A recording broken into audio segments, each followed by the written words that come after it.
At SteelSeries, we make the headsets, mice, and keyboards that the world's best gamers win the most with. And we've been doing it since way back.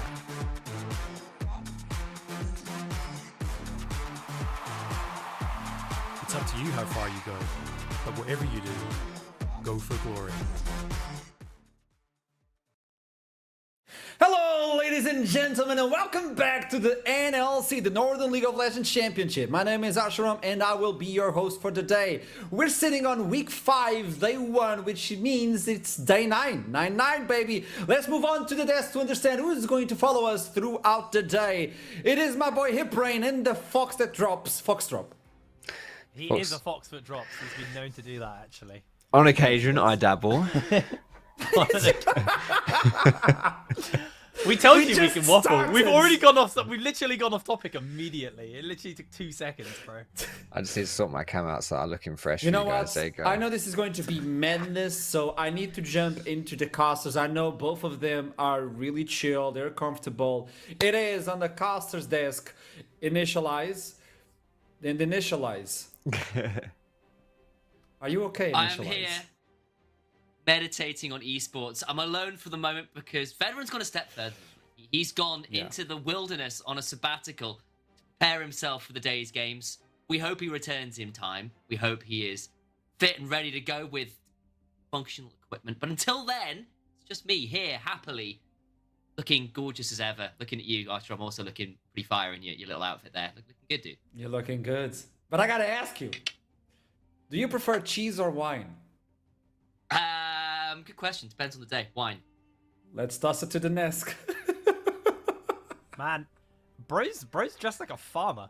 Like, it's just, I know there's some like farmer vibes there coming in from Initialize. I'm saying this while I'm in a hoodie because I got too lazy to get dressed. I might get dressed halfway through the show. We'll find out. I love it. Like every single time you're here, there's like a big disparity between me and you and the other caster. I love there's a caster in between. Like I'm civilized, and then you appear like, "What's I love it. Rolled out of bed 10 minutes ago. That's a lie, by the way. I actually do have my life together partially enough to get out of bed in the morning. But yeah, no, I probably should start. I just my waistcoat doesn't fit me anymore, man. I've got too fat. That's the problem. It doesn't go on me anymore. He's now contemplating life as he rolls out of bed. But let's roll the tape on what happened on the previous day. Let's go for the recap. Gentlemen, talk to me. Yeah, we had some spicy games, didn't we, at the end of last week? I was pretty excited, actually, with how things all went down, not just because my predictions absolutely rolled off with them, but we got to see Alex on some Zed. How exciting is that? Like, always up to see some more fun picks. I think Ruddy actually really contesting here to be one of the better teams in the NLC, despite having quite a rough start with the second half of the split coming through here. Maybe they can contest for that playoff spot. It's going to be difficult, obviously, with so many other teams in contention.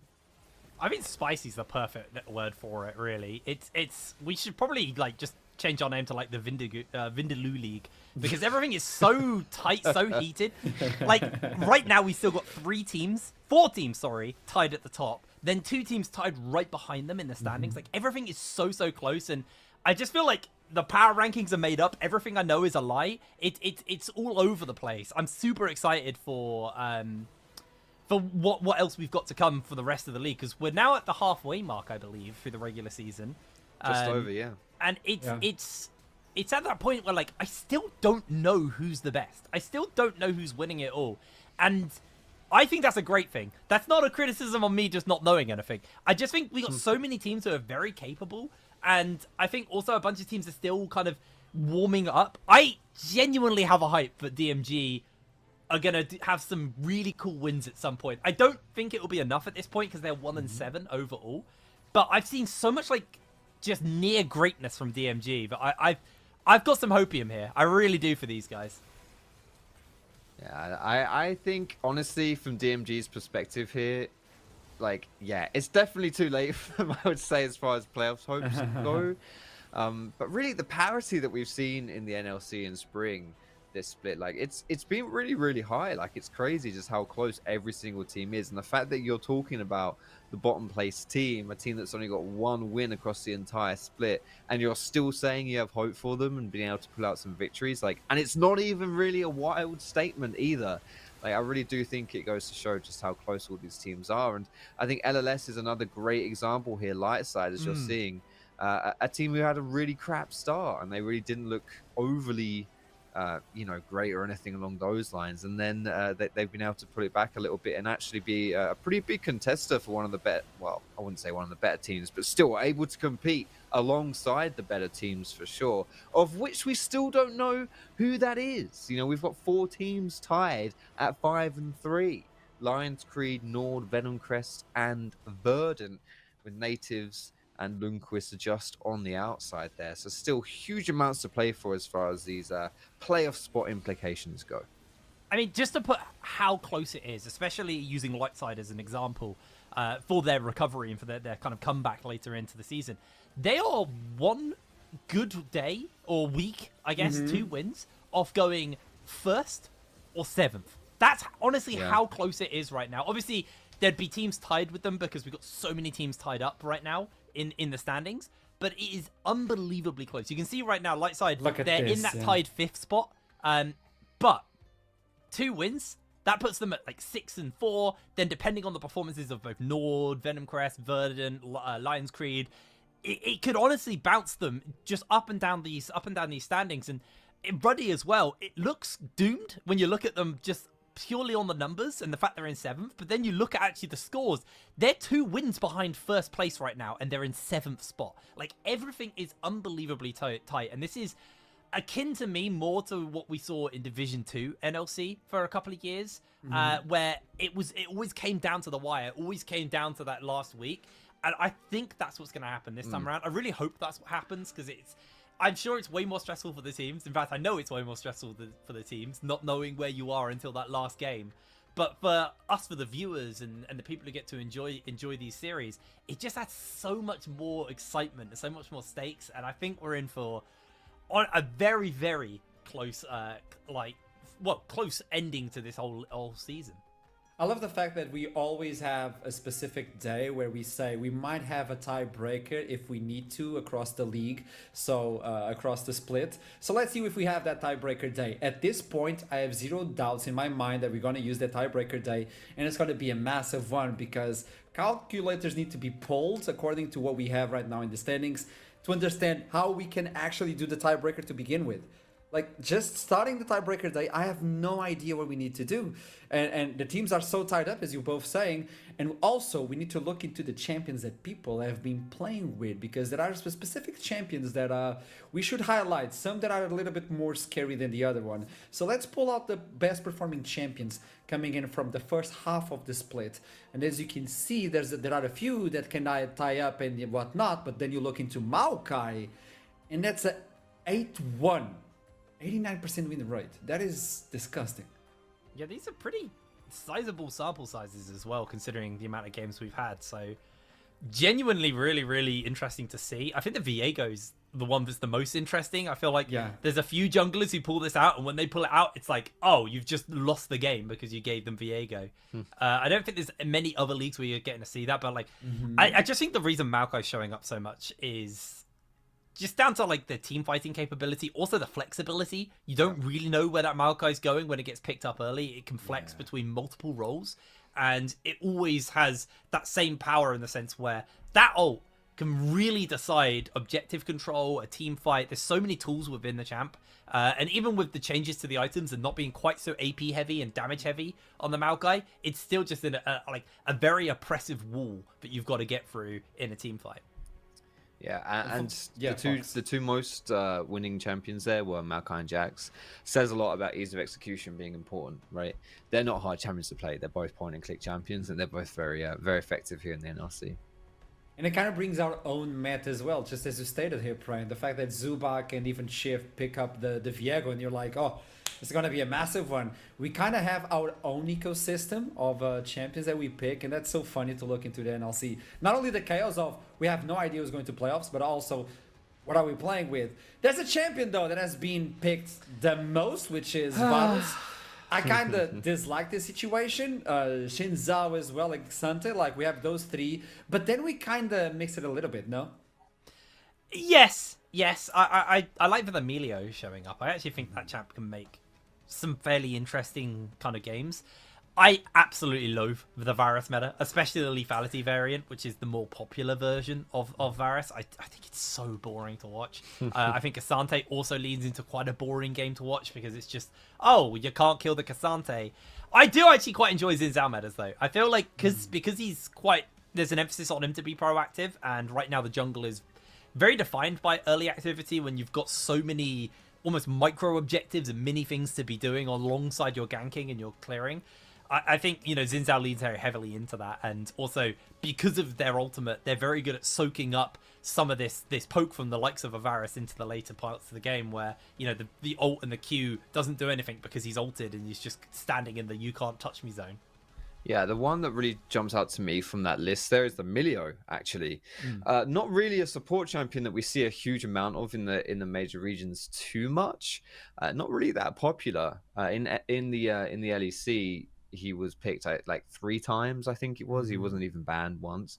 A lot of other champions, you know, some of the most popular ones that we saw there at the bottom were very reflective of what you see in other regions too, but that's one that stands out. So it's quite interesting with that style of champion, a bit more aggression, to be honest. It's kind of like he bridges the gap between like Enchanter and something a bit more aggressive. So it is kind of telling a little bit about how the NLC teams like to play.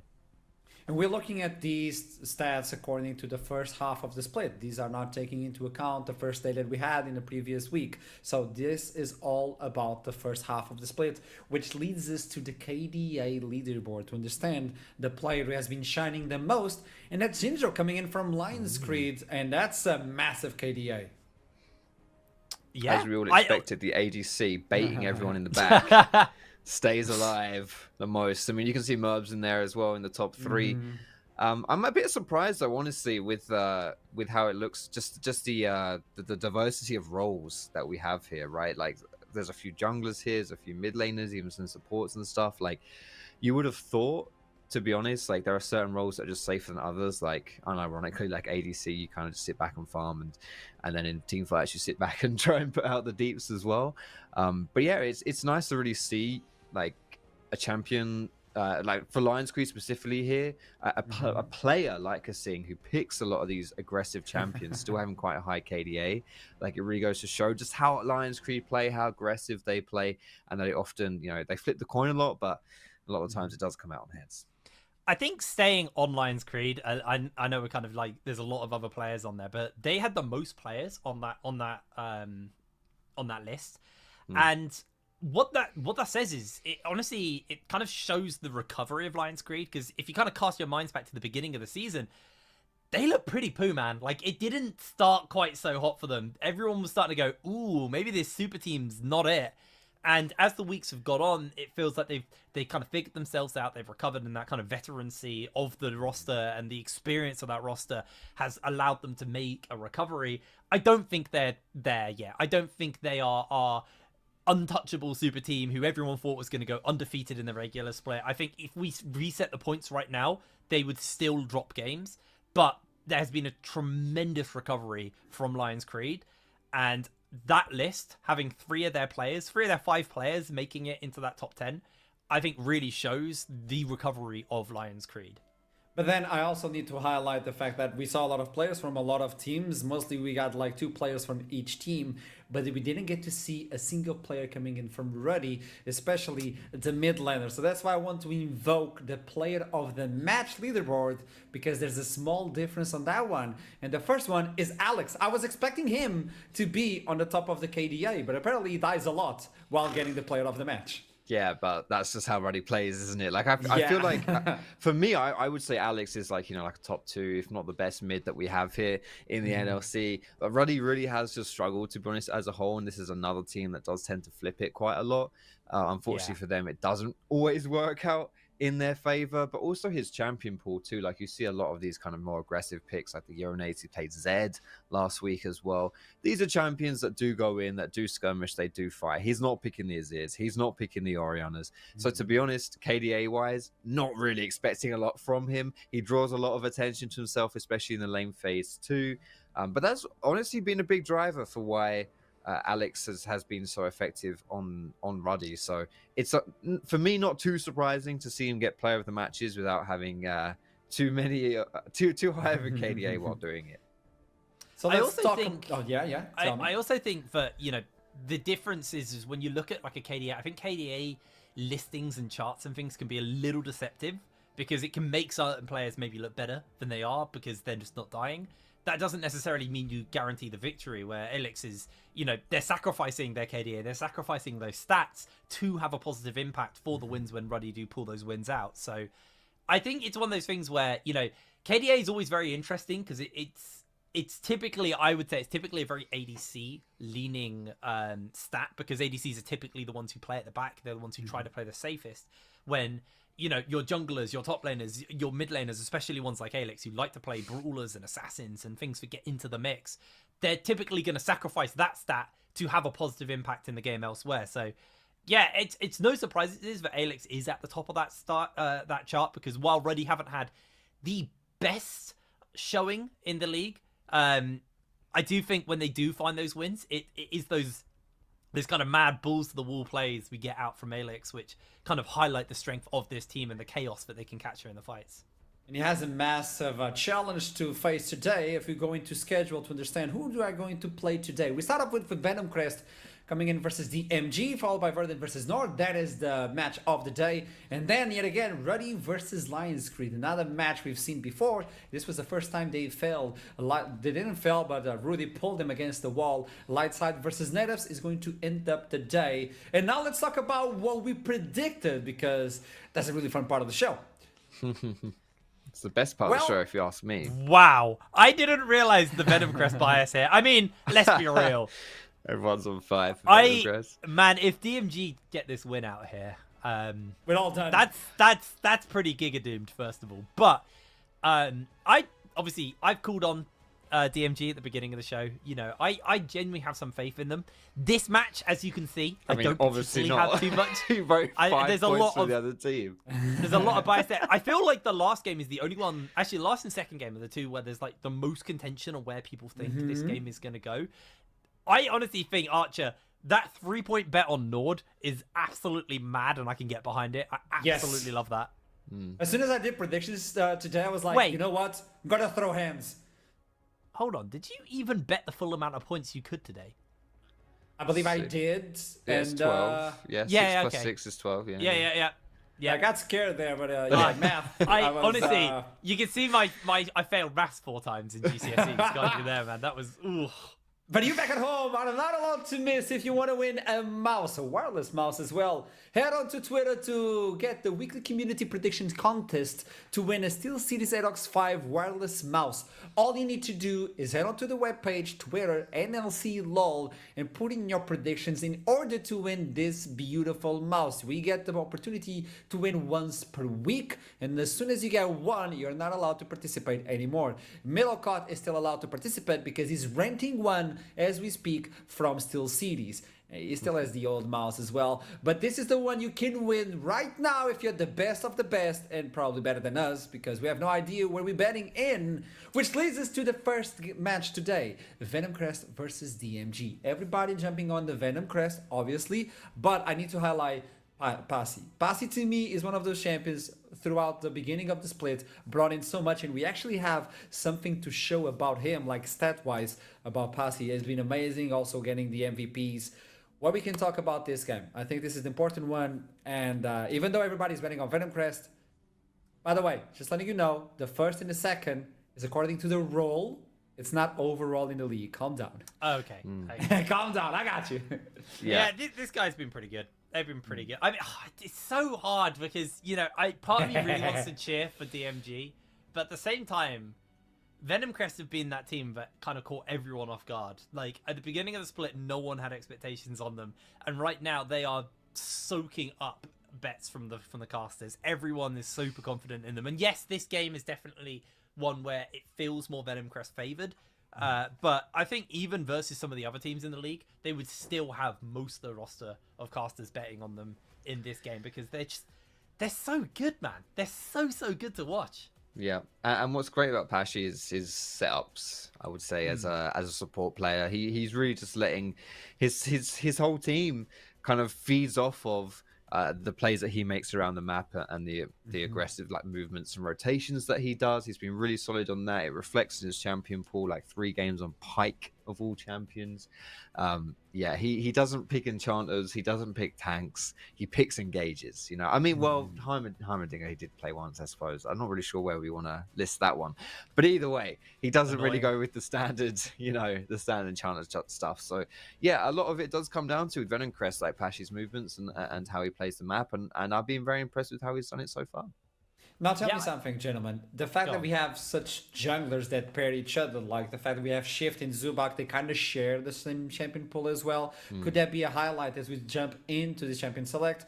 Look into DMG, they're looking for their second victory. It's quite important for them. But if Venom Crest fall, they're going to miss on that 4-man tie first place. I do expect to see some jungle attention here. I really would like to see a Viego ban come out. I don't want to see Zubak get his hands on it. As much as I've got points on the line, when I put that bias aside, if I'm looking at this from an angle of DMG want to be winning this game, don't give him the Zubak. Don't give him the Viego. Don't give them those teams which can, get that fast reset. We saw that last week on the Wednesday as well. I don't actually know if it was Venom Crest. I think it was, where they played like a team that was all about popping people, quickly stealing the forms, getting the resets, and then moving on to the next one. I believe it was, because I think Pazzi was on Pike as well. It was like Pike and Viego, and it was all about the resets and just snappily finding these picks. And DMG, they've taken away the Ashe, they've taken away the Karma, they've taken away the Nocturne. They've left that Viego open. Like you said, Shift does share our champion pool with Zubak, but is Viego first pickable? I mean, he's got a high win rate, so maybe it is, at least in this league. I think what's interesting, I would say that's kind of like, that's maybe more like Viego gets picked when it's a good situation for Viego to be played, and therefore he succeeds. Does that make sense? So, yeah, I would be surprised if he was first pick. So obviously, we're going to get the Maokai stat down. We highlighted that in the pregame here with just how strong Maokai is as a champion overall. It's like 89% win rate or something like that. And I mean, you said it, Jake. It wasn't quite a first pick, but that first rotation, getting that Viego slapped down for Zubak, it's a very, very solid choice for him. And on top of that, it's a takeaway from Shift, who did have his best game in the entire split on the Viego, one of the best jungle performances we've seen. I just want to say, until Oriana came through, this was a full like Shadow Isles comp. I was enjoying it. And Agony Pain and Cassante kind of ruining that one a little bit. Yeah, I mean, I actually really like what they've done here, because obviously the Maokai staying flexible. It could go support with the Kalista in the bot lane. It could go jungle. It could go top, technically. There's a lot of flexibility on that front. I think Venom Crest, while they've revealed a lot more, they've locked themselves in a lot of safety here. Like, we know Zubak can perform on the Viego. We just know that Cassante is a complete brick wall of a champion at the moment. Very hard to get through. I'm curious about what these bans are going to look like, as DMG actually starting to focus that support pool a little bit. They could look towards that Pike as a ban as well, to try and deny Pazzi from getting his hands onto that. They take the Hawaii away for the moment. And I feel like this is probably just going to be the support pick here for Venom Crest. Something that can pair up well. Actually, no, they could wait. Center's most likely going to be in support, most likely. We did see but you could pick like a fasting center, right? And for sure it could still be, and this is kind of like the strength of it. It can flex around, but we did see Pashi has played it once before. Is the Azir coming up for Painful into Agony Pain? Wow, what an interesting matchup there. Oriana versus Azir. How exciting and thrilling that one will be. Probably not going to see too much action in the middle of the map there, but instead, we still have some good setup. I'd like to see a more aggressive bot side. It's going to be the Renato. Okay, that's interesting. I like that. That is very interesting. Yeah, that's pretty good. The only thing I'll say about that is, like, it's not a great target to for Kalista ult, you know, like a Yes. good pairing in that sense. I kind of prefer to see a more aggressive, you know, maybe like a tankier style support with Kalista for those reasons. Just throw someone in and Maokai goes in, everything just goes crazy. But still, what it kind of is a good engaged sort of still the Renata ultimate. Yeah, you launch her in and she just hostile takeovers. Yeah, you know, I choose you, Renata, and then like they just can't fire it off. There is a world where like that's the play, but also there's a bit of safety. You can then post 6 play a little bit more aggressive up in the lane. Pazzy actually going for the Bard here. You're right. Yeah, I mean, I like this because, again, it pairs up well with Zubac. I feel like if they gave Pazzy Senna, he's just going to sit bot lane, and that's not what Pazzy's style is. I mean, Archer talked about this just before we got into Champ Select. He is best when he is on the move. He is best when he pairs up with Zubac, and he sets his team up for engages, for plays and stuff like that. And Bard, a champion who just... I know every ADC, when they see that champion, they're like, oh, God, I'm just going to be alone. Because they go off on their little strolls around the jungle. I think this is perfect for Pazzy. I think he can really enable his team on this champ. I'm not sure where I favor though. This is my silly play-by-play brain. I don't know where I favor. Like, obviously with the badges on Venom Crest, absolutely. I think they got a lot of what they want. But I don't think DMG have a bad team at all. I think the potential is there, and there's way for the Renata to mess with the other champions due to the fact that they have a lot of auto attackers. So that could come into play. That would mean the second victory for the team, and also pushing Venom Crest away from that first spot. But right now we have the possibility to toss it to the Casta S. To start up the game. I do believe Initialize at least is ready to start up with this one. So without further ado, let's toss it to the Castas and see what happens. It's a bit of a surprise, but alas, Veteran has not managed to return from the tech-related wilderness, so it is me, joined by someone I feel like you've seen a little bit of already today, namely Foxy. How are you doing, mate? I'm good. No rest for the wicked, eh? We get to be here. At least I set up some of the storylines. I mean, to be honest, I said nothing. That's true. So, yeah. Oh, exactly that. I said that mid lane would be boring. So let's, I'm pretty confident in that one. Orianna versus is here. I'm not sure there's going to be too much happening there. Yeah, exactly that. And I think the eyes inevitably have to go probably towards the bot lane for different reasons. I think Kalista Renata was something that the LCK was spamming all of last year because bailout with Kalista is just obnoxious. And if you're leaving a Senna alone because the Bard's going to Roman, maybe that kind of difference in playstyle, because we know Pashy loves to roam out on the map, could lead that being the kind of the breaking point in terms of which side gets what they want out of that lane. Yeah, for sure. I mentioned I kind of prefer the support matchup with Kalista where you can really throw someone in like more tanky and proper engage, but I'm absolutely not going to sniff at that combo. It's ridiculously strong. It's yeah, it definitely has a lot of merits to it. And DMG here, like we didn't really mention this too much before either, but you know they did have the Liam Cole Pearson bot lane. That was what they started with, and that's now swapped. It's Cabs and Duck. I think Duck, something like that. So yeah, they really have swapped things up in the bot side. So whereas this, you know, Kalista Renata matchup or combo isn't something we've seen too much from them. This is essentially a fresh bot lane that we're getting to see some of. They play like, you know, a few games, but nothing major here in the NLC. So we're still kind of figuring them out. Well, to see a little bit more, we have to hit the rift, don't we? See you in a second.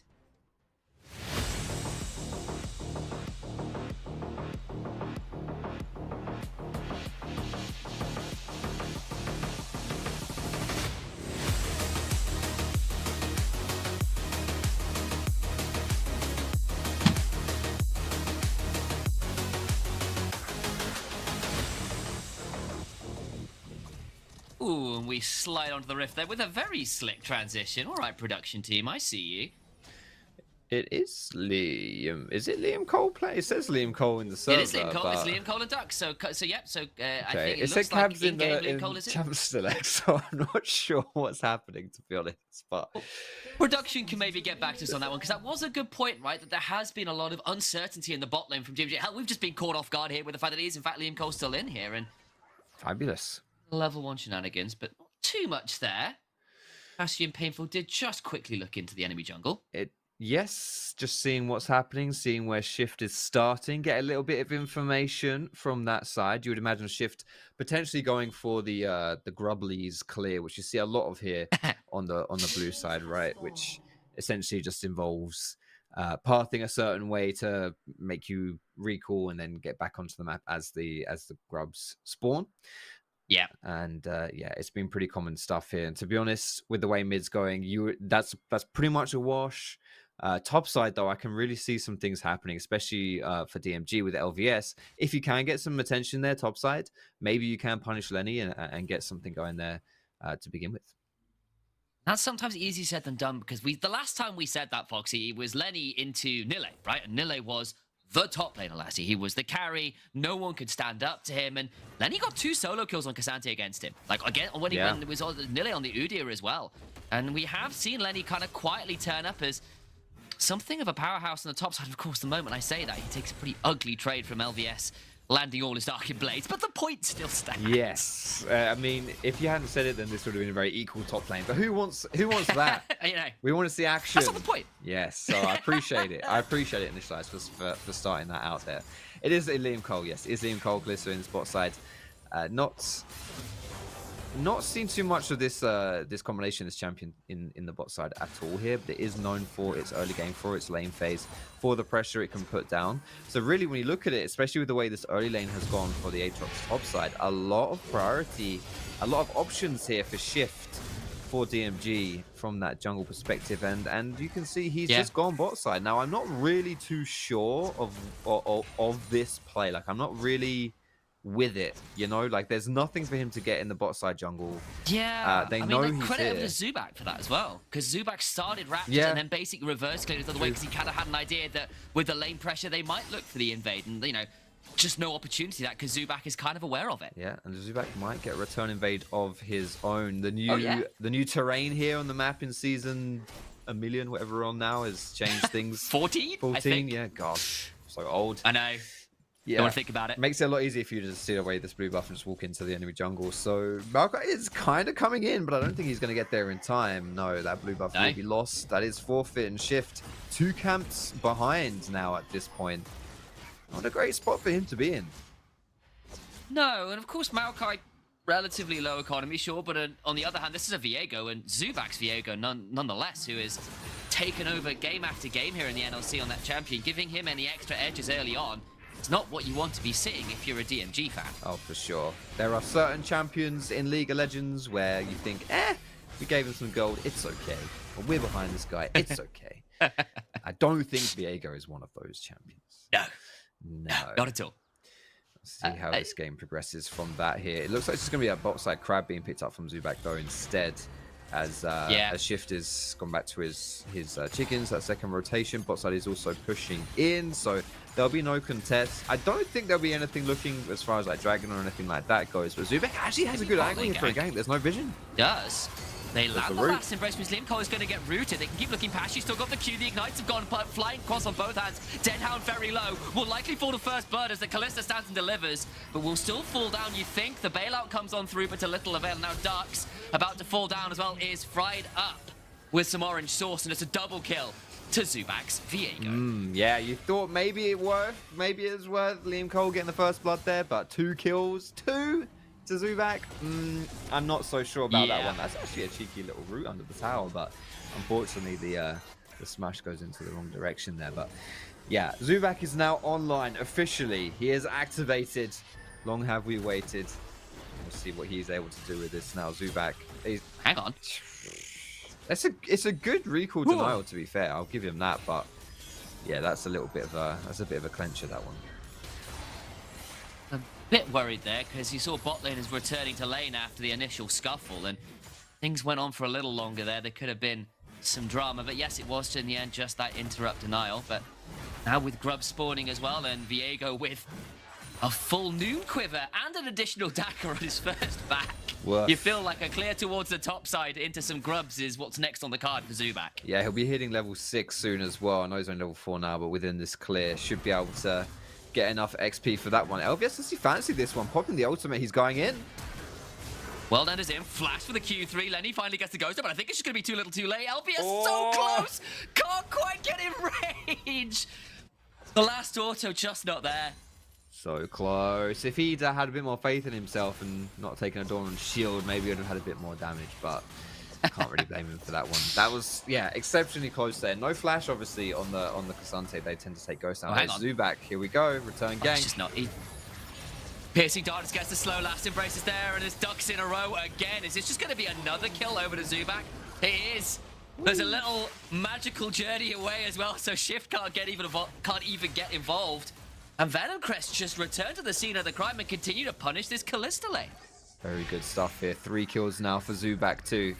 Yeah, Kalista can be a big bully in the lane phase, can be a real pain to play against, but one of the things that you will always be certain of when it comes to Kalista is she will be pushing. She's quite low range as well. So if you want any kind of jungle attention, oftentimes you can succeed that way. I think actually here Venomcrest won't be able to pick up this this dragon. And look at the flank as well from Maokai.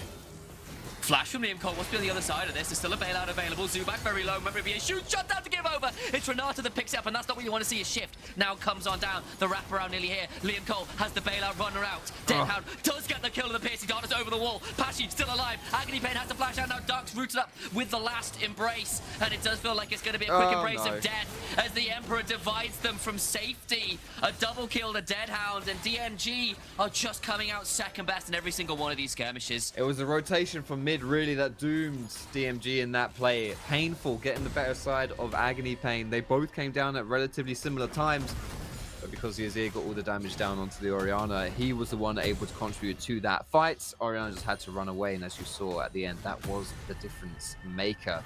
Pretty good stuff though, honestly, I'll say, to begin with from DMG, especially with their bot lane. Liam Cole turned that play around really, really well. Shift was on a nice flank position too. Just not quite able to make it work in that long run. I've got to call it out as well. It's Ducks that got the kills on the Zubac. That shutdown goal going over to the Viego would have been so nice as Shift just flashes the wall. How badly do they want this? They're going to secure themselves the first dragon with the cost of their jungler's flash. So there is that going for them at least. Was it a Hex Flash or did it actually flash? I didn't. No, that was full was flash. It full flash? Yeah. Well, I'm pretty sure. Fair play, mate. He just slaps that one down. So there's a mind game involved in that one as well, right? You've got to imagine. But that's good at least. Like I think, especially where you're kind of struggling early game, I would say, which is fair to say for DMG here, being able to just put a pause on the Dragon Timer, it's really easy for you to just, you know, find yourself falling behind from that perspective, right? And instead you're like at 25 minutes thinking, crap, now there's soul. Now we're going to be forced to fight here. But being able to take away that dragon, really well opportunistic play considering they don't have too much pressure in mid or in bot. Oh, exactly that. And it has been bot lane that we kind of thought might be the scene of the crime, and it's been the scene of a few, it feels like. Though, interesting, Pashy's actually stuck in lane most of the time so far. Hasn't really had the opportunity to leave, but with all the action that's been going on around there, you can't really blame him.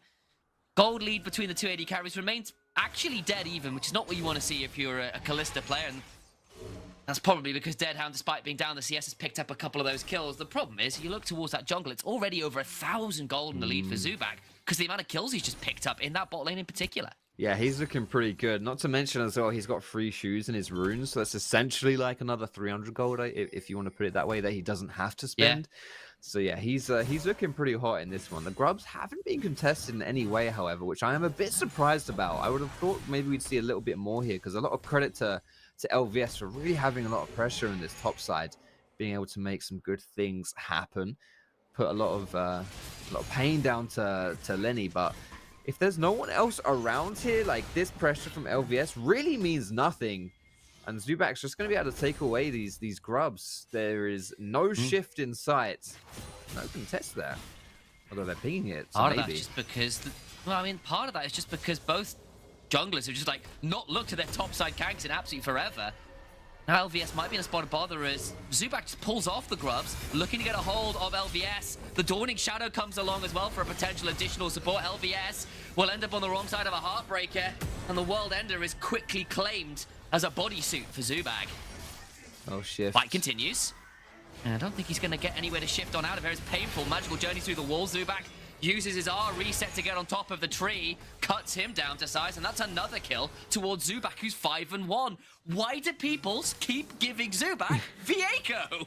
Well, these statistics of Viego being a good champion in NLC look like they're potentially going to be climbing. They're just Zubac statistics. Hey. No one else playing Shift it had like one he of those is. games. He has the most kills in a single game. That was Shift's Viego Unbelievable. game with 15. That Okay, was pretty fair. impressive. That's fair. But you're Yeah, right. yeah, you're not wrong. Honestly, you're right. Like it's insane stuff that. Yeah, this priority here was well called out by Jake as well on a desk, like just high priority on Viego. We also highlighted Pashi coming into this game, how he likes to move around and make things happen. Well, look who it was in that play. Surprise, surprise, it's Pashi.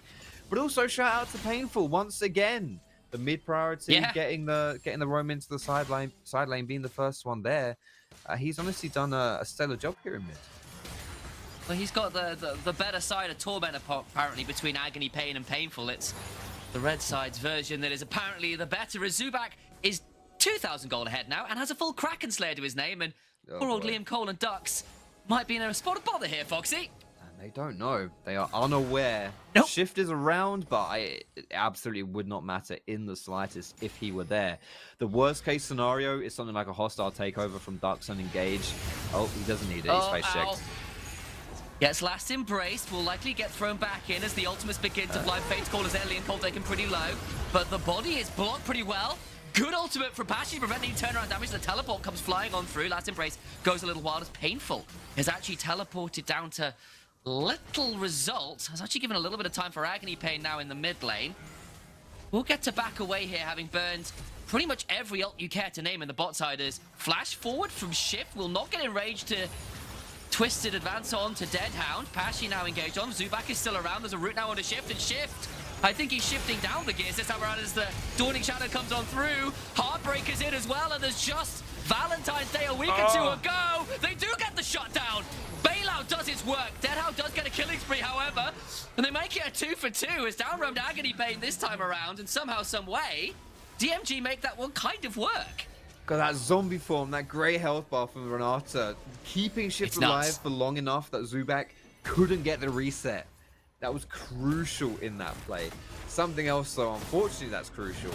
The shutdown for Zubac, guess who got it? No. The more things change, the more they stay the same. Again, Ducks. He's balling, basically. Should read it to Goose. He's violent. Good one. I like that.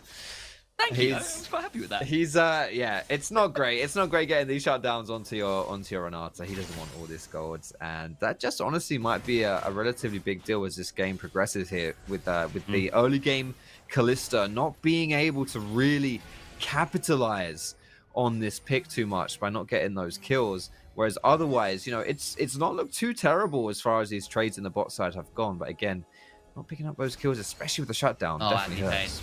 Oh, Agony Pain. He's in so much danger. Gets shuffled away and there's nowhere to go. Not even a sombrero to his name. Hats off. As Pashi goes through the wall and Shift flash twisted and Francis through it. Not quite sure what happened there. Shift now in danger as he'll throw out the Nature's Grasp, but Zubac uses the ultimate briefly to try and immune his way out of there as we have got ourselves a pause as Liam Cole appears to have disconnected.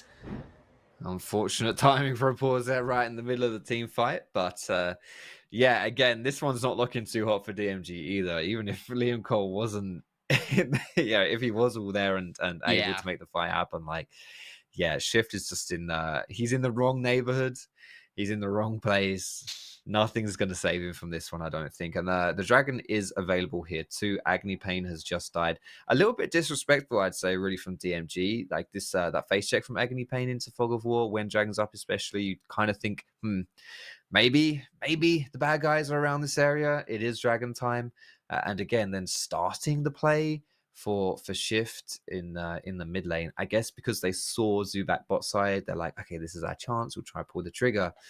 It's just not worked out for them. And to be honest, the more they keep trying these plays to get themselves back into the game, as it turns out, the more they are sending themselves further into the pits of despair. Yeah, I think one of the problems I'm seeing here as well is this is a couple times now where Shift has really tried to force engages and has not managed to get a hold of a key target. Remember the flash to attempt to twisted advance onto Deadhound on the bot side that's just short, tries to get a hold of Pashi here and doesn't quite make it happen. We're back into game as the man we're talking about falls there and Deadhound picks that one up alongside the soul and Zubac claims the body. Dragon's alive and that early dragon stack they flashed over a wall to secure is not going to turn into two. And already you've drafted a Kalista lane and you're not going to get early dragons. This is feeling a bit rough here from DMG. Yes, I agree with you fully on that one. 30 CS lead in the mid lane as well. 2.5 grand for Viego over Maokai. Again, it's not a massive deal when you're Maokai. You don't exactly need all that gold and stuff, but that's still tragic. That's absolutely awful. 2 levels as well, 15 minutes into the game. Not good stuff. Yeah, it's looking kind of tough already here for DMG, and the scaling is not exactly like it's going to get any easier for them when this game goes on. So they're really going to have to find a way to...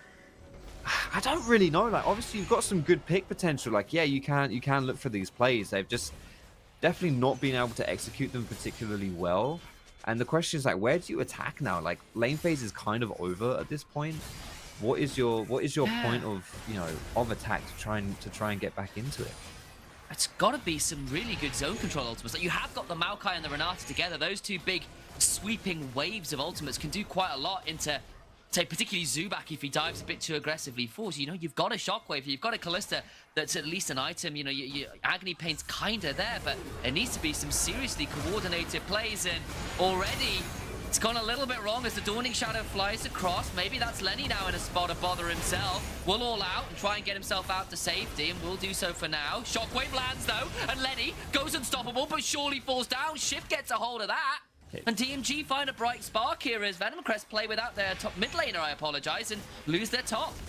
Here comes Painful. Let's see what he can do. Oh, this is a good-natured advance. Maybe they go for the re-engage here. Shift. Last Embrace lands onto him. Body claim. The Heartbreakers begin to fly. More damage back. LVS gets bailed out. But I don't think any money in the world is keeping that particular organization afloat.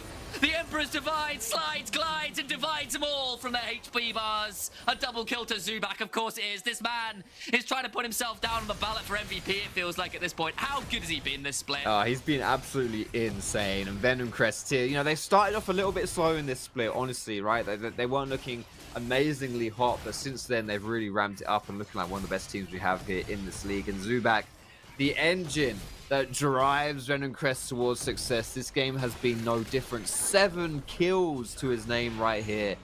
Unreal. Really, really impressive stuff. And now there was a couple moments of some minor blue-gold leads on the bot side, or in the middle of your screen, rather, between all those champions. And now 1.7 in the mid lane, 3.5 in the jungle. You look at the top and you realize the dragon stacking's broken, and doesn't get easy from here. You've got Azir, you've got Senna, you've got Viego, all incredibly hard scaling champions. It is getting dicey, and we've already mentioned it, but at DMG, you are beginning to run into requiring miracle territory already, and it's not even 20 minutes on the clock. Yeah, that sucks, doesn't it, actually? You're right. I mean, You're definitely right. I mean, so you did touch on it a few minutes ago, which I do think is a good point, and definitely DMG's best chance is, like, their ultimates, their wombo combos, so to speak, are pretty impactful, right? When you've got things like Maokai ult into Orianna ult, into Renata ulti. So there's potential in that front. Yeah, there was an attempted collapse in mid lane that a quick Herald Express and a Curse of the Black Mist means no one's getting in danger there. Oh, Fast and the Furious. It's getting weird now, man. It's not quite Tokyo Drift anymore, is it? No, we're a long way from Kansas. We've definitely strayed from the light quite significantly here. Well, what is the light to you in League of Legends? Like, when was the peak halcyon days of League to you? Oh man, that is a good question. I'm gonna go with season 5. I think actually. Oh, interesting Before choice. Juggernauts came into it, of course. But I mean, this question is innately gonna you know, get a biased answer, because it's always like when you were best at League of Legends and stuff, and you know, Right, I yeah. peaked about 10 years ago. I loved actually good.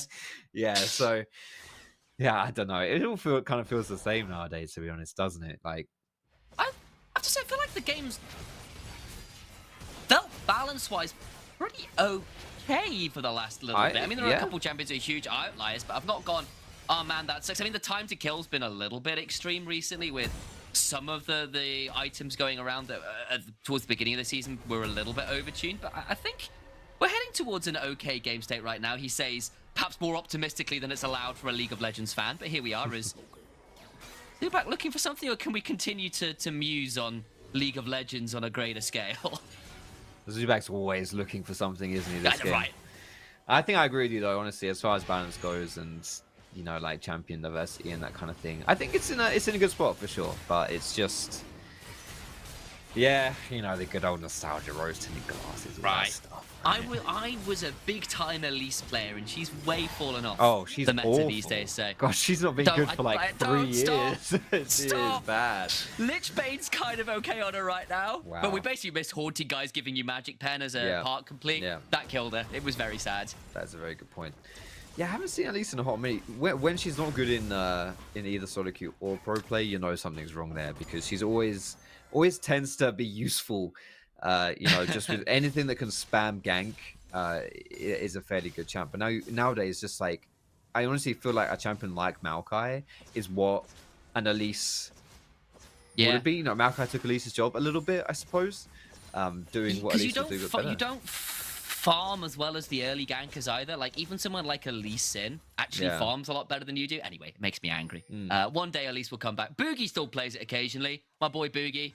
I used to cast him over in the LJL when he was breaking ankles back in 2020. Now obviously over on Shopify Rebellion is still quite good as Ducks in a dangerous position. Take a bit of a chunk there, but not too much more to be found. We've kind of in this stalling pattern for a minute or two as Zubak just haunting these corners here, seeing whether somebody oversteps. No one feels willing to really pull a trigger, and you can understand why that is, as Painful just claims a tier 2 in bot side, and it feels like DMG are just so scared and trying to play for another item, but Venomcrest are the ones with the run of the map. There is no need to pull the trigger if you're Venomcrest here. Absolutely not. Because look what's... Yeah, because of this, we are seeing right now. Yeah. Look at that CS difference as well now. 60 CS between those mid laners. Oh. Absolutely grotesque stuff. 50 in the jungle! Yeah. In the jungle! It's not looking good, We Brett. go. It's not looking good if you're DMG here. And then you just caught between a rock and a hard place. What are you going to do? You either going to stop this side push or you're going to try and stop the Nash. I'm not quite sure they can do either one. The TP There's from the Agony teleport. Pain. We're going to get a fight. Yeah, we're going to see Lenny try and block out things as Zubak does get chunked up, and that could be a problem. Shockmate lands on him as well. Goes unstoppable briefly, but a massive Emperor's Divide does so much work as Lenny buying some space. Look at that massive use of the Tempered Fate there from the bar as well, buying space and time. But everybody's just falling out. Make it Doctor Who, because in this TARDIS, there's only one side that wins out. It's the one with the Doctor. You know who it is? It's the one doing all the heart surgery. Zubak will help everybody else on his team get a clean ace. They'll move back towards the Baron, having got the teleport, absolutely everything else to boot. 5 kills to 1 right there. Lenny, the sacrificial lamb. 1, 2, and 4, but it's all good. It doesn't matter in the end of the day when Venomcrest coming out on top massively in that team fight. I think DMG kind of realized the desperation they were feeling in this game. Try to make it happen, try to get that teleport and go for the team fight, but it's way not enough right there. They need to get the combination of their ultis, that semi-wombo combo that we were talking about, and they weren't able to do so. Easy team fight win for Venomcrest. Now they've got the Nash, they've got the power play here. They're already knocking on the doors of DMG's base, and now they're going to be doing it even louderly. It's going to be tough here. Yeah, I mean, the thing is, you can make up as many new words as you want right now because DMG needs something new in this game because they are very much out of options. I mean, they put so much effort into trying to kill Zubak, got Tempered Fate, and then you're still letting a Senna and an Azir at 2.5. Now 3 items for the Azir, free hitting all the time in the backside. Like, you're so damned if you do, damned if you don't. You need to hit all 3 members if you want a hope of winning a team fight right now. Yeah, I mean, I love how you bring up Pashi as well, because even if you hit the combo, Pashi resets it, right? He just says, nah. So annoying.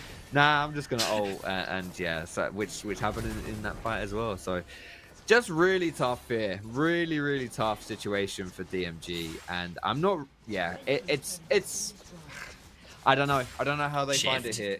I don't know how they find it at all. They have got the engage though. Shift is... He was looking for a flank and to clear the wave, and I think he's just dead for it and only really manages to clear half the wave while he was doing it. So a bit of a doomed journey there, I think, and it was a desperation play that in the end you hit this point in the game and whatever play you make is a low percentage one, so I give some leeway over, but that still feels tough to see. Yeah, I don't know. I don't have I anything know, to I say about tried. that. It was just... There's not a lot. No, that was just unfortunate here. Top inhibitor is going to fall. Mid lane turret won't be much longer left in this world either. I mean, on the plus side, I guess, DMG have bot wave pushing in their favor, so yeah, but it's just not. That's the best we can think of right now is the bases Yeah. being absolutely devastated. Deadtown buffers his way through his shockwave with the railgun. They'll have to pull out the Fate's Call to buy some time. His ship respawns, comes back in, and tries to find something in the backside, but Lenny goes unstoppable. They do finally kill off Deadhound, and actually, this might be a moment, but they are still losing member after member. They've gotten 2 back, but I just don't know whether it's going to be enough. They will finally get a triple kill from Lenny, as LVS alone remains, and Pashi and the top laner are the ones remaining, and actually, it's ended up being a 4-for-4 somehow? We'll take those, man. We take those. A 4-for-4 when you're losing this hard. Hell yeah. Getting a little bit of gold over to in your pockets to try and make up a bit of this gap. I mean, 13,000 gold is still a very significant difference here, but Venom Crest just kind of messing up on that team fight. And LVS, who has had a good game, honestly, I'll say, relatively. He hasn't had much opportunity to do anything, but in the lane phase, he played it well versus Lenny. He is going to be the last man standing here, making it happen. As it's only 3rd dragon now as well, right? We did talk about how DMG were able to take the 1st dragon way earlier on into this game and how that's really good. If you're losing early, it gives you, it buys you some more time. This would be Soul at this point, right? If they hadn't taken that 1st dragon, Venom Crest now will be looking at an Infernal Soul, which, as bad as things are looking for DMG, they would look even worse with that thing. So I guess that's a positive as well, just able to hold out a little bit longer. They do still have a few more minutes here to find their stuff, but I don't know. It's, again, looking kind of tougher now. There's just one more wave to push down for Venom Crest. It's easy as you like for these guys. Deadtown this time has come back with a full Lord Dominic's regards, and I think he would like to send this message straight to the sender. Another ult comes through from the Bard. That Tempered Fate locks down Agony Pain. They delete the Orianna. The hostile takeover is decent. Zoo back into the backside, gets on the ship, but not too much damage as Lenny, though, just deletes people with an all-out. Ducks now, the final member standing outside of Liam Cole, who goes back to the fountain. A triple kill to Painful, and while the initial shove to end the game wasn't as clean as they'd like, the rest of the game has been a whitewash. But maybe it should have been red paint instead, because it has been blood smeared everywhere. DMG are put to the sword, courtesy of Jungle, courtesy of the whole team of Venom Crest, and they move to 6-3. Very nicely done here for Venom Crest. Start to finish, really in control of this game. Had a great game plan coming into it, put a lot of pressure down on the bot side, Zubak did, and he executed it exceptionally well. And for DMG with that Kalista lane, really hoping to get something going from that lane, and using that as like the foundation and the foothold from which they would then build the success in this game against Venom Crest. Just could never do it versus Zubak, who was always on the money. Lister fails to get off the ground, and Zubak hits some serious heights there again on the Viego. This champion for that man is just absolutely unreal. What's also unfortunately real, though, is that we have to cut to a break, guys. When we come back, the analysts will break down that game, and we'll continue from there. Break it down, break it down. Step on the gas, let's get out of town. We're gonna break out and have some fun. We're gonna do what you never done. Oh yeah, yeah. Come on, take your body with you. It's a money weekend. Everything we wanna, we go do. We go do. It's leisure, we go do.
Venom Crash takes yet another W, putting them on the top of the ladder, but that's debatable according to what we have right now in the standings.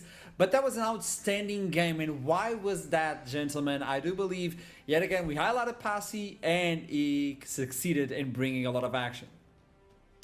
Yeah, I know Foxy is probably going to want to talk about Zubac, but I genuinely was so impressed by Parsi.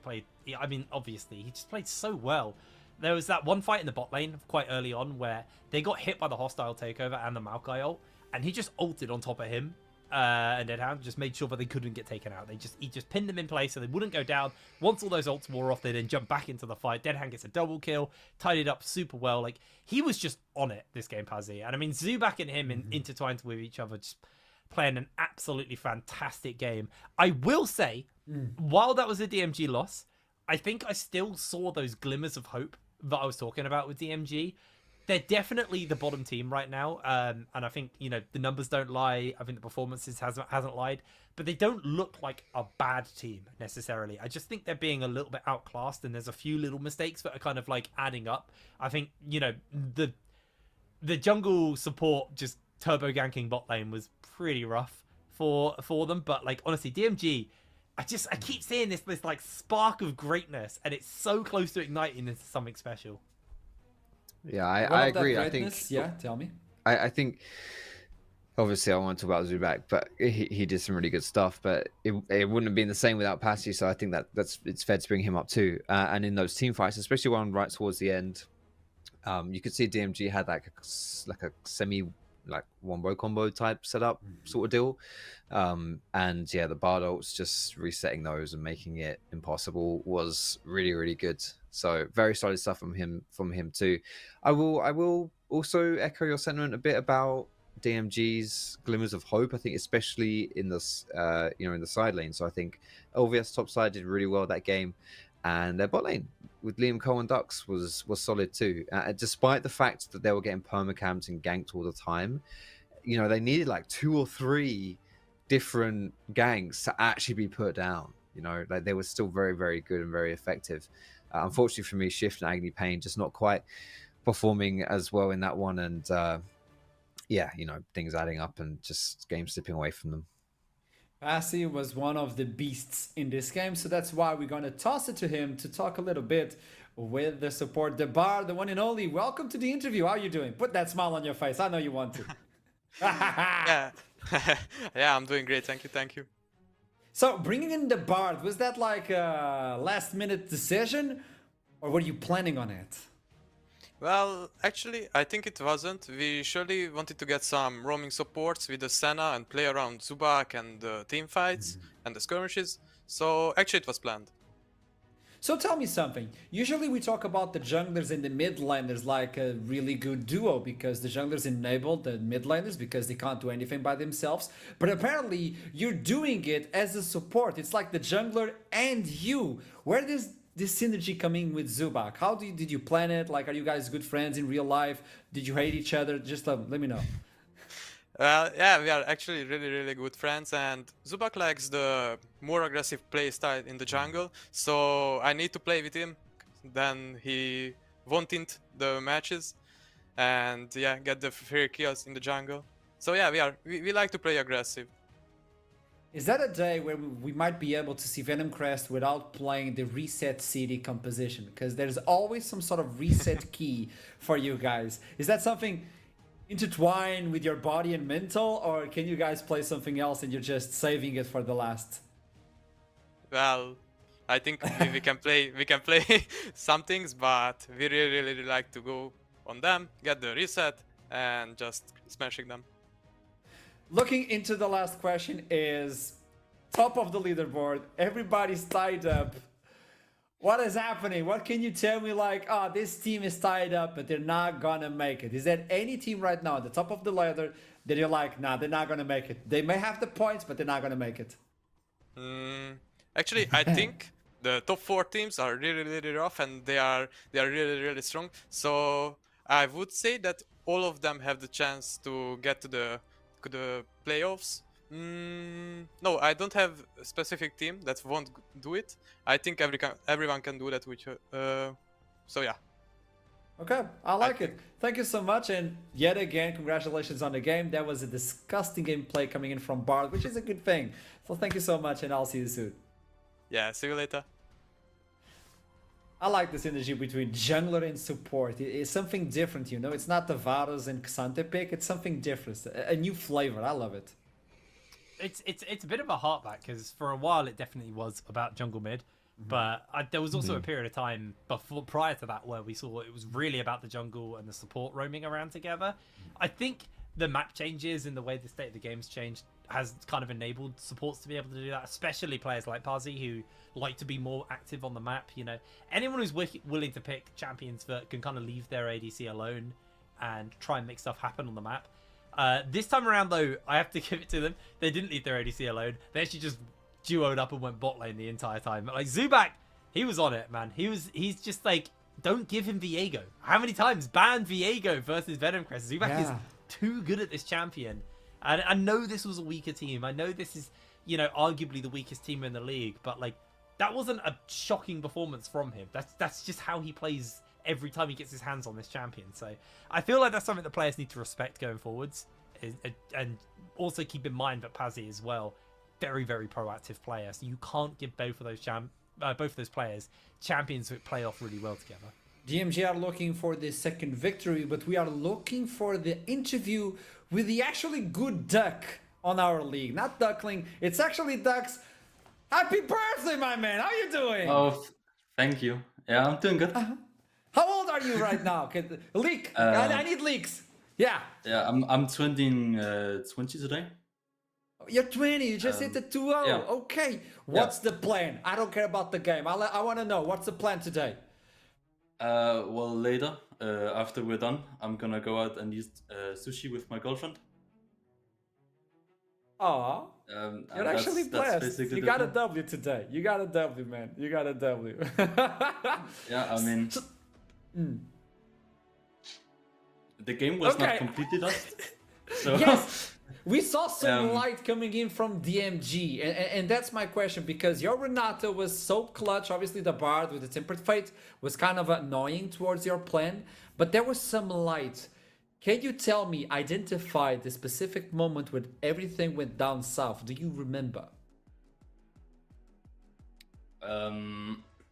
no, but I remember them collapsing on us at Baron, and that was not a good play. We tried to do something, but it didn't really work out. Right now we're just trying to look for plays and then refine them afterwards. I've only been with the team for a week now. Last time you saw me, I hadn't even scrimmed with them, but I'm here now. And I think we showed more promise this game than we did last week, and I think we have a real chance tomorrow. I like that, because there's definitely some light coming in from DMG. So I won't bother you anymore. It's your birthday yet again. Congratulations, happy birthday. Go out, get that sushi, man. Enjoy life. I love you, man, and I'll see you soon. Okay, thank you. See you. So polite. It's his birthday. He's getting sushi. That's a W. That's a W. Moving on. Match of the day, Verdant versus Nord. I mean, all the casters are like, oh, we're putting on Nord, we're putting on Verdant. We don't know where to put our points. But this is a good one, isn't this? This is a banger. This is going to be an absolute banger of a game. I've been firmly in Nord's camp for most of this split. A lot of people doubted them. I am a believer. I remain a believer. Verdant have been consistently very good. I do think Nord have maybe dropped some games they shouldn't have, but also same can be said for Verdant. It's so hard to call. As much as I'm definitely in the Nord camp here, I think it is so hard to call. My eyes very much on Merb's ADC for Nord. I think this guy is super good. Don't really have any more to put onto that. That's my thoughts on him. This is honestly probably one of the harder games we've had to call for the entire split, genuinely. And if you have to look into any lane, I really like to highlight the top lane, Nile, for instance, for the Nord team. He has been a beast and a menace to deal with. And these are the stats for the first half of the split. Taking into account, these are the stats for the top laners, but still, second, and only third in terms of damage and XP. So this is a menace on the team of Nord, right, Fox? Yeah, I fully agree. And even the damage stat itself is a little bit somewhat misleading because, he's played like Udyr and Ornn and stuff. So, yeah, not always going to rack up the damage numbers on those. But what can I say? Another NLC split, another focus on Nile. He's just, he's sick. Yet again. He's really good in the top lane. I think what Nile's strength is, it's actually very akin to the likes of Shikari, who we used to have in the league. Ooh. He's a very flexible player. Has the ability to kind of play everything. Like Foxy said, we've seen the Ornn, we've seen the Udyr. I mean, the Ornn's not... Ornn doesn't retain that much skill to play, but he's able to kind of take that L and play the kind of boring champs. But also, you slip him on like a split pusher. You put him on something like we saw with the Jax, which had a very high win rate in the league. You give him champions like that, he's still going to be able to play that just as well and have just as much impact. And I think that's what defines the best top laners in our league, is the ability to not just be an aggressive top laner. Because there's so many top laners who will focus on, and this isn't just this season, this has been every season since I started covering this league, is there'll be like this one guy who plays like, he only plays like the Fiora, the Camille's, and his KDA is insane, and his impact on the game is insane. But sometimes you don't need someone to play your Camille's, your Fioras, your kind of carry top laners. Sometimes you just need someone to play Udyr and max W and just sit there with a big old shield on their head. And I feel like that's what made people like Shikari stand out to us back in the day, was his ability to be flexible. Nile also been around, I think, around as long, if not longer. He's been around forever now at this point. Just a super, super capable top laner. Now, what I say all this, I don't actually think we're going to see too much attention, at least in this early ban phase, on the top lane. I think top lane normally gets pushed till later in the picks and bans, unless things like the Cassante are left open, in which case it's a pretty safe top lane pick. But I feel like top lane's a bit more of a handshake if it gets picked earlier than later. Right now, attention has gone towards the mid lane. Obviously, the Karma, technically flexible between mid and support. But with that Twisted Fate and the Azir ban coming in, do not want to be giving Warzy anything like that, although Warzy was also the one who banned the Azir. So see what the rest of this band's going to look like. No Varus, interestingly. And I know we're on a different patch. I believe Smolder's enabled as well. But yeah, so far no Varus. Let's see what else we get locked in here. I think a lot of focus on junglers is pretty standard now for these champ selects, like, specifically Maokai and Xin being really popular and very strong choices. And we'll see how this pick and bands rounded out. It's with the Kalista. So yeah, a lot of those kind of bottom. There he is! Oh, we got Okay. it! It's legally distinct Spyro! Let's go! Right. Well, yes. Smolder is going to be picked up. Do you know this chap, Foxy? You don't sound confident there. Okay. I know he's most likely going to be bot side. No, that's correct. Supposedly it should be an Yes, AD carry. normally Yes. ADC. Although I will say, Seen some mid, but I can't remember who I saw talking about it. It was a mid laner, a very famous one, EU, but I can't remember his name. Complete brain fart on that one. He was talking about how Smolder actually gets more stacks if they go mid. Interestingly, and stacking up is super important for Smolder. I find Smolder very interesting as a champion, capable of a lot of damage, but his main, I think, power is his utility. Is the ability for him to kind of slow the team down, has a lot of kind of AoE and a lot of tools that kind of enable team fights. And I think that's what's making so many champions in ADC kind of defining a lot of ADC. It's not your vain single target blitz someone down, move on to the next. It's like this Varus. It's the poke, it's the slows, it's the engage that those champions offer. And it looks like Nord just offering into poke. They know there's a Smolder there, so they're just going to keep him at arm's length, make sure he can't get in range of that big jelly globule to slow you all down. So I actually think this is quite a good draft here from Nord in answer. And I was looking into him because I studied a little bit of Smolder and was like, it could definitely be a pick to the mid lane, especially if you want to go through the role of AP. There's a way to play him with AP Comet and farm, as he stated. But I think he's going more for the Essence River and Navori Quick Blades. That is a really interesting build. And you can poke and you can reset those skills and be a nuisance and kind of pokey-ish as well. So let's see how they're going to face each other. I'm really happy to see this one. I was not expecting this one. Foxthorpe, I know you're smiling as well. I'm smiling because I'm reading what his abilities do on the second screen. Man, I'm so glad you're not casting this, right? Oh. Wait, am This I? is a friend. This is a friend. This is Wait, the so first you're, time are we've you seen him, casting this? Are you casting No, this? game, I'm Jake? not. You are, I mate. am. God damn. Yeah, I'm it. not casting cool. this. I thought that might be the case. Get So back to your usually- studying. Usually you start with Achu. That's the most important skill right now. Achu. Yeah. Yes. I just want to say that. Achu. You got mum. He's got mum.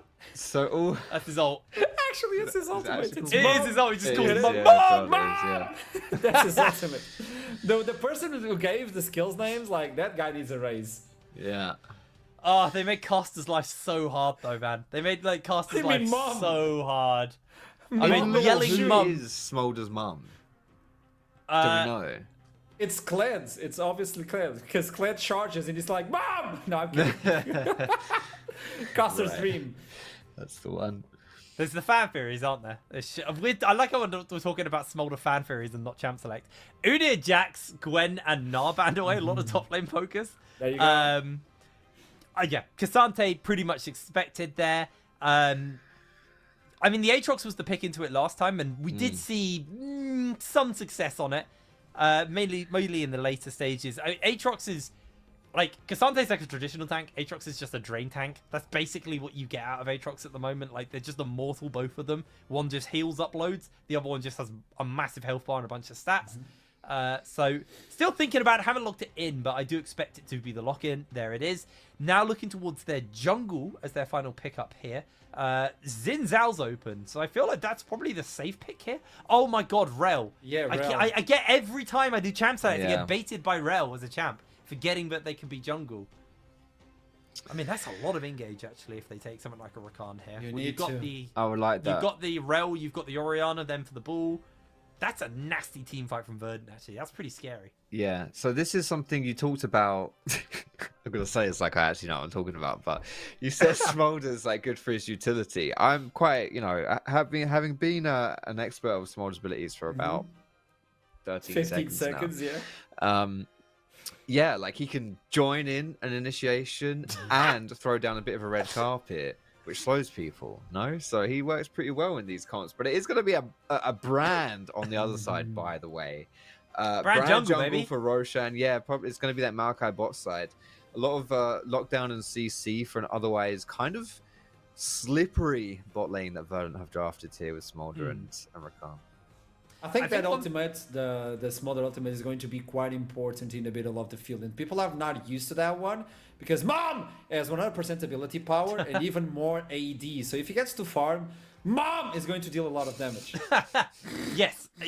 Honestly, Smolder Ultimate has an incredibly long range, and because it casts from behind him going forwards, if you're like off screen, you kind of sometimes don't see it coming, so it can catch you out. I do want to quickly touch on that brand, not too much because he's quite hot, but I do think, when you saw the Rel lock in, you're not going to play into like a Nidalee or something that can constantly counter invade and deal with you. He can get a very quick clear going. Once you cleared like 3 camps on Brand, it starts to rapidly pick up how fast you clear camps. And I actually really like it as a tool for this team because they've got a lot of poke with the Varus and the Jace. They want to be peeling backwards. Once that fight kind of gets to a point where they're getting pushed up and the health bars are low, Brand just slams that R out, headbutts the keyboard, sets his passive off on everyone, and suddenly that fight is really scary for Verdant. And Verdant are the team of nature, and fire burns nature. So I'm going Nord. Facts. Everyone knows this. It's just a pure fact. Foxtrot, what is your takeaway before we send it to the casters? Yeah. Well, the previous time these two teams met, it was Verdant who came out on top, and relatively convincing fashion as well. Yeah, I think after seeing the draft, a big Smolder fan, I'm going to go with Verdant, yeah. Oh, let's see what happens, because I know our casters are ready to jump into the rift. It is initialized, and he's back. His name is Mom! Where have you been? I've been good. I've been trying to get this whole new setup. You can actually vaguely see. See, I've got a new laptop right here. Yes, you can partly see it. And the old screen is now going to become my Twitter screen. You can't see that. Genius. But it's over here. It's Genius. all nice and vertical. But you know what else? You know what else is vertical? Actually, not vertical. It's horizontal, but could get more vertical here, right? 2-5-3 teams, right? Verdant and Nord going up against each other. Very, very flat league right now, right? But here's where they start to separate. Also, I wasn't initially supposed to be here today, right? I was supposed to be grabbing this laptop and getting it all fixed, right? You know what else I was supposed to be doing today? I was supposed to be researching Smolder today. So it'll be a live action research. We're gonna do it find out more live. about it on the Rift. Exactly. That's the bit. I do my best work live. You know, I do my best work live. We'll learn together. All right. I'm relatively sure it's a poke champ in the earlier phases of the game anyway, which is my favorite kind of stuff to be looking at because there's all sorts of implications when it comes to jungle matchups with that. So let's see how this goes. I'm excited for the game today. Who did you bet, by the way, on in Nord v Verdant? I went for Verdant, but to find out a little bit more about whether it'll actually happen, though, production are telling me, well, we'll have to find out on the Rift.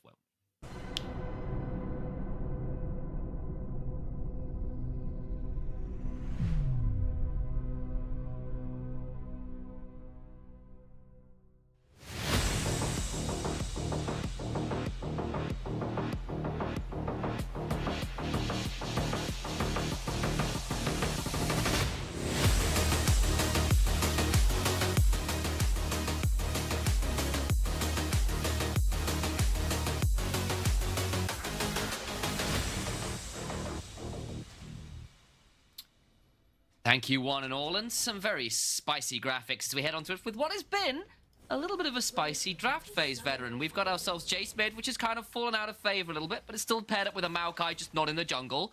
Brand is in the jungle, and Smolder's on the Rift, which you'll be live researching with us. Yes, and by the way, maybe you think it's out of meta, but in Warzy's champ pool, this is never out of meta. This has always been one of his big bread and butter champions. It does mean we have 2 poke champs on the Rift, just in very, very different lanes. I am very interested to see if we are interpreting Smolder as that kind of range champion that can match up with stuff like the Varus in the earlier phases of the game. He'll obviously have more kill pressure in the later phase of the game, where Varus still goes more all in towards that poke stuff, but I'm very interested to see how those interactions matter in the earlier phase of the game. And Nord, they can't wait to find out. No, they can't, as PlayStation Media has to grand entrance away and does survive, but will be pretty low. Will go for the reset, but will therefore be a little late to lane, and that should give Romeo and Merbs a little bit more room to shove. And even with the Smolder, who's normally with that W, that ability to sneeze all over a wave, you can potentially do quite a lot of early clearers. Flash, twisted advance forces a cleanse out of Gooby. They are really forcing it. Yeah. And this indicates to me, especially with the brand being on top side, that they do intend to go all in on the Smolder early. You know that they don't have the support in the early phase. Rakan with W can do a lot in the early phase, especially against someone like Merbs. But having already eliminated that threat, they continue to burn. They try to make it so the brand, when he's bot side, can be as impactful as possible. Now is the time to press on the violence, if ever, on the bot side there. I do want to briefly touch on, I do love Nord's composition in general, right? Jace Maokai always being a really classic combo when you get to the late phases of the game, just wedging and isolating and setting up for those Jace long-range pokes, which do a disturbing amount of damage these days. Obvious good synergy with the Varus in that regard. And Brand's Jace, also this double poke, double AoE combo, it's immense. If they had any reset champion on there, I'd just give the entire game to Nord. As is, it's kind of positioning dependent, right? If they're positioning really, really well and they don't get all in by the Rel, by the Rakan, setting up the Orianna, the Smolder, everyone else later on in the game, then they're going to do a lot of damage. But that's the big if, right? Play with that level of discipline. You should get all of your rotations of spells out over and over and over again, and you should win through sheer damage. So there's a lot of pressure on Verdant. But Verdant have done really well with pressure in the NLC in the second half of the split. They have, and I think Verdant have largely been pretty consistent. Yep. They had a couple games of Doxy on the Jace last week, and the game they lost was to a surprisingly patient Ruddy, right? We were both on the desk for that one. And it was the Z mid there as PlayStation forced to flash, it just dies! Wow! With the arrow, gets first blood! Yep, I mean, they have full permission to do all the violence because they knew Brand was coming bot side, but that has turned into a straight-up 2v2 kill. Obviously going to be happy with that wave reset as well, and Gooby, he's going to feel not very secure going for this bounce back. If he doesn't have the knowledge that Maokai Varus have definitely gone back, then he is just a cleanseless Smolder trying to fix the wave. He really wants to shove it in from that position, otherwise he's going to feel a lot of threat. Yeah, he can't do it.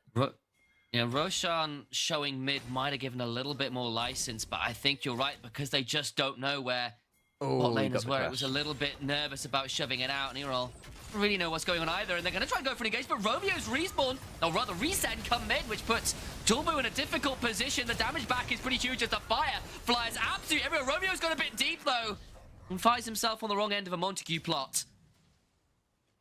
That's beautiful lyricism from you there, by the way, I just have to say. I think he might actually... I can't remember whether he's a Montague or a Capulet, so I might have got the houses the wrong way around. I feel really bad. I'm just... Whoops. You know, you'd think I'd think of Shakespeare when you start doing those references. I just think of Arctic Monkeys. All right. Oh my days, that's not a reference I was expecting. Every You're time, right, though. every time, man. Anyway. Man alive. Anyway, they obviously would have liked that to have gone a little bit better on the midsection there, but it did go over to the Rel. The Rel's going to be about as useful when fed and when not fed. I do think there is something to be said about when junglers do get first items, but in this particular situation, for the Rel acceleration, there isn't exactly a point where she's going to feel super comfortable against the brand, unless she starts to get mega fed. Her setup's basically going to be the same. You would prefer that to go to a laner. The best thing she's going to be able to do later is set up that massive Orianna bull. It didn't net her priority for the grubs, as you're seeing on your screen there. Brand's going to just instantly take that, so it doesn't really delay his play too much. Yes, I mean... Yeah, like, I scoffed because of how fast it was. Yeah. I think, as well, there was something on Reddit as well, where Brand can clear all 3 grubs from across the wall if you find the right spot. That's you can hilarious. do it like 10 seconds flat. It's pretty ridiculous, yeah. Yeah. So from red side, you can do it even from your own jungle. That is why Brand is the big power pick at the moment, right? He is this ridiculously fast clearer that always puts him on tempo, even if you get a small win like the one that they got, because they didn't remove the Brand from the map. Rel is not necessarily a gank ahead of Brand at this point, isn't necessarily a full camp ahead of Brand at this point. She isn't a meaningfully far ahead of Brand here, and the itemization isn't necessarily going to change in the 2v2. So Nord, they have done a mess up, but they definitely feel, especially with that lane Varus already having a kill, that they have the ability to bring it back. Doxy, because he's got the wave shoved in top, got to just walk down mid lane and look for something, gets a flash for it, but it's a nice little engage from Romeo in the bot side, puts PlayStation in a difficult position. Merbs is just doing unspeakable amount of damage, and Roshan and Warzy come down and throw in the skill shots from range. Roshan here has got himself an ultimate, and it is flame roasted smolder for breakfast, a double kill to the Jace mid. Yep, and there is the comeback. Rel could have maybe tried to go for a repeat play on that, but the play on mid, Jace was able to get away from, and top side was not looking open to a play anytime soon, so no real trade play for the Rel. Yes, did get that early kill, didn't translate into a speed advantage, didn't translate into a gank advantage. So far, all the advantages, they definitely feel like they're on the side of Nord. They certainly do, and we said that this bot lane would be one to keep our eyes on, but from literally level 1, burning all those summoners, aggressively flashing for twisted advances, it has been Merbs and Romeo that have been getting the better of Gooby and PlayStation. It's quite funny because in Verdant's side, that's the composition where I feel I'd be saying all in all the time. But Romeo is the guy that is taking that to light, and he's been doing that since the very first game with Nord. He has been that guy in the lead, trying to make all of these plays happen. And sometimes in Tier 2, that's enough. Just trying to make things happen, trying to get the game into your state of play is going to be enough, because when the enemy has to play reactionary, they will often mess up. It's all about applying pressure, just like Afromu said like 7 years ago, right? It's just all about pressure in the lane, and Romeo's out playing the pressure too all easy, around bro. that. Well, he did say Isn't that as well. the only quote that Afromu ever said? He said support's too easy, and the very next line was, it's just about presence in the lane. That was the next thing he said. That's actually, no, you know what? I didn't know the extended quotes. There you go. So I was joking about it not being the same quote, and it actually was just a more in-depth version of it, as Romeo and Gooby in a spot of bother there was Gooby, but a swift flap away gets him out to safety for now. Brand, though, as you can see on your minimap, has just been clearing away Rel's entire blue side jungle, because Brand does this, just hoovers up jungle camp. He is by far the fastest farming jungler on the patch, I think. Yep, he's a vacuum cleaner. You have fireman junglers, you have vacuum cleaners, and this is definitely a vacuum cleaner here with the Brand. But he will become a fire hazard later on in the game, if not already being one. Not remove the lint from your vacuum cleaner, that's the problem, you know. True. Merbs, though, he must be feeling very happy about this game. They got that initial advantage level 1, and they have pushed that through all the way. The dedication of Nord to say, okay, this is the chink in the armor that we have created at the early level. We're not going to let that go. We're not going to let them recover. that could be what ends up netting them the win overall. Double Dirk now on the side of Nord. Any 2v2, any 3v3, you have to think goes entirely in their favor. Well has to play away from whatever Brand's plan is. Problem is, Brand's plan changes by the second, right? You think he's clearing top. He's already done that. He's already bot side by the time the neurons in your brain have told him that he could be clearing top. So... And the problem is the information deficit as well. Yep. Highly favors Nord. Look what those control wards are. They've just cleared one out from the blue side jungle, but it means Rel is very much a known quantity. Julbu, who we've often praised for being pretty good at being aware of where the enemy jungler is on the map. That's something me and you have talked about before. And this time around, that's not going to be the case as Smolder uses the ultimate to try and clear the wave best they can, because it just can't be here anymore as Roshan and Romeo begin to return the favor that they started on the top side jungle. They're going to do it towards the bot side now. Yep, and here's another big issue with the Verdant draft and another big positive of the Nord draft. If Rand just continuously plays ahead on bot, ooh. Oh, Julbu. There we go. Will manage to crash down briefly, has got a flash, won't need to use it quite yet, enough shock is enough. But what is Julbu's option here? Does Julbu trade towards topside? Then you're trading with the Aatrox into a Cassante. That's not really a lane that we look at as being a hardcore acceleration lane. No fast play really exists there. And the trades Aatrox does on the current patch, this isn't Season 13 Aatrox anymore, right? He's not going to be dismantling Cassante himself. So you don't really have a good place to trade in. And look at the vision coverage on bot here. Jace can always just lean on bot side. So yes, we praise Julbu for seeing the options, but what options realistically are there here? They're very given limited. Nord's dominance mid to bot. Exactly that, and the Cassante is the Aatrox is going towards this Profane Hydra build, and you will, as a result, kind of try and play this to be a really scary flank threat. And the Brand, the Jace, the Varus, if the Aatrox ends up on their face with a good flank angle, that will be threatening. But that's not a lane matchup thing, right? That's a team fight flanking thing. And yes, you've got some shove into the Cassante. You can try and pull off some more of those roams mid that we saw a little bit earlier, but it's not going to be straightforward for Doxy to leverage lane leads into something more. Yeah, I mean, I'm a bit of an Aatrox hater right now, I will have to say. You and Kelsey Mose are both. Yes, it's becoming a thing. It's becoming a thing. And it should become a thing because it doesn't really do very much anymore as it does in the old days. Those days of Aatrox just getting back into the enemy's backline and absolutely dismantling them and being completely unkillable. That's Cassante, right? Now you're describing Cassante, which to Doxy's, poor luck, he does happen to be against. We're seeing the Season 14 equivalent to Season 13 Aatrox in play on top side, and it's not really going to go well for the Season 14 Aatrox. Yeah, we've seen a little bit of success from the top end of LPL, but that's basically because the top laners are really, really good at abusing the fact they can shove Cassante in and then be more of a threat in the backline easier, but that's just easier said than done. Yeah, especially this game when you've got so much zone control to get through as an Aatrox, the flank angles aren't going to be straightforward. I get to plead so much ignorance on the LPL stuff because I just don't watch it whatsoever. I get to stay in my bubble where the best Aatrox is. Don't get to play ignorance towards bot lane as Mervs is just overshoved, has to flash his way out. Flash, heal down. That could prove problematic for this dragon fight in 30 seconds with your AD carry down to 20% HP and no summoners to work with. Yep, for sure. But Warzy is still on the map. Warzy is still a big threat. And alongside Varus, they can do a lot at range. Oh, Gooby, no, that is not what you want to see. Romeo follows up with a twisted advance. Why would you walk up there alone? Of course, range ceases to matter when Gooby just offers himself 5 meters in front of you without any awareness whatsoever. So that is a good setup by Nord. Typically, those plays where you kind of scuff your tempo a little bit to potentially make a comeback play there. Normally, you do that when you're more significantly behind, but they don't want to give up this Drake. They have no reason to give up this Drake. Why not give up a little bit of tempo there for the chance of getting a playback, knowing that the enemy is going to take this opportunity to try to grab vision for that Drake? So I think that was a really good set of strategies by them. And to me, obviously just a feeling, it still very much feels like a Romeo-led team, right? He's being my big player for Nord. All of these kinds of catches, that's something that your Nautilus, your Maokai, that's something that they like to call. They like to be like, guys, we sit here, we can absolutely make a catch on them. Everyone trusts that call. And I do love to see Nord play. It's really good teamwork. It's really good shot calling. It's a really good in-the-moment decision. That's the kind of thing that you need if you want to move up to the next level, which both these teams want to do. Exactly that, and with how tight both these teams are, understanding 5 and 3, as we kind of talked about coming into the game, you want to be joining Ven and Crest at 6 and 3. You do not want to be dropping, particularly when there are people like Ruddy and Lightside hounding at your heels for that top 4. It is not an easy game to lose, especially against someone who is a direct rival. Winning this would be such a big deal. Dragon still stands. No team has actually managed to take it as yet after the kerfuffles that happened around the bot side.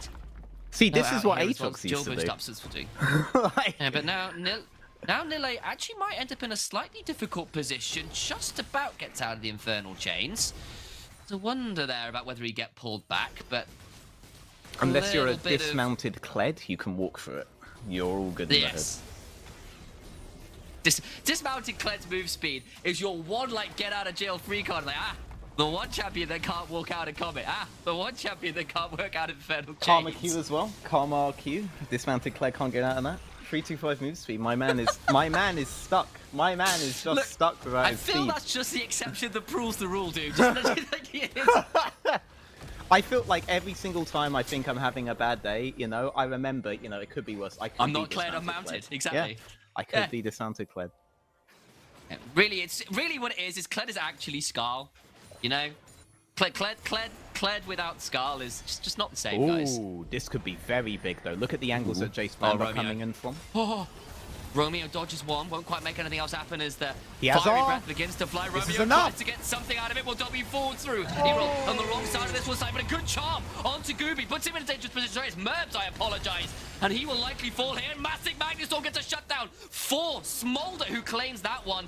Dead to rights though as Roshan claims another. Somehow, some way, Nile gets a double kill. And I think we're on a 3 for 2 sort of. This whole fight has been a little bit of a disaster for both teams, and no one again manages to claim a dragon because it's a bit of a mess. But with Roshan alive, maybe he can solo it out.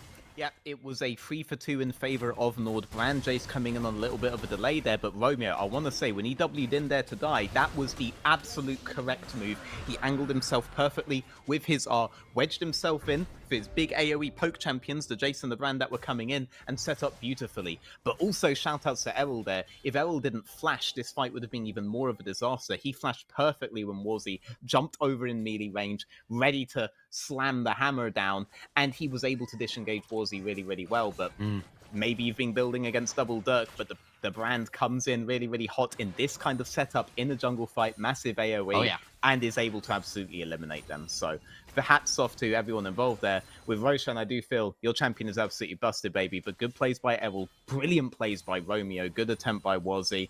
And you know, Merb, sometimes it ain't your fight, but he did take it gracefully. Problem is he gave the shutdown over to Gooby, who was 0 and 2 before that fight, and picks up 2 very key kills, has cashed in his cull. We could check in as well. How many stacks is he at? He's only at 100, so he's still got a little ways to go before that dragon practice gives him the pseudo Elder Dragon buff on his Q. Will summon his ultimate though to clear out the wave. This tower still falls though as Romeo just tanks it up. Yep. I mean, they just have a massive grouping on midsection. Their ultimate is up from Maokai in a couple of seconds. It's just not worth for Gooby to try to trade HP to defend from the tower there. He will just go down in a couple of seconds' time. So do have to give that up. They are behind on the map. Those 3 deaths did matter a lot. Rand delaying his tempo to grab the Drake was absolutely worth that grouping. There was no real counterplay on the side of Verdant they could do there. They're also being pushed behind on both side lanes. Nord fully in control of the game, 17 minutes in. That was Verdant not out of it. They got themselves a dragon and 3 of the grubs, so it's not been a complete whitewash there, but Nord have been so much better about these group marauder moments towards particularly the bot lane. Everyone here, Jilbu, they were all forced to back away, cannot really stick around, but now actually Merbs and Romeo, whether Jilbu might look at them, but decides against it, and they'll lose another outer turret, and the map for Verdant just gets smaller and smaller, and that gives more and more leeway for the likes of Roshan to continue to invade into the jungle. I do feel like Nord can do a 3-lane setup as well with the lead that they have, with the lanes that they have, with the kind of vision control that they're going for. I'd be really interested to see if they're to do that. Of course, if they decide to collapse into 2 lanes with the Cassante, that could also work out really, really well for them anyway. They honestly have all the options. Baron's up in a minute 30, so they do need to get their late game plan in. Very interested to see what kind of Nord we have. I feel like Romeo is going to feel the most comfortable the wider the map that you play. Running around as a death squad with Roshan into these AD heavy lanes, I think that would be his bread and butter, the way that he's been playing the whole split, the way he's been playing this game. Would love to see that sort of thing coming out. Yeah, pretty big deal, and especially if you're managing to leverage just the speed at which you're clearing the jungle to get some invades in. Definitely do a lot of work there was the Maokai setting up for some of those really scary burst combos that Nord have to hands. Chains of Corruption, a little bit opportunistic there, won't land. Yeah. It's not necessarily going to damage their back up into this area where they are full of vision, and for Verdant it's all black because the Maokai still has the R, the Jace Brand still have the poke. This is still a jungle area, you don't want to deal with any of that AoE in there, so you can afford, honestly, to throw out those chains every now and again as Merbs. If it hits, you win the game. If it doesn't hit, it literally doesn't change any of your potential map movements. That's how many cards Nord has from this draft. I'm really trying to remember if I put my points on Verdant or Nord right now, because I don't. I may have joined you on Verdant, I think. Yeah, I think a few of us did. There were a couple towards Nord. It was a close call.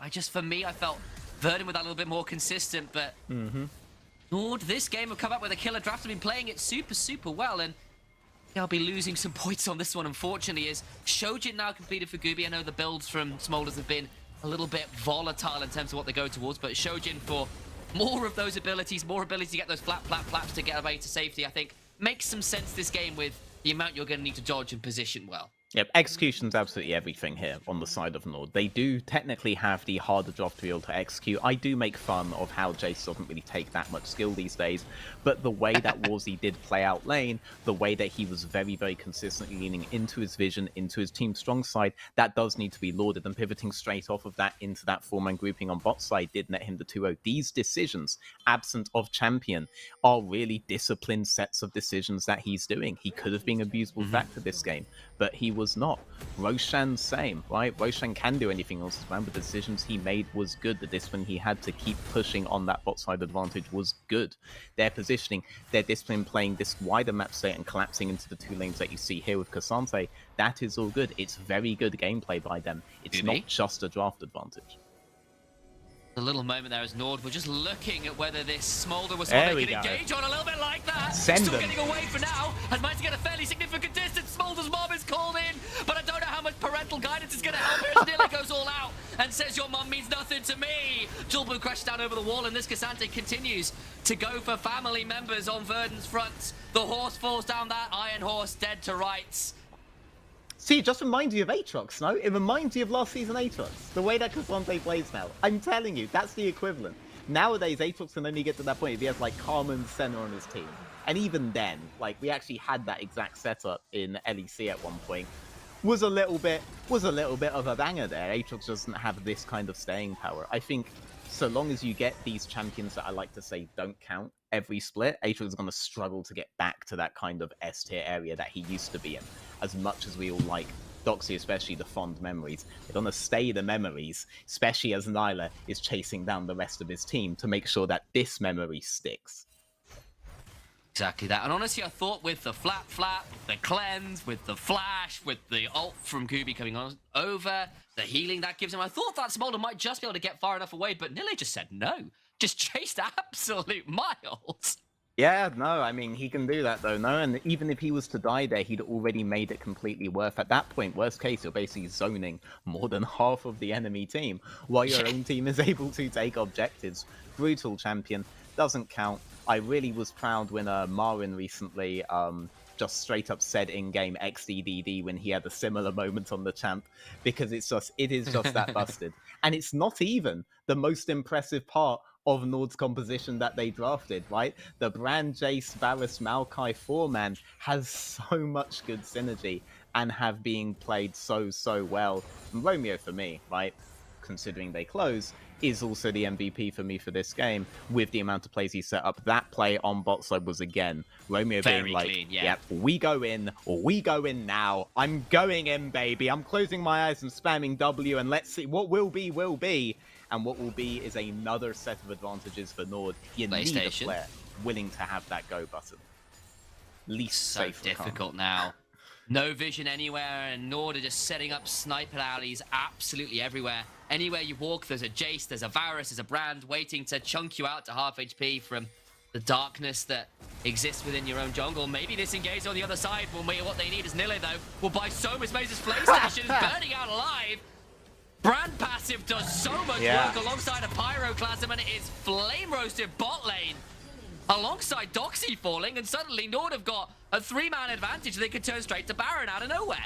Romeo hitting the take notes on the enemy team. This is how you push an advantage in League of Legends. There is no quarter, there is no mercy. Oh, Julbu. Julbu's the next to fall.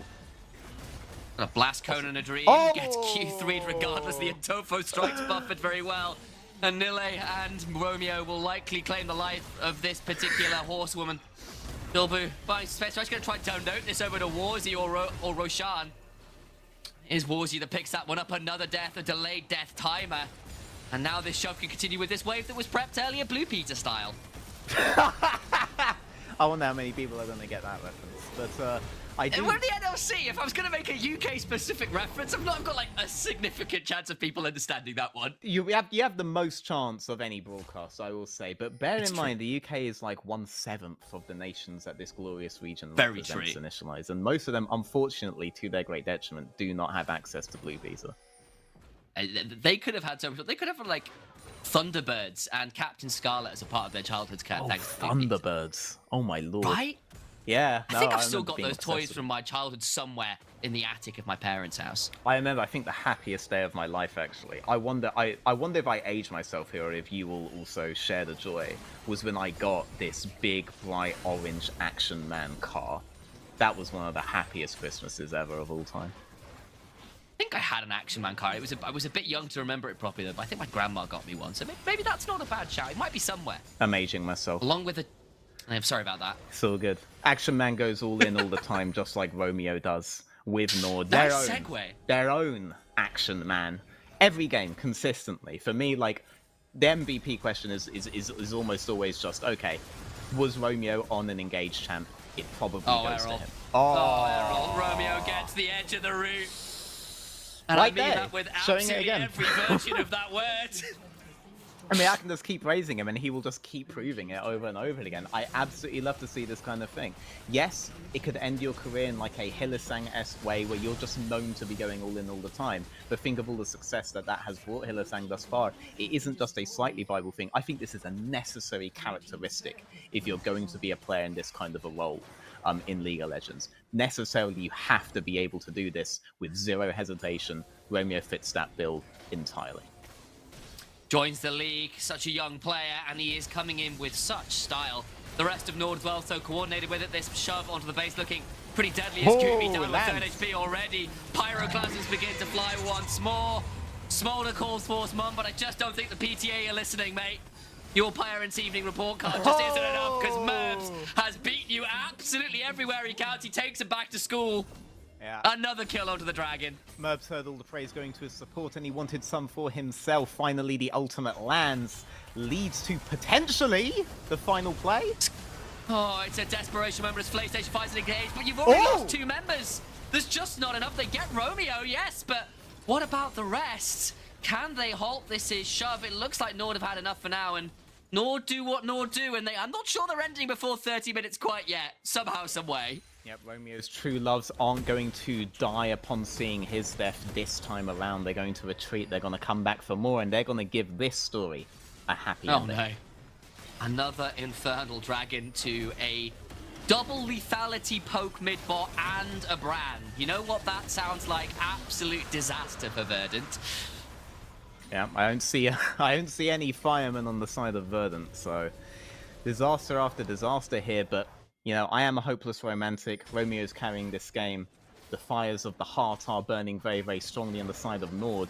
They're going to be very happy with this win. It's going to put them up the standings at a very critical moment in the NLC initialized. This could make Nord potentially our next playoffs candidate. Really important as well, because Verdant had the game ahead of them. They had the head-to-head before this. They won that first clash between the teams a few weeks ago. Nord evening that up, getting that game score advantage is so critical when the standings are so tight. The other side for Verdant, this has been a frustrating one. They have never really managed to get their combo going. They've had dive after dive, bot side, the 2v2 went away from them, and Nord just haven't taken their foot off the accelerator. And you talked about it earlier. Where did Julbu go? All his options were so limited, and they've really not found a team fight where they've managed to get a combo between Rel and Orianna, never mind the rest of the team. I mean, this really was a story of a big snowball from that level 1, right? Catching PlayStation in that jungle disconnecting that bot lane, going all in on the 2v1. Then when the 2v2 happened, it wasn't really a 2v2 anymore. You just got so many advantages already from 2 singular catches, and they just snowballed it over and over and over again. Revisit bot side over and over and over again. And so for Jilbu, if you can't catch Warzy, and shout outs to Warzy, keeping himself as safe as he did, and joining those bot lane plays when he had to, knowing that's where the advantages already were, there was no real options unless Aatrox becomes a burst champion and Cassante becomes balanced. Miracle angle. Doxy looking for it. There's no flash on any of the big carries on Nord. Can they find the right people? This might be it. Merns is down. Roshan goes golden, and he gets him. Pyroclasm's flying. Does he have enough in the oven to keep it cooking? Roshan down. They found what they needed. No flash on Warzy. No flash on Merns. No flash on Roshan. And Verdant find a last gasp here as Nille goes over the wall. But there's an execute available as Errol helps Smolder get a shutdown. Gooby gets it. Baron, I think, about to spawn in a minute or so. Romeo stops the backs and gets a hold of Gooby. Romeo on the tree just refuses to be cut down. What is going on? He's delaying them as much as he can. He knows that the Baron's going to be the next play for them. Jace is out. Jace will be enough. And look at bot and mid inhibitors right now. Look at that. They have to go back. They have to defend. He saw them so long that Baron is not an option. Baron's setup is not an option. Everybody's going to be respawned. The map is still entirely in Nord's favor. He's too good. He's too good. Zero hesitation right there. So long as he does something, he knows he's going to get something for his team there. That man is never going to fall victim to any kinds of insecurity, to any kinds of doubt, to any hesitation whatsoever. He knows hesitation kills, so instead he decides to turn it around on his opponents every time. Brilliant plays by him, and that was you have to think, as good an opportunity as Verdant we're ever going to get. Into corruption, Jilbu crashes down. What I will note is that Smolder has finally hit that critical mass of stacks, 225 through for him. It means he does have that Elder Dragon execute on the queue. Start to throw out some serious Scorcher Fire Breaths that do some devastating damage. Baron, though, likely to go down in favor of Nord. I don't think Verdant are going to get through here in time, though they're going to try regardless. Good. In goes Romeo. They're going to try and turn to this. Jilbu crashes down on the way. The Smolder ultimate is good. Romeo endangered. Doxy on the flank. They're going to kill onto Romeo. What can Warzy do? Remember, he still doesn't have the flash. Needs to back away. The Chains of Corruption land now Doxy in a dangerous position as fire continues to scour the world ender. Massive engagement. PlayStation, though, who gets a quickness down, and that's a kill on Nille. That's a big, big moment. Baron's still alive and 2 members dead, and Verdant, the scaling's beginning to come on through, veteran. This is a big all-in composition, and Smolder is definitely hurting right now. They do have a window in, any mispositioning by the side of Nord, and yeah, Verdant can capitalize on it one by one by one by one. Nille was thinking, wow, that was a lot of damage. Nille's thinking, I'm playing Cassante in the current year, surely I'm going to live, but no.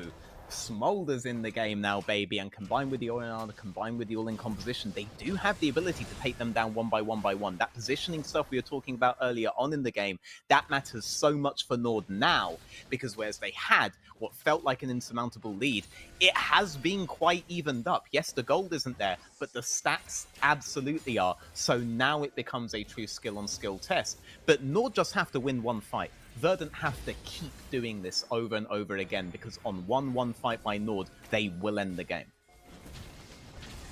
This could get very scary indeed. Eyes on Gooby, he's got a cleanse but no flash. Big slow there, and a big chonk onto PlayStation, and Jilbu could prove critical.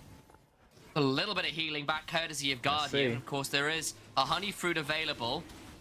Flanks this time around. No, Doxy's not going to quite have that option to them. This would be Soul, remember. Romeo trying to buy some space. Down to half of the HP as the Dragon. Smolder coming on through with the Call of Mom. Dragon secured, and Infernal Soul secured, and Verdant can't stop this one. And maybe that is what required for Nord to finally end this one. And Verdant's final comeback to be denied. Warzy throws out a shock blast that doesn't do quite as much as I feared it might, but they'll turn back to Baron with the HP bar and the positioning advantage. I mean, for all the Verdant fans, what I will say to you is that I don't think that Infernal Soul significantly changes how those team fights were going. If Nord position properly, Nord should win those fights. If Nord don't position properly, Nord will still get blown up. Infernal Soul will not change that whatsoever. It does not change their comeback mechanisms if they're getting caught one by one by one. So the copium there, if you are a Verdant fan, that Soul doesn't really change the state of the game. Hopefully Verdant don't get the fact that the enemy have a soul in their heads now. The enemy's now going to be pushing into them. If they are out of position at any point, zero hesitation, still go in. They're as squishy as they were before. They would have won those fights anyway. They'll still win with soul. You still want to get them into specific points. Hopefully Verdant, they keep pushing their bunches. They have a real chance still at finishing the game in their favor. Oh! Smolar calls forth Mom again. Warzy has to flash. They get a charm onto Romeo, who'll begin to twist and advance away. But reminder how much damage Gooby does. Needs to start floating away though, because Brand just says, I do it better than you, mate. Warzy goes to the skies and clips the wings of Gooby. Down for the count. Julbu trying to buy space with the Magnet Storm, but it's in a teacup. Just doesn't matter. It's irrelevant in the grand scheme of things because the train keeps rolling. And Nord, it's past 30 minutes, it's their time of the game as Warzy goes godlike.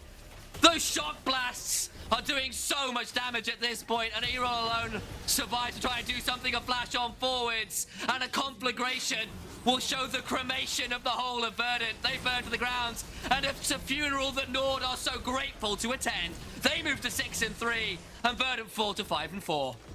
Absolute shoutouts to Romeo there. Right at the end there, he was the only one that Verdant found. Everybody else was able to flash back and regroup, and Romeo, he didn't feel like dying at the end of this story. This one was his to win all the way. Definitely has to be the MVP unless production is completely trolling. Very good, very consistent player at this one big thing. He is taking charge in all of these fights on these engaged champions. He is clearly a big leadership figure. At his debut split, I'm always impressed when I see that. You can't give a personality transplant to a player and give them that mentality. It doesn't really work like that. This is one of those innate things, you know? So I'm really excited to see how this player's career keeps on going. I'm really excited to see how his split keeps going. He should be very proud of this victory. Veteran holds the banner high for Romeo, and Romeo helps lead his team to a very good victory there over Verdant. Find out more, the analysts will be breaking that one down in a few minutes. Don't go anywhere, guys. We're back after the break. Oh.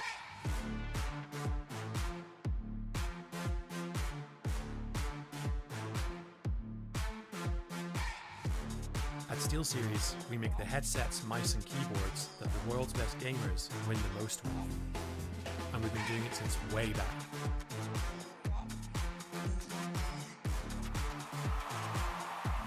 It's up to you how far you go, but whatever you do, go for glory.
And we are back with Nord getting the W, getting me those points as well. And that was an astonishing game to begin with. And I want to understand how it went that way at the beginning, mid of the game. We'll talk about the late game a little bit later on. But how it all the stars aligned for the Phoenix. It's quite a stark difference between the last time they met up, where Verdant actually took the win. But I think it just felt like everything early went right for Nord. They got first blood in the bot lane. They did get killed in return a little bit later. A bit of a mistake on the mid side towards the Raptor camp. They got caught out. Their Maokai got caught out, but they then returned and made the play bot lane, and they just kept the Smolder out of the game. Like he early was so behind, and you saw as that champion scales, they actually have a lot of impact in the game. But it felt like Nord had got so far ahead so early. Roshan was just denying so many jungle camps. There was a massive difference between the junglers by the end of that game. And it was every opportunity he took, he'd go in and take 1 or 2 camps. And it just slowly built up until the point where they were in the base, and when they took those 2 inhibitors and got forced back out, he was 3 levels up.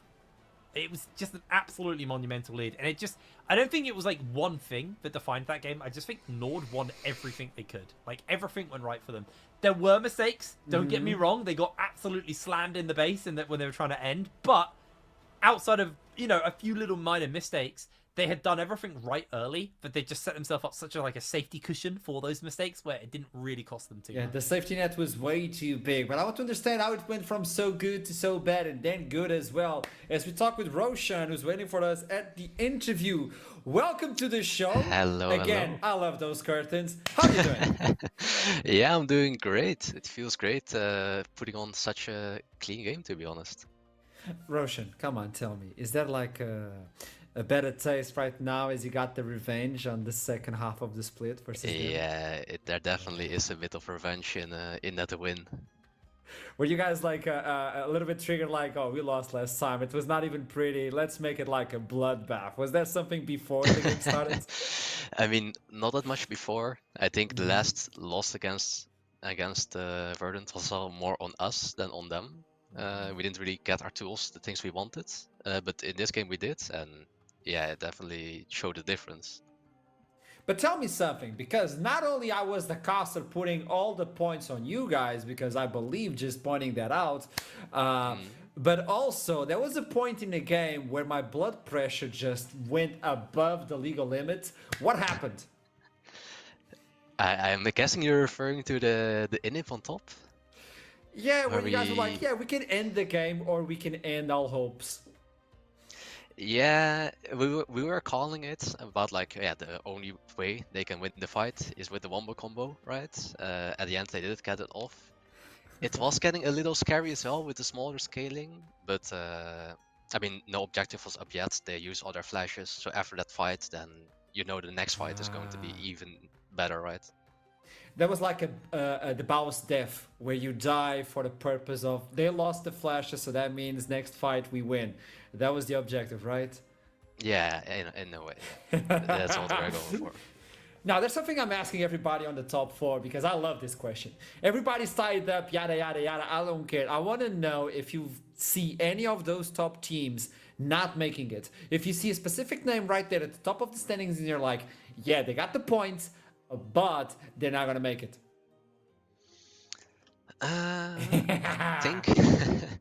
I think it really depends how people use their improvement from the first half of the split. It's a bit of an easy answer as well, but I think coming into the season, for me there was a pretty clear top 4 with Nord, Niantic, Verdant, and Lions Creed, right? Okay. But then Venom Crest came into the mix and they played really well. So I think if they can keep it up, then I mean there are 5 top teams and one of them are gonna drop, right? I think it depends. I think if Venom Crest can keep up, yeah. Otherwise, I would say either Verdant or Natives that will drop the ball. So I'm going to get out of the interview and start a new one with Verdant with Erol. Is there anything you would like to tell him, like a special message after this revenge? A special message. Yeah, I'll bring my notepad. I'm ready. Hit me. Roshan, give it to me. Where are they prepared for the brand pick? Because we did our prep as well, and they banned it quite a few times. So I was wondering if they're talking about it or if it was just completely out of their mind. Okay, I love it. Thank you so much for this one, Roshan. It's always a pleasure to meet you and to see those curtains, and best of luck. I got those points because of you. I'm just looking at you. Yeah, I got you. Keep voting for it. We'll get you the points. Yeah! There you go. Oh, we're out. No, oh, we're back. We're back on desk. We're back. See you, Roshan. See ya.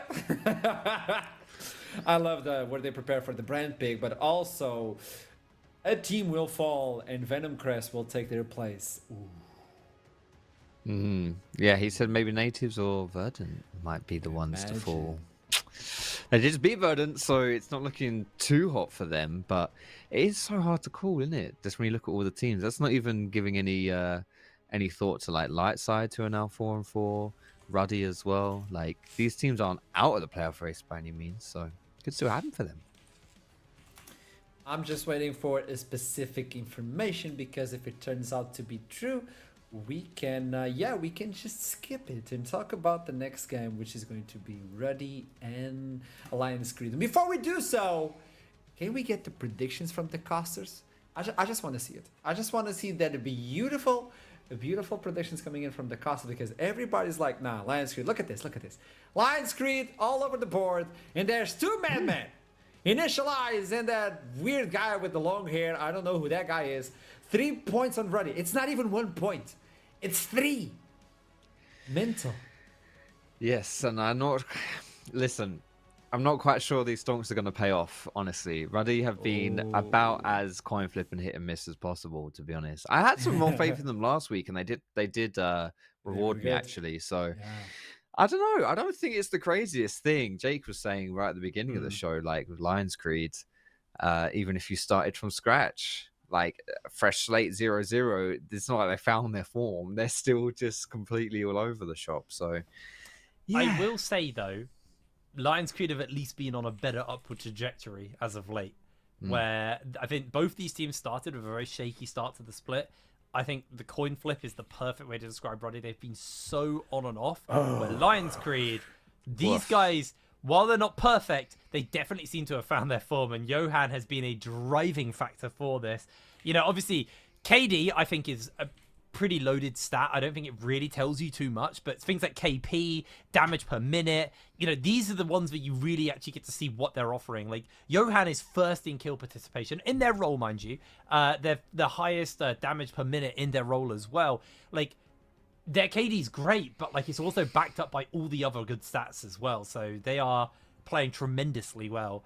And I feel like while Ruddy on form will make this a very close game, but you are on a 50-50 chance if you're going to see Ruddy on form or if you're going to see Lions Creed just play as good as they have been playing, because I feel like that's what takes the edge out for me, and that's why I went for Lions Creed, is I feel like Lions Creed have been more consistent as of late than Ruddy have. Yeah, I do. Again, want to put a lot of props to Johan. I think he's been absolutely sick as a jungler. Almost 80% kill participation is insane. But even the damage stats being as high as they are, when he's played Maokai twice, he's played Rel, he's played Jax, Vi. Like, these aren't exactly like mega damage champions, right? And they're more like facilitator champions. So yeah, he's been really, really impressive, and a lot of the success of Lions Creed falls on how Johan and Kasing link up specifically, and then Jinjo as it comes into those team fights, who is I believe our KDA lead in the entire league. I think that's what we saw at the top of the day. So he's been doing very well. Yeah, I think he's the beast. Yeah, tell me, Hipray. Nah, I'm about to derail this whole thing. Foxy, are you in an Udi? Yeah, I mean, did you sneak into your Udi? Come on, give us a twirl. Come on, stand up and give us a twirl. Let's show us off. I love it. I'm also wearing my professional trousers for today, so you know. I don't understand. Like, I do my best to dress like this, and you guys, we ruined it all. My Udi's got koalas on. Maybe I'll whip that out for game 4. Udi gang, actually, baby. I might whip it out for game 4. Yeah, let's Udi it up. Archer's Archer's just embraced little old lady mode. Like he's just given up. He's like, you know what? tie these fancy ties, wear these fancy clothes, and then me and Foxy rock up in Udis. I'm an old Yeah, man that's right true. now. I'm a Ruddy believer, so I'm like, yeah, you folks have no idea how this is going to turn out. As the players, I believe, are about to be ready to jump into Champion Select. And Rocking those voice acting chops there, my guy. yeah, you know my man. But look into the Champion Select, because I look into these names, and obviously you look into Ruddy, you're like, yeah, it's a 50% chance of them showing up. It's not even about them winning Lions Creed.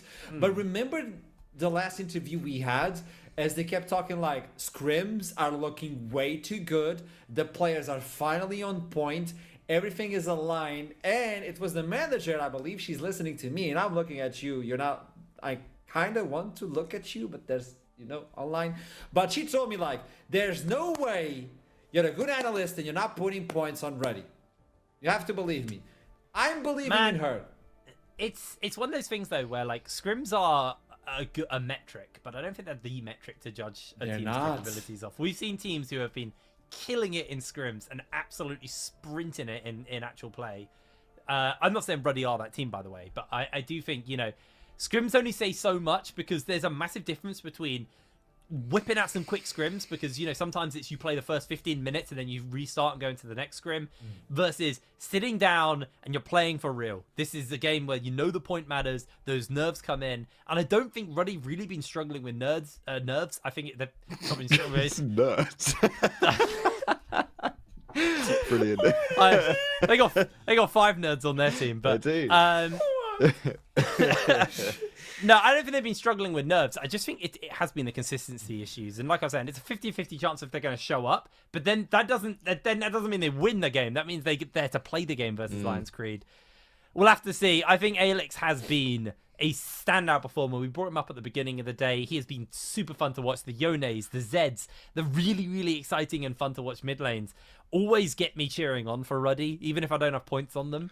I always do cheer for them, because they just bring such a fun game to the Rift, and it's so much fun to watch him. And that is something which I think will be a slight clash in this game here between Tempt and Alex, is they have similar champion pools. They both like to go for those scrappy skirmishy style mid laners like Akali, Silas, Yones, these kind of things. So we'll see how that goes down from the mid side. It is going to be another Cassante, third game in the row here. First pick for built in that top side. Clearly not built different, built the same as everyone else. Maybe it's Aatrox as a result, which would again be the third time in a row that we would have seen that top lane matchup. I want to say feel that's a that handshake. it's one of the first times we've seen people play versus Ruddy the past week without banning the Seraphine. And we know they like to play shield. So just saying. Yes. That is actually a very good point. There is a world where they could actually get their hands onto that Seraphine. The Ashe lock in here for Lions Creed doesn't actually say much, because technically a flexible champion, normally leaning more towards that support role as of late. The Maokai as well, fantastic pick here, because then you're really not showing much. You're going to have that Maokai, you're going to have that the Ashe. You haven't actually said where anything's going. Obviously, we know Ashe is going bot lane. We don't know particularly what role she's going in. On the other side now, Ruddy playing a little bit of a guessing game. I'm expecting this to probably just be their bot lane getting picked up here. Could look towards the jungler. Someone who hasn't shown their face at all today has been that Xin Zhao. Very, very high play rate and win rate here in the league. But today hasn't actually been showing up all that much. Looking in the Nautilus and the Ezreal here as their pickup, and Lions Creed now thinking about what they're going to pick up potentially as their ADC, is Tempt is hovering the Sivir.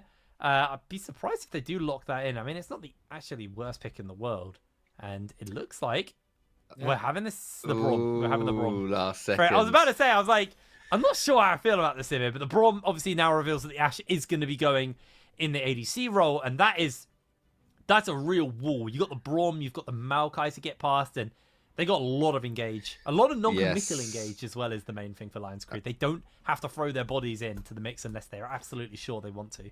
That is a hell of a lot of CC coming through from Lions Creed. Banning away the Fire Champion when you've picked up 2 Ice and 1 Nature. Makes sense, obviously. And, it's Pokemon rules. It is Pokemon rules. Plus, we saw Roshan last game absolutely put on a clinic with that brand. He was very effective on that one. So don't want that going down for Natty Nat.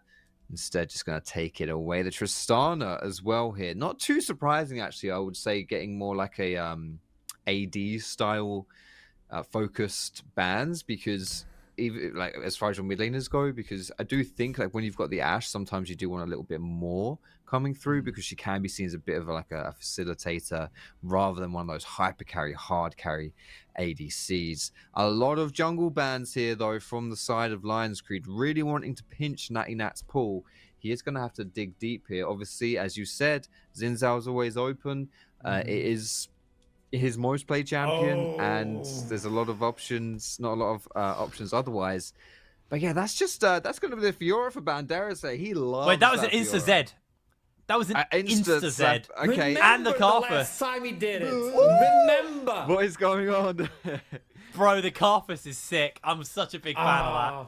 But that allows the enemy to go in. Johan can just go in, invade as much as possible unless they go that is the worry.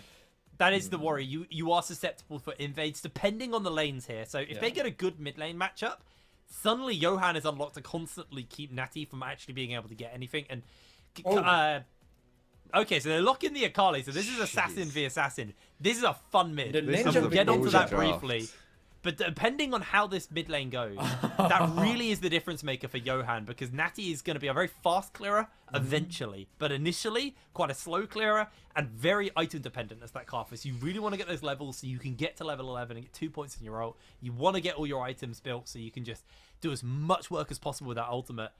Man, this mid lane is going to be so hype. I love me an assassin mid lane. Yep, and you've got a lot of CC on both sides, right, when it comes to those team fights and stuff. I think, obviously, that does benefit more Lions Creed. Like, you got Nautilus ulti for Ruddy to lock down these kind of assassin-style champions. But that's about it, actually, from their perspective.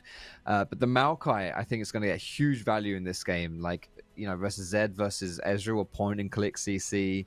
Really crazy stuff there.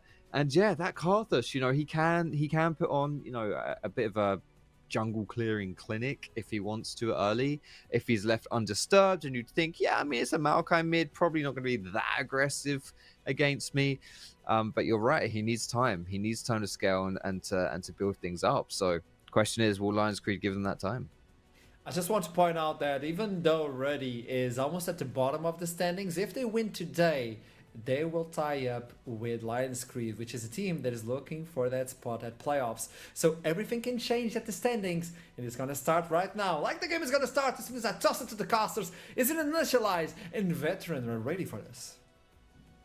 Indeed, we are. And apparently both of these teams were pretty ready and willing to throw down some very interesting drafts. We've got a pretty big skill matchup mid with the Akali. I know you were kind of raising your eyebrow in from Tempt at the end of it. We've got the Zed back again. We've got a Carthus jungle, the Fiora for Banderas, a classic for him. So much to talk about. And I think these side lanes, as we get into the later stages, are going to get very spicy indeed. I do like the way that Ruddy decided to match a lot of individual elements that Lions Creed were going for and try to do it even better than them. I do think it's left one big hole, though, right? Like, I think they were like, oh, we can match the globals in this way. But if you then want to play that kind of wide map, like very patient game from before, where is the wave clear on the side of Ruddy? I don't think this is as idiot-proof of the compositions they had before. Makes it very, very interesting to see what's going to happen. And considering how core the wave control and the patience and the push-pull of the map was the last time we saw them try and play something a little bit more side lane focused, that's difficult. At least you have got Carthus, who I suppose could double up as wave clear mid if you needed to. Yes, like there is some wealth there if that is actually Carthus wave clear with a wall of pain might actually be a valuable option there. Yep. I think what they do have in spades is they do have disengage. They do have the ability to kite back perma. That's going to be their bread and butter. We saw them do a similar setup last time. This could be the solidification of a Ruddy meta, a Ruddy playstyle. Ruddy will see going forward. Yes, for sure. And again, part of this as well is it's a real test for them. Because obviously we saw them pick up a win last week, and it was a good win against a team. I think it was Verdant they beat with this kind of comp. Doxy was super ahead on the Jason. It didn't matter. It didn't quite work. But this time around, we've got ourselves a very different style of team, a very different style of players, even in form of Lions Creed. And this will be a test for me. Are Ruddy on the upward trajectory? Can they string more than a win in a row together to really make a run for playoffs? Or will Lions Creed kind of come forth into the promise that they showed, you know, before the split began, or all the promise people thought was going to be there? Yeah, and as I had to say, this Lions Creed lineup, this Lions Creed draft, I've wanted to see Banderas on Fiora the entire split. I love him on that champion. That is one of his big bread and butter picks. And honestly, when I see Kasing going for the Braum, when I see Ash on bot lane for Jinjo, I think these guys are also in their comfort. Jinjo on a lane bully, Kasing being on one of these champions he can try to play the map with back when the Kasing effect was in full force. And with Banderas, I think this is brilliant from both teams, both in comfort, loads of questions, and now loads of answers. Also finally loaded into game as well, so we'll head to the Rift, shall we?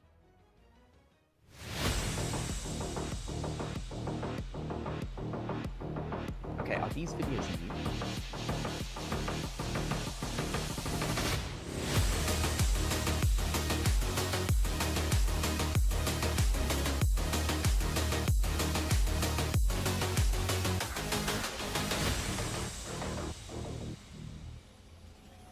Snap back to reality here on the Rift. We have got ourselves some very interesting drafts to deal with, and I love that you brought up Jinjo as by far the most consistent member of Lion's Creed.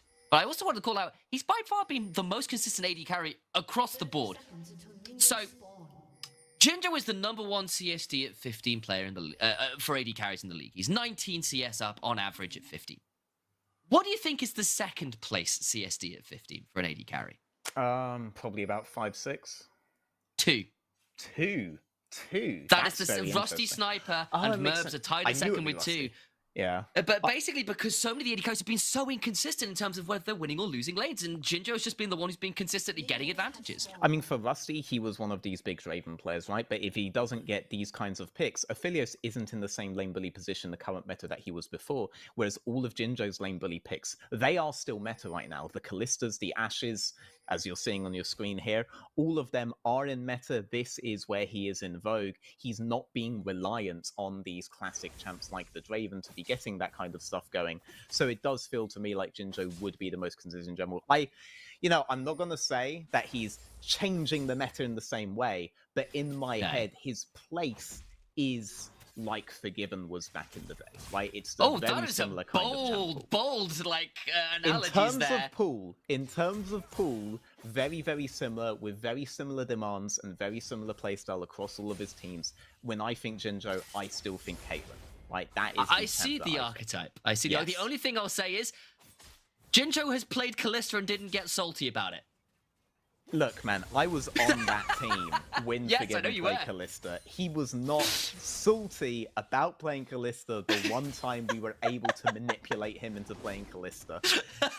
Dude, we had like a separate group chat where Folly was like, you can say this and you can't say this. That's like, we're playing Callista, like, no one make a big deal of it. No one even bring it up. You will pick, okay? Like, it was a whole thing. Look. Jinjo, fantastic. New generation, same archetype. I'm very sure if Forgiven was being brought up today, he would have gravitated to Callista. It was a very different champion when it was released. You have to very true, indeed. Very different. Whereas for Jinjo, one of his big bread and butters. Generally, anything that pushes lane, Jinjo likes, and for me, that's where his similarity of that archetype of player falls into place, as well as the way that his teams like to play around. Braum plus Ashe, that is a quintessential. We're definitely winning level 1. Don't even bother trying to contest that.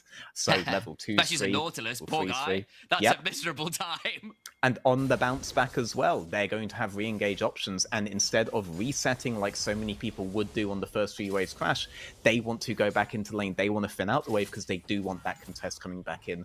Very classic from Jinjo across many teams. And Kasing, he'll be used to this, right? He has done all of this kind of thing before. Experience there will come out in force. But, we're talking about early game a lot here, right? We know what's coming in later. We know what's coming in when the wave in mid lane hits 530. We know what's happening when Natty Nat hits level 6 with that Zed, right? We have the classic Zed Karthus combo. Press R, and someone gets immediately popped. And we are looking at Karthus in those late game scenarios to be holding mid, as well as applying global pressure to make Banderas' life hell. Let's see how that goes later on, because any advantages you get early, you have to try to snowball it into this massive globals composition that Ruddy have done against yours. When you got the Ashe, you must have been thinking you were the guys that were going to control the map with the Fiora, but the Karthus has changed everything, along with the Ezreal. So many opportunities.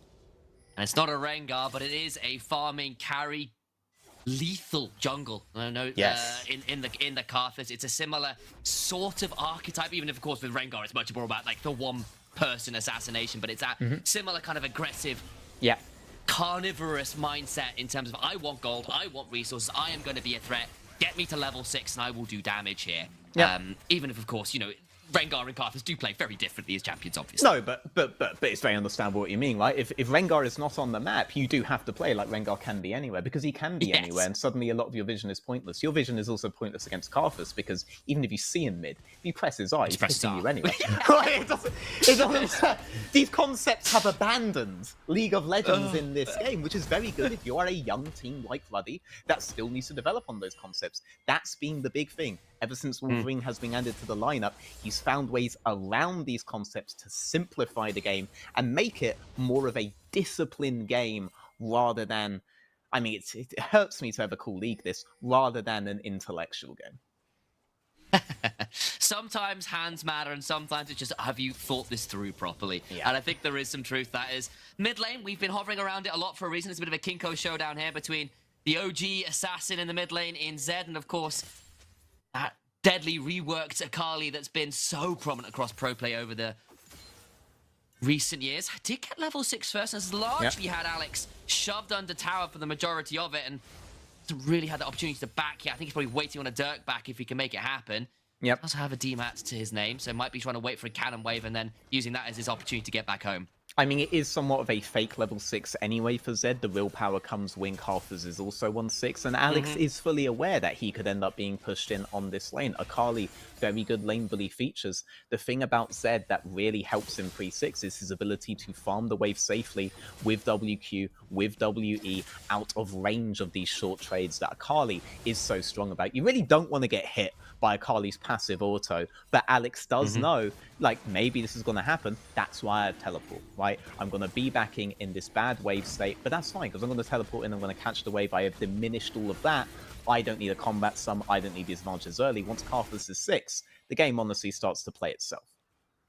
A reminder in terms of Alex's champion pool. Zed's, I think, now his most played champion of all time, or his second most. Either way, as a result of his win last week on the champion, it's now 5-1 all time competitively on the champion. He is so confident on it, and it was a statement we both kind of mused on a little bit last week, as Banderas will roam down to prevent Natty Knight getting an invade on towards those Raptors, and I don't think either team's felt comfortable enough to go for the grubs as yet, and maybe I will finally get this moment to chat about this, because he basically said, look, the way Alex plays Zed, he's so confident on it. He knows all of the kind of the margins of error on it, that he doesn't feel the need to brawl all the time. He's happy to go 0-0 and 0. He's happy to play the game a bit slower because he is so experienced on the champion. Yeah, I mean, look, if you look at my tweet history of Wolverine, you'll see some disagreements for sure. But in this situation, you disagreeing on Twitter with other analysts? Say it ain't so. I mean, I've never seen you do that before. It's impossible to be as correct as I am and not come into conflict. But dear. When it comes to how he Didn't has been a tricast with your ego. utilized, it's always a tricast with my ego, baby. When it comes to utilizing a team like this, if you have a player that is extremely comfortable historically on a certain kind of champion, Alex, his historical best champion is Zed. Making your drafts work around those niche picks is absolutely the thing that you should be trying to do. This isn't the case of Wolverine coming in and making them play Zed because Zed is so good in the meta. It's having them, enabling them to play their comfort champs and making it work in the current meta. Everybody here is not on something that is alien or foreign to them. They haven't had to learn new things last minute because it's the best in some kind of nebulous vacuum. They are playing what they are already good at, and they are doing it in setups that enable them to be as comfortable as possible. And a comfortable player plays like Romeo last game, or like Alex the last time that we saw him play this Zed. And that was like, it was like a new player entirely. That's the exact kind of Alex we want to see. Yes, it's very entertaining when Alex just goes all in on Irelia over and over and over and over and over again. But my God, I really love to see him when he is this confident. The other side, though, Akali as a champion, Tempter's put many games into very successfully across his career, is doing very well in the lane so far himself, and is willing, I think, to try and take this skill matchup that I know you were a little bit nervous about seeing, because, of course, with things like the Karthus locked in, that Akali may need to play a little bit better than just the average to make it work. I mean, what I'm truly nervous about looking here, because yes, Tempt on Akali, Tempt and Johan, they have been able to do really good things as a 2v2 mid-jungle. One of those two I gave MVP, and I remember it was always between one of those two, the last time that they were in the league, because their mid-jungle duo had done so much control, stalling out games until they got to the points where they could win. It may have been Johan. But what I'm really worried about looking here is Banderas. He's accumulated such a good lead. Arrow? Doesn't matter. So What? far away. Absolutely chilling. We did see Just Can just standing there in fairness. It was just like that came off screen out of nowhere. Yep. Hang on. A little bit more going on. Everyone's here. Kasing's coming on down. And in the end, it'll be really a good. heal from Just Can. And nothing else popped out yet aside from Tempt's ultimate, which could prove problematic. Especially because Natty Nat's still holding onto that big nuke button in the form of the Karthus ultimate. Don't need to. They forced a trade there, and from that trade, Tempt actually shoved out the wave for them. That was the entire reason to do the trade there at all, was to get the wave fixed. The wave has been fixed as a result of the trades. They got everything that they wanted from that play, right? What I'm really worried about, though, trying to get back to the previous point, is Banderas. That massive advantage he's got on top side. I've even seen him proxy past to Cassante with jungle knowledge. He's playing super consistently. I'm worried it might end up being all for naught later on in the game when he has to deal with this Zed Karthus double duo. I'm so interested in the real strength of Zed Karthus here when it comes to having to match that Fiora side. Are they just going to match Fiora, or are they going to try and play acceleration against Tempt? And you have to think with Tempt, there is a Zhonya's in his future. That initial... Almost inevitably, like, that initial stopwatch spike doesn't exist anymore, though, right? We have dissolved that item. It has to go straight in towards the Seekers. So it's not going to be as immediate of a count as it was back in those dead years where Zed basically became unviable because of the ease of stopwatch and runes, the ease of stopwatch and builds, etc., etc. Banderas, no such options, right? For him, it's going to come entirely down to mechanical play, entirely down to positioning. I'm worried for him, right? There's a big potential that, as good as he's doing now, he could end up being shut down later. That is kind of what's made us quite interested about this draft, because there are ways to play a more of a 1-3-1 comp on both sides, which is kind of unusual with the way League of Legends has been played over the last few years. That freedom to play the 1-3-1 that used to be the gold standard of the best League of Legends teams of the day. I'm talking about, Season 6, no engage comps with Duke playing old Jace that required skill. Yes, I'll say that just for you. And we have seen much more focus towards the team fight group up options and less about playing the map a bit wider over the last few years. In this comp, these teams, there's so much more about the ability to play the map wider on those side lanes with the globals. A little bit of housekeeping here, briefly, before I let you go on as well. Yeah. Did see second dragon was claimed for Lion's Creed, and also importantly, Natty Nat didn't claim all 3 of those first grubs. Johan did manage to nab one away, so Ruddy didn't manage to get all of those when they first went for it, but the respawn's coming through, and because of the dragon, they should still get the 5. Yeah, the 5 is really what matters here, right? Especially if you're going into a 1-3-1 composition here. Ooh. Yeah. Okay, very aggressive There's from never Johan, doing but it. gets a flash off of Alex. Won't get anything more, but that's pretty okay. I think the Maokai's happy to trade flash for flash there with the Zed. I mean, Zed is extremely safe for very similar reasons to why Azir is extremely safe. One of my favorite players of all time, Humanoid, began as people meme nowadays he was an Azir 1-trick, but he was never an Azir 1-trick. He was an Azir Zed 2-trick. Those are the 2 champions he was extremely good at. This is also why I thought he was the safest bet back when him, Abadage, and Nemesis were rookies, because he had an assassin and a mage, but they were basically expressions of each other. You play Zed with that WWQ in lane, and you are basically playing him as a mage until he gets to that one-shot point as an assassin, so you can build on a lot of things, a lot of concepts that you typically learn with mages as well. Zed is this really nice in-between, similar to how Ahri used to be until Ahri just became just a mage, not really an assassin anymore, unless you get, like, Giga snowballing with 25 Magi stacks, and even then. But it allows you to be this safe in the individual 1v1, unless he really wants to die. You're not really getting those options as Johan that you want to. You're not really getting those options as Kasing as you want to. You just end up fixing his wave for him. Looks like... Okay. Yeah. Only 3 grubs to Ruddy. They didn't claim the additional 2, and Lion's Creed only managed to pick up a couple themselves. They'll be even on those, and they managed to get them just before the Herald spawned, I think, looking at the overlay. So no one getting towards that break point of the 5 grubs. I guess Natty felt like it was just too unsafe to go for any more. And he has just been hard farming his way towards level 11, level 10 on the Karthus very, very early on. 40 CS ahead of the Maokai, and that shouldn't really surprise anybody. But it is saying a lot about how Ruddy are wanting to play this game, which is namely pretty damn slow. Are we about to see a fight? Finally, Natty flashes away from the Enchanted Crystalline Arrow. Alex now looking for the angle on him, but I think that's just a dead support. First blood on towards Johan's Maokai, and Alex without the flash, I think is in a dangerous position himself. Gets slowed by Tempt. Will try and R his way out to safety, give himself a shadow to play with. But if he goes back, there's Johan just waiting for him. Goes back now, the wall of pain is down. Will finally get out with a well-timed WW and does get out safely. And now the Karthus are involved in the Requiem. It's for a dream, all right. And Natty Nat comes out gold. Yep, the turns occurred. That isn't even as powerful as it can be. You're supposed to be using the Karthus ultimate before the pop of the R. Instead, you had the pop of the R first and the Karthus ultimate coming back later. The entire purpose of Alex's R was just to buy more time for the W before going back on the R. Well, that's a solo kill. That's gonna hurt later. Like, they haven't done anything with this. That's tower as well, isn't it?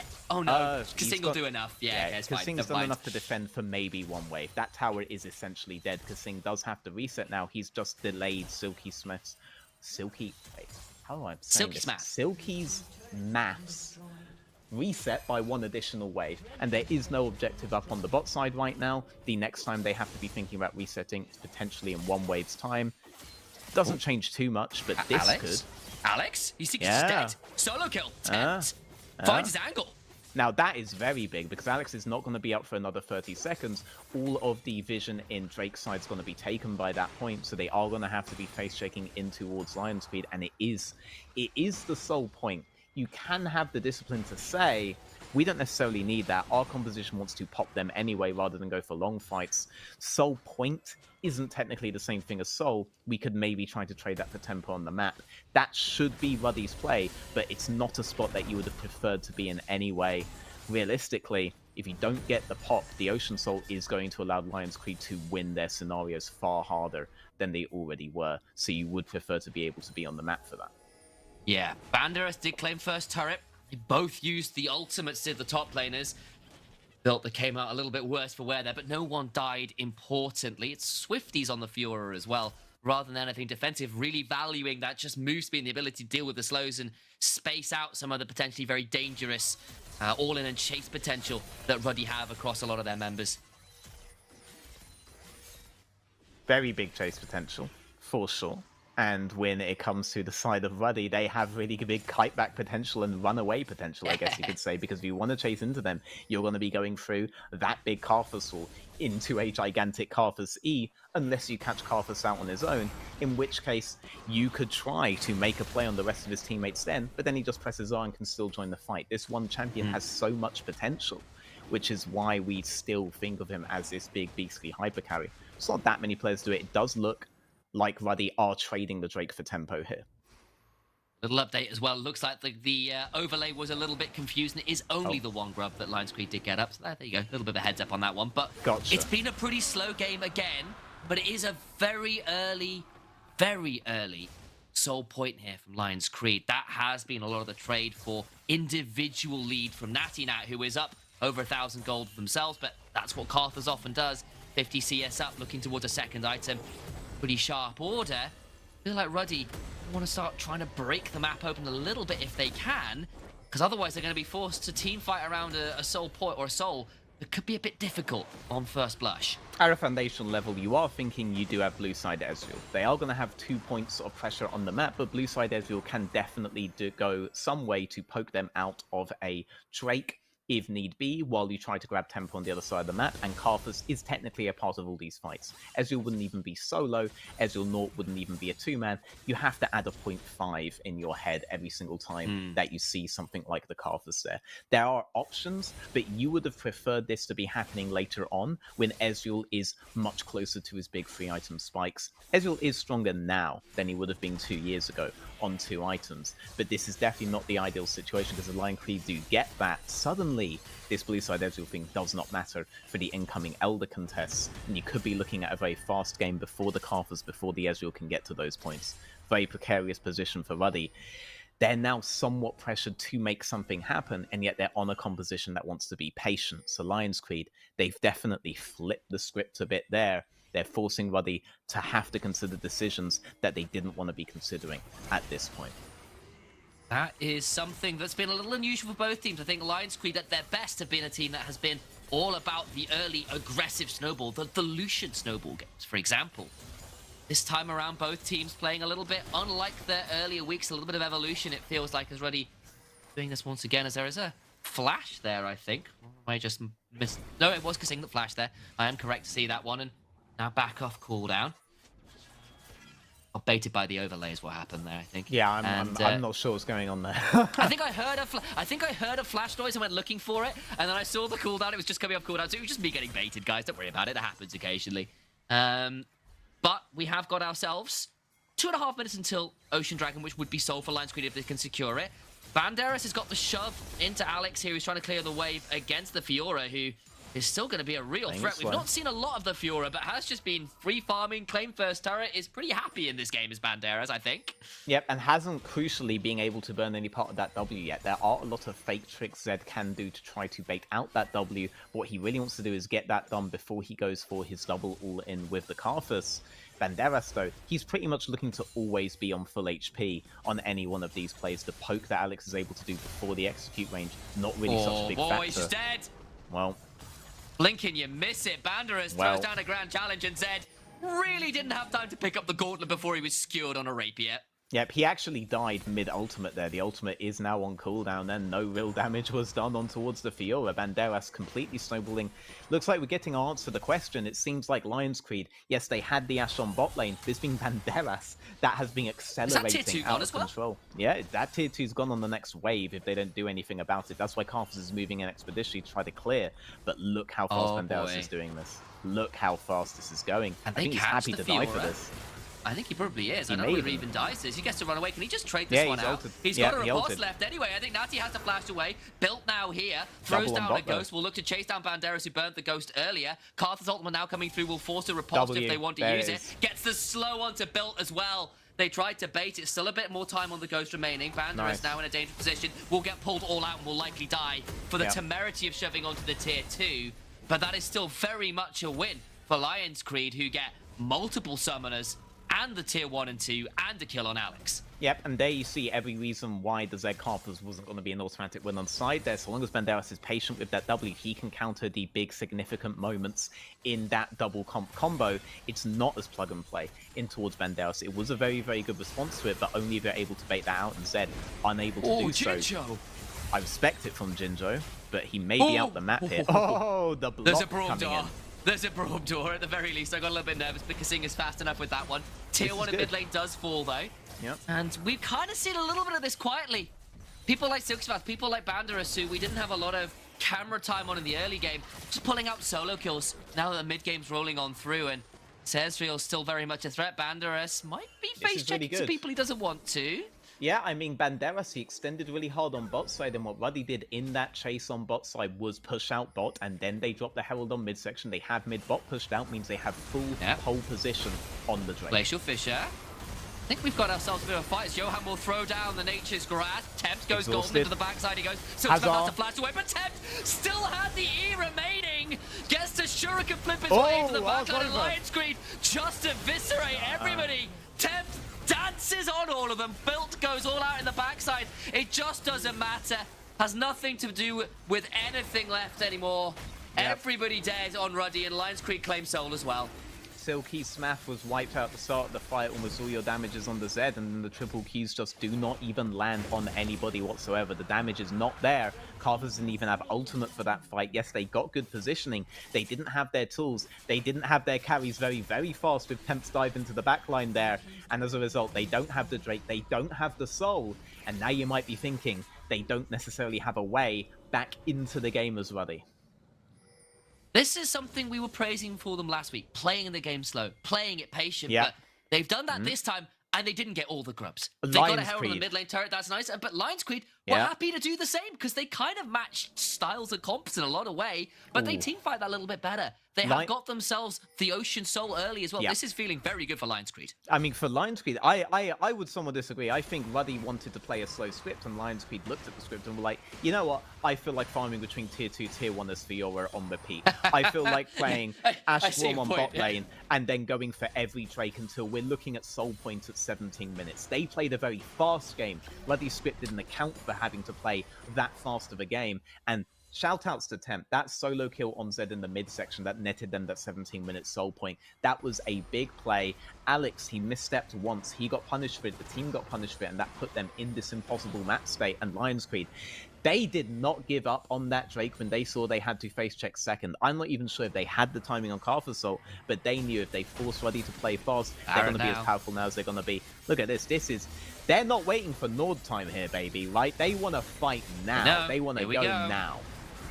All right, Cartson comes on down, but the Requiem, I don't know how much it matters into a Locket Shield at this point. Banderas just goes 1v3 and murders the Nautilus. Johan in a dangerous position for Alex, but stunned up as the Zed goes down. And everybody just falls apart again as Tempt on a rampage.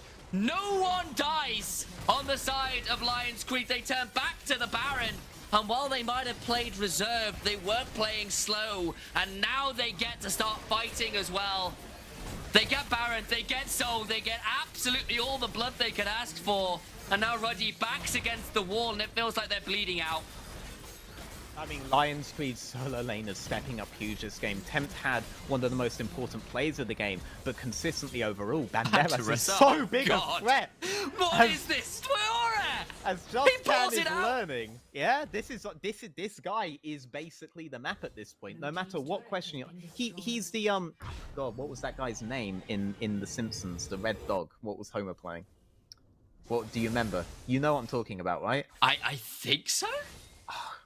It wasn't Snoopy. I can't remember. Not Santa's cool little helper, the dog that The Simpsons owned? I'm not sure where you're going with this, mate. No. Homer Simpson at one point had to play the part of the dog in the Itchy and Scratchy stuff. Oh. Yeah, I don't remember that episode well enough to give you an answer to that. So the executives were saying, okay, because they loved how the character was going, that even when the character wasn't on the screen, they wanted everybody to ask, where is that character? And here, right now, no matter what Ruddy does, they have to ask, where is Banderas? Because Banderas could be ending the game solo. He could be ending any straggling teammate that you've left there. And if you're grouped on Banderas, we've seen now, he doesn't even care about that. He's so confident on the execution of his ultimate. He is the map. As far as Ruddy is concerned at this point, he is that pressure. All the globals that Ruddy have done don't seem to matter because Meadows doesn't care about the additional man, the additional 0.5 man. He's happy to take all of them on at the same time right now, and he'll get the win. And a lot of the globals feel quite flat right now because you've got double Locket as well. So if you use one to deal with the Zed and then the Carthus ult a little later, you've got another Locket shield. The Carthus ultimate just isn't hitting that hard right now. And how on earth do you deal with this Fiora? Your Zed's not strong enough. Your Cassante hasn't been strong enough for many, many moments. Tempt on the other, also near enough untouchable. Inhibitors 1 and 2 fall in the top and mid. Final inhibitor tower now under siege as Tempt just murders Alex again in the 1v1. Gets a hold of Carthus as well. That duo, that combo just has not worked. Silky's math is torn apart. The fabric comes apart at the seams. And Lions Creed roar to life. By far their most dominant game in recent memory. They have played this one sublimely. Tempt says, welcome to the league, Alex. You might be looking to prove yourself a rookie to be watched, but my name is Tempt. I have been here so much longer than you, and I am so much more dangerous. They run this one over. Yeah, big shout-outs to Banderas and Tempt there. Very, very rare that you see a top laner with one of the biggest kill participations, but that was how dominant Banderas was. And Tempt, the big play that broke open this game was that the confidence to go for that mid lane 1v1 with Alex. Like you were saying to Alex, you are a really hype rookie. I have the experience to know that this mistake is the one that matters the most, and that nets them the soul point in the long term. That nets them the map in the long term, the acceleration that they needed to take out Ruddy, and take out Ruddy they did. Both teams threw down a gauntlet. Both teams came out with some pretty spicy combos, but Lions Creed took that gauntlet and decapitated Ruddy with it. We'll break down the game after a swift break with the analysts, so don't go anywhere. We'll be back after this. Break it down, step on the gas, let's get out of town. We're gonna break out and have some fun. We're gonna do what you never done.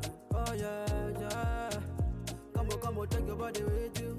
It's a money weekend. Everything we wanna, we go do. We go do. It's leisure, we go do.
Lions Creed take yet another win, putting them on a really good spot on the standings right now, already standing away from that playoff moment that they really wanted.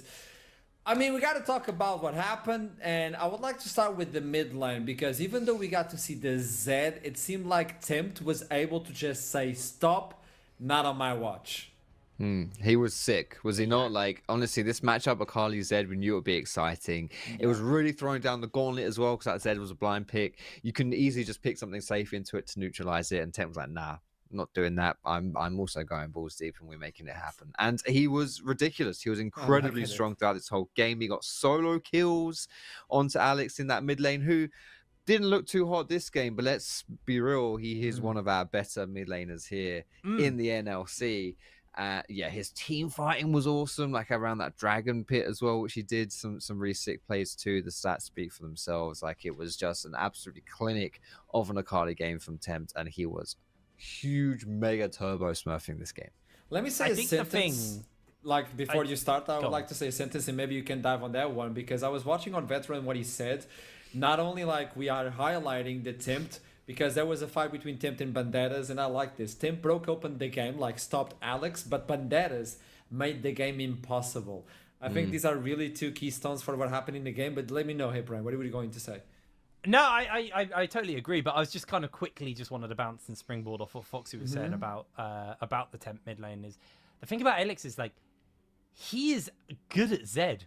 We know he's good at Zed. This isn't like a troll pick or anything. Yep. This was actually a pick he's super, super capable and super confident on. And Temp looked that much better than him on the Akali. It was a gauntlet throw down, and like Temp really showed up today. And I actually would like to say, I don't think the coin landed bad here for Ruddy.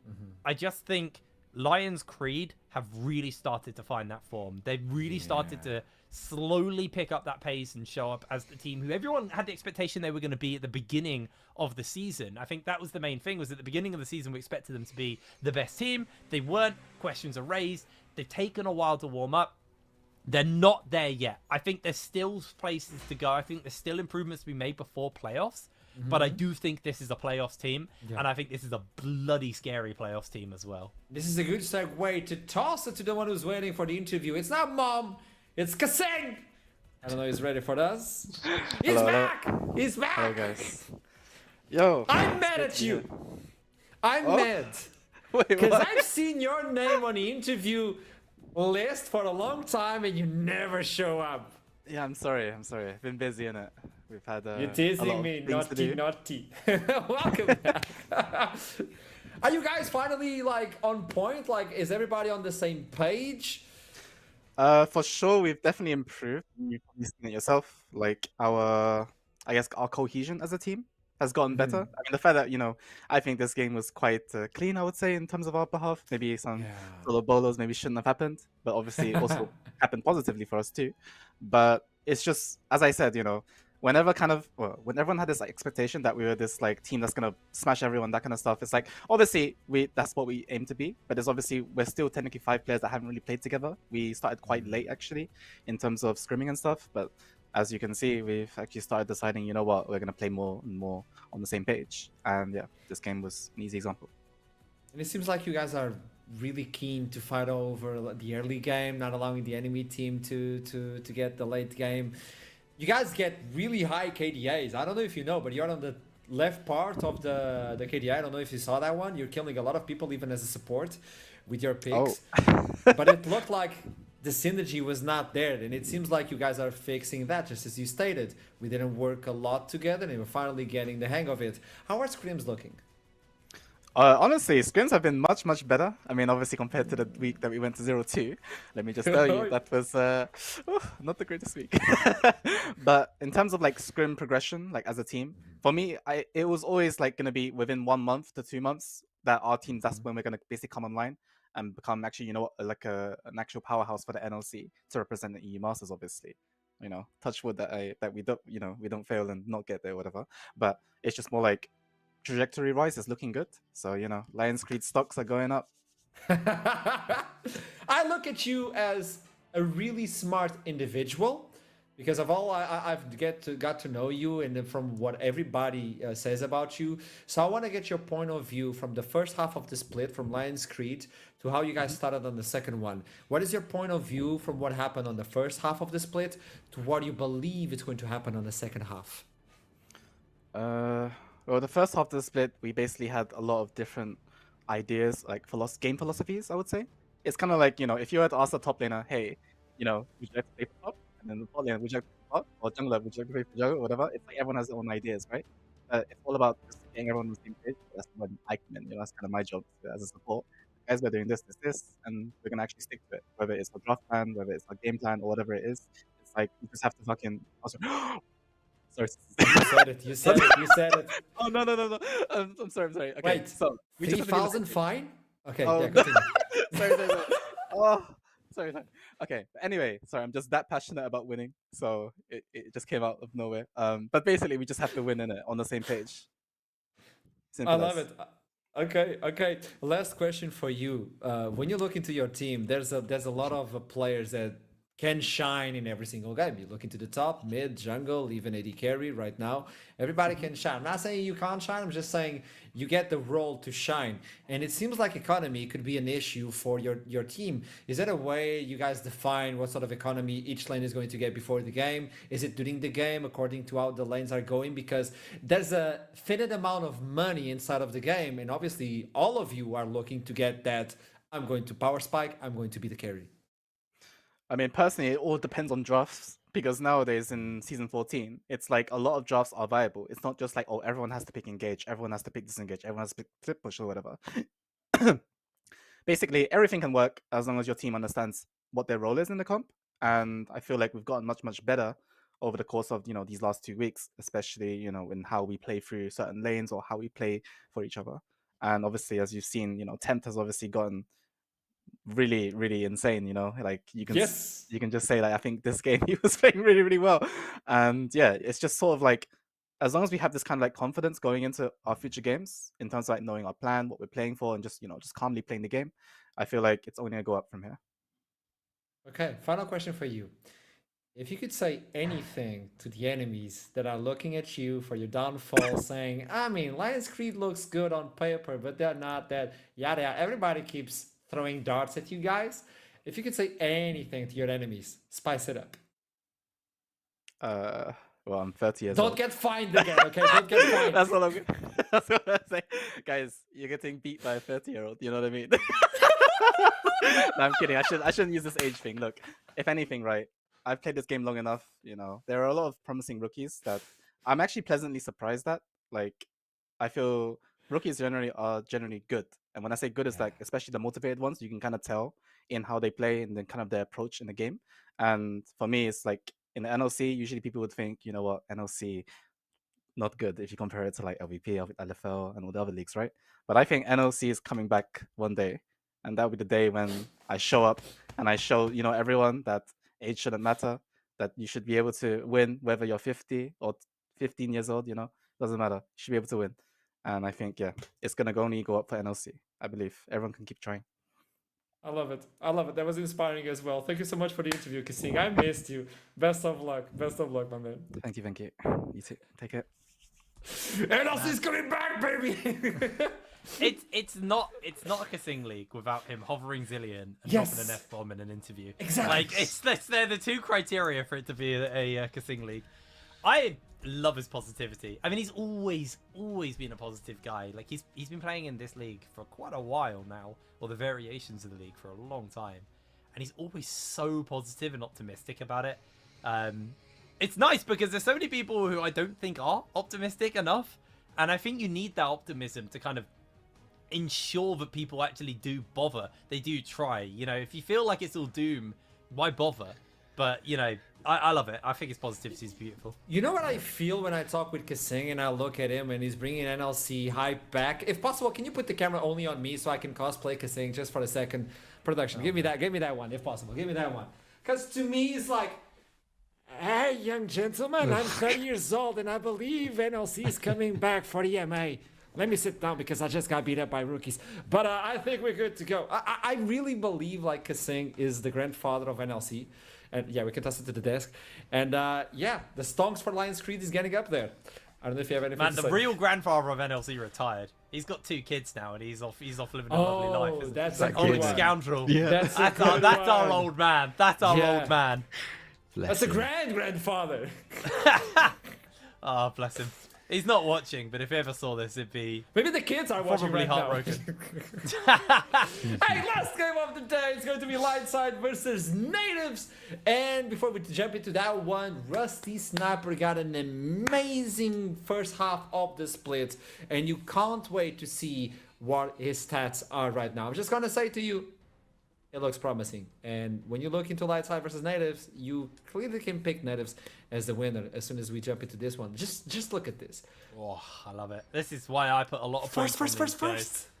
I put 5 on these guys, I believe. Rusty is such a good ADC. Yeah. And he's been such a good ADC for as long as I've known him. But I think the great thing about Rusty is he's not grown stale. He's always seemed to improve. He's always seemed to step up year on year. Natives are a team who, man, I feel like I've said this about so many teams in this league, but a lot of people slept on at the beginning of the league. I think people are still sleeping on Natives. I feel like the Venom Crest sleep and the Nord sleep is kind of past now, and people are actually going, okay, these guys are the real deal. Yeah. Lightside, while are definitely on an upward trajectory and have really started to find themselves in recent weeks, I think this is going to be a very, very tight match. And Natives, I've just got so much confidence in Rusty, hence why I voted for them. But Lightside have looked phenomenal in the last couple of weeks. They've really started to bring it back. Yeah, in their last 2 weeks, they're 3-1. They've done very well, including wins against Venencrest, who's our top team in the league currently right now. Both these teams are sitting at 4-4. Important game for both these squads to really pull away from each other and actually start contesting for those playoff spots. All right, let's see what we're going to get in the draft arena now, shall we? I think a Nocturne ban is pretty guaranteed versus natives. It's quite a common ban, to be honest, especially versus Jakey. There, not too many teams fancy giving him that pick, so we'll see whether that one goes down here or not. Smolder, though, is actually being taken away too. So a lot of teams are still giving respect to this champion, and I think at least from coming into draft here, I think for Lightside, I really like it when they give Bucci something to kind of play around, or something to give him the best start in the draft. I think honestly, he has been one of our better top laners and been Lightside's best player. Yes, I think Bucci has been very, very good. Dr. Chaos, I think he's a little coin flip, mostly landing heads, to be fair. Like, I think coin flip's a little... He's not 50-50, but he has games where, like, he genuinely embodies his name. Actually, every game he embodies his name, for better or worse. He's super, super fun to watch as well, so he's definitely someone to keep your eyes on. Bloody Instant lock-in on the Rumble and the Varus here for Lightside. Trying to think like what Rusty could pick up. We know that Rusty plays things like Jhin, and Jhin at the beginning of the season was a pretty typical answer to the Varus. Now, things have changed, and we have started to see more and more answers to this Varus. Hovering right now, the Callista here for Rusty. I think if they do end up... Okay, they don't, thank God. Okay, I was going to say, if you lock that in, you really want to be locking it in with the Maokai as the support, because it's such a powerful duo. But they look in for the Xayah, and a quick turnaround as well, as they are thinking about a mid laner here. I mean, they could go for a Xayah Rakan bot lane and just get themselves instant power, instant teamfight capability, but keeping the Maokai flex alive and open, as they are just hovering for a few ideas. Aatrox. Okay, the Cassante was open, but they went for the Aatrox side of it. Yeah, this is Smurfy's most played top laner, so he's pretty comfortable into this. But yeah, it's going to be quite a scrappy top side, and already we've got, if I'm looking at this draft, from a jungle perspective, it's crosshairs in the top side of that map for sure. Both Aatrox and Rumble, melee champions that can push out and overextend, something that you want to punish if you are a jungler. So we could be seeing things like that happening down in the top side. With this Maokai pick being locked in for natives, as you mentioned, Jake, it is a flex here. It can be in support, can be for Jakey too. Jakey has played it before, so I wouldn't be too surprised to see it go more over to that support. More over to that jungle. And it looks like that might potentially actually be what Lightside are sniffing here as well, by still banning away these supports. Before we jump into the second phase of the ban, I would like to highlight to everybody at home that there you go. It's not Nulo that is playing in the mid lane today for the natives. It's Arengu. I believe this is the way it pronounces. If it's not, please let me know. But yeah, they do have a sub, and I like the idea that they're saving that pick for the last to make sure they will feel comfortable, especially in this game. As we can resume this one, Vi and Rakan are going to be removed, so that pair with Xayah is no longer available. Real on the other side, because they don't want to give that sort of engage capability, and instantly coming in with a Tristana. So I was thinking you actually could just go something safe, like a Syndra, an Orianna, something that can just clear waves and kind of fulfill the role for the team that way. But the Tristana blind lock here is a bit of a gauntlet throwdown on that front. It kind of says, if you pick something like a Syndra early, I'm going to bully the hell out of you. So I'm interested what they're going to go for. I think they are actually just going to go back towards the Syndra. Again, it's got great scaling. It's got amazing wave clear. It's a pretty safe pick. And it's one of the better matchups. Tristana is so obnoxious mid. Honestly, playing into that champ, it's not as good as it was prior seasons, but it's still a complete lane bully and very, very obnoxious. They're locking in Yakey, the Viego high win rate jungler. We saw it at the beginning of the day, getting pulled out here by Venomcrest, and they played it amazingly. And the final lock-in is going to be the, well, I'm not going to know yet, but it's hovering the Braum. I don't sure if I like that. So, Lightside, is this Rumble jungle then for Lightside? Yeah, Rumble in the jungle. Yeah, it is. Yeah. Okay, that's really interesting. It's one of those champions that farms relatively quick as well. His overheat changes made him not quite as good as he used to be in the past, but still fairly decent. Well, you've got low mobility carries though on the side of natives, Syndra and Zaya. That red carpet can be really, really effective, especially in an otherwise full AD comp. Having a bit of magic damage coming through from the jungle there is very, very beautiful stuff. It really interesting. You know, when you see that Rumble sat down, I didn't really expect it to be a flex, especially since Bucci plays Rumble. So, hell yeah, let's see what we got here. This is going to be interesting. It's a flag, and it seems like natives don't want to fall behind on their chase for that first place that is still being shared by a lot of teams. Before we toss it to casters, though, I just want to get a prediction. You don't need to justify it. I just want to hear a name. Iprain, who do you think is going to take this one? Quick justification, natives, I just think Lightside are very, very ADC focused with their team, and that's my point. You know what, Foxdrop gave me a justification as well. Lightside, and no, I refuse. There you go. I love this idea. And I love it to toss it to the casters. Last game of the day. It is on you, gentlemen. Who do you think is going to win? I won't answer that because I'm going to be as contrary as everyone else. I just won't do that. I will not give my opinion on that. Sorry. You know what I will give my opinion on? Right? I knew it! I knew you! You wouldn't be able to resist it! It was like dangling bait! Look. There are many things you can say here. One, there's absolutely no way Aatrox can possibly function in this gonna be whatsoever. Rough. It's gonna be insanely rough. You're against a full kite back comp. We loved Aatrox back when everything was diving into everyone else. It's when we loved Aphelios as well.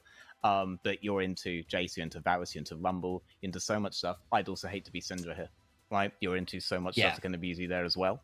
But there is something to be said for the lack of crowd control. If they ever are bad on their position, Viego starts getting reset into reset. That whole thing can happen. I got a little bit scammed here. All right, I thought Nunu I knew was this was going to be coming. mid. I was going to maybe set this up, but no, it's just like you need to do it yourself. Go on. What scammed you, veteran? I thought I didn't know there was a sub. Okay, like I got called in last minute to do all of this. All right, give me your predictions. All right, my predictions. All right, like I just want to say, but I have trust in my boy Jakey. All right, and my boy Jakey is on that Viego. And if that Viego starts popping off, it's going to pop off like a monster. There is no crowd control. They have to kite him back. It might not be enough. This is the man, the myth, all right? Trust in my boy Jakey. And I will say that we're about to head on to the Rift, so I won't finish my point. We'll see you in a second. Damn it.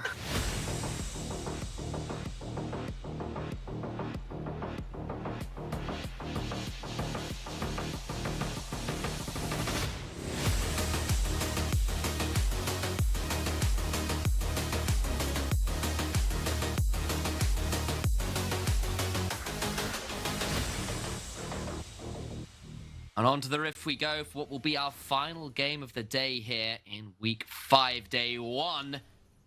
Finish up the points we were kind of making before we were so rudely interrupted by the game actually starting. How dare it do that? It's actually disturbing. The manners of kids these days. I know, it's very rude. Manners of these level 1 invades. Well, Rusty Sniper needs to hope his trigger finger's not rusty, is swift to run away, and that's probably a good decision because that could have been very bad otherwise. Yep. I mean, it is a Braum. I think if they just allow Braum and Co to go from the bottom up the terrain there instead of coming out of the brush too early, that could have been extremely deadly for Rusty Sniper. Braum, one of the best level 1 champions in the game. Yes. You should always try to do something with that. I do love the composition overall. Right, Rumble with double AD solos, the full kite back into the early picks of Aatrox, the all of this into the low mobility champs on the left. It should work. It should work if they can play those ranges, very similar to the brand composition from earlier. Just replace brand with Rumble. Still a big flame spitter, still a big clearer of the jungle. That's what you're into right now. Everyone just trying to catch people a little off guard there in the jungle. So the MP starting on the Reds, or the Raptors rather. That red side of the jungle won't get caught out by a little bit of a late bush camp, and instead it's just a bit of bot side fighting. W start from Rusty Sniper on the Zaya, which of course is super common when you're, say, playing with a Rakan, because it empowers the both of you. Sometimes you run with the Q on the Zaya, depending on the lane as well. But has gone towards that W for a little bit more initial attack speed and autos. Yep, and I do want to point out, because I just compared it to the brand game from the second game today, which is my first. But You do have more options. Level 2 all in. Level 2 all in. Always really powerful on Tristan, especially if you're not prepared for it.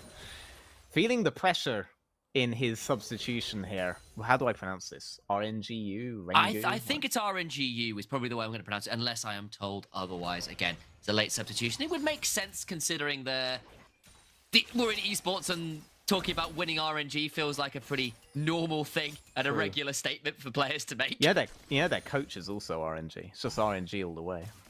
They just believe in the roll of the dice. Yep.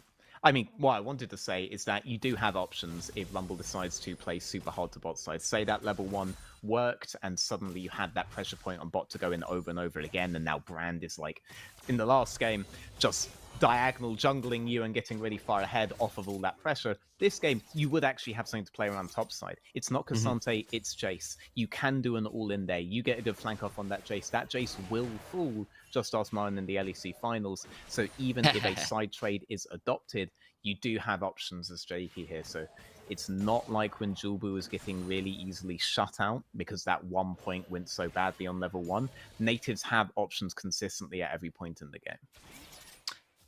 A fair point. I also want to call out, aside from your very valid and interesting little analysis there, that I saw you, Bucci, and I want to make sure that you know that you managed to shoot your shock blast behind you instead of onto the minion you were looking for. So I just want you to know that I know.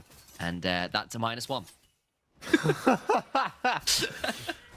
Keeping a little bit of fighting perhaps to go on, and my silliness needs to be put aside for a moment or two as it was scuttle crab fighting. You can't have an objective metric about anything about numbers. I respect it. Oh, yeah.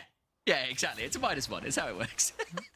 You know what is also a minus? Rusty Sniper heard you about him being on average +2 CS, and he is trying to make a difference here. They are getting a big wave crash in on bot side. That'd be a big deal. Rumble is top side. Could be a possibility to try to get some zonings if Viego isn't in on the map there. You do have good comp for it, so let's see what they do. Has been relatively quiet on the western front here as we're looking on forwards. There's a bit of a chunk forwards. Feathers pulled back, but door is put up in time from Dr. Chaos, and Viego just hovering that top lane, but so is the Rumble, so could end up being a 2v2 in this top side, depending on how aggressive teams want to get with this. Yeah, Rumble hit the Squire on top side, so he knows the camps are respawning top, but he actually didn't see Viego, which means that cross-map you can keep applying the pressure on bot lane and get this wave crashing on top side. Viego there just in case Rumble decides to help Jace prevent the crash from Aatrox, and bot lane, Rusty Sniper and Shulkatami still getting that wave crash in that will 100% slow push back into them. They can go for the reset now. Worth pointing out as well that Smurfy has gone towards the Arcane Comic build as well.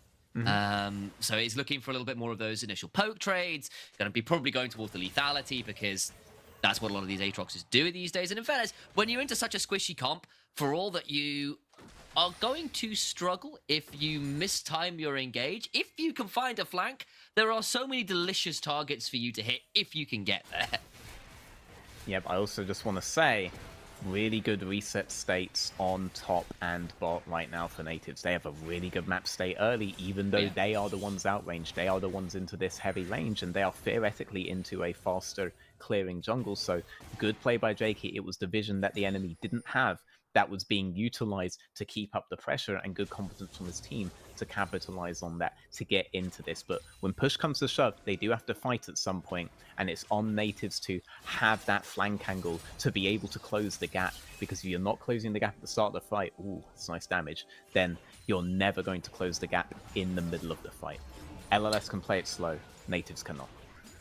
Right side just turn up in force here to ensure that Ragnar can get this shove out. They're going to try and turn back towards what looks to be an early dragon here as well.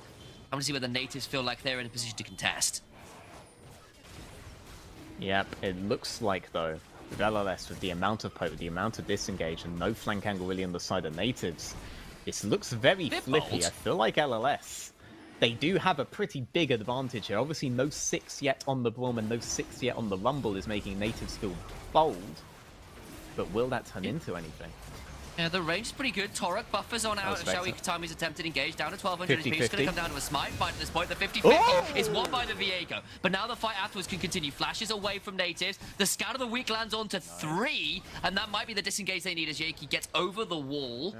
And flashes are burned from multiple people, but natives get the dragon and do get out. Yep, they turn a losing play into a 50-50 play, and the coin flips in their favor. If they don't try that, it's just a straight losing play, even if they try to play the lanes there. So, oh! Flash from Ragnar with the cleanse as well. Captain Jacks his way out, trying to place one out. Ragnar doing his best to get one back. Gonna jump on Ragnar! That's first blood as Rumble comes on in and ensures that the red carpet is laid out for the swift arrival of Yaki, who is swiftly turned into another casualty. Surely, but wait, it's still Varus at level 5, but not quite enough, and EMP does get that one. It's a 3-for-1 in the bot line as EMP gets his ultimate and turns up in time. Yeah, I'm not entirely sure if he whiffed that E into the brush, intending to land it on the EMP, or if he was intending to land it onto a potential Chaos that was coming in through there to try to get the additional stack out for a double Q. But he did play that quite well. He almost was able to get an additional reset on that. Jakey, though, he's on the board. This Viego is everything you need to work in that composition. LLS's comp needs to work in tandem. Any one of them can carry the game. But for natives, only one player there can really carry the game, and it's Jakey on that Viego. So they'll take that victory there. It will look to be a full losing play, but they were able to get the Drake. They were able to get one kill onto the Viego for the trade death. Think they'll be happy with that compared to what the alternative was. Hang on. How aggressive do they want to go here? They're going to go straight onto the chains of corruption, come on through. And then Misho Katami with the aftershock should survive here. Gets out of turret range in time as well. That was very cleanly done by Native's bot side. What was the CS differential? Was it at 15? Yeah, 2+2. Yep, well, that is an entire wave that has now been denied under that tower as well as getting that initial kill. So Rusty Sniper looking to try to change those stat numbers. He was one of those big lane dominant carries last season. In the NLC, he wants to get on the board again.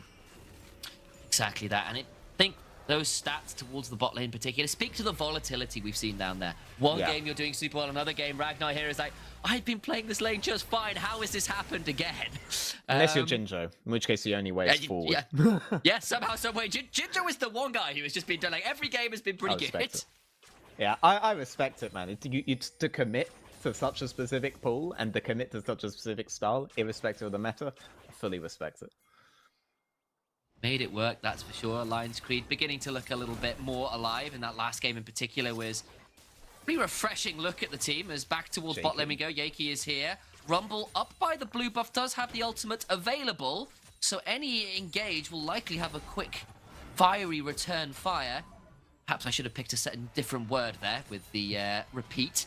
But either way, not too much seen here, and Grub's not taken by either team again in this game. We've seen a little bit less priority on those today, I feel.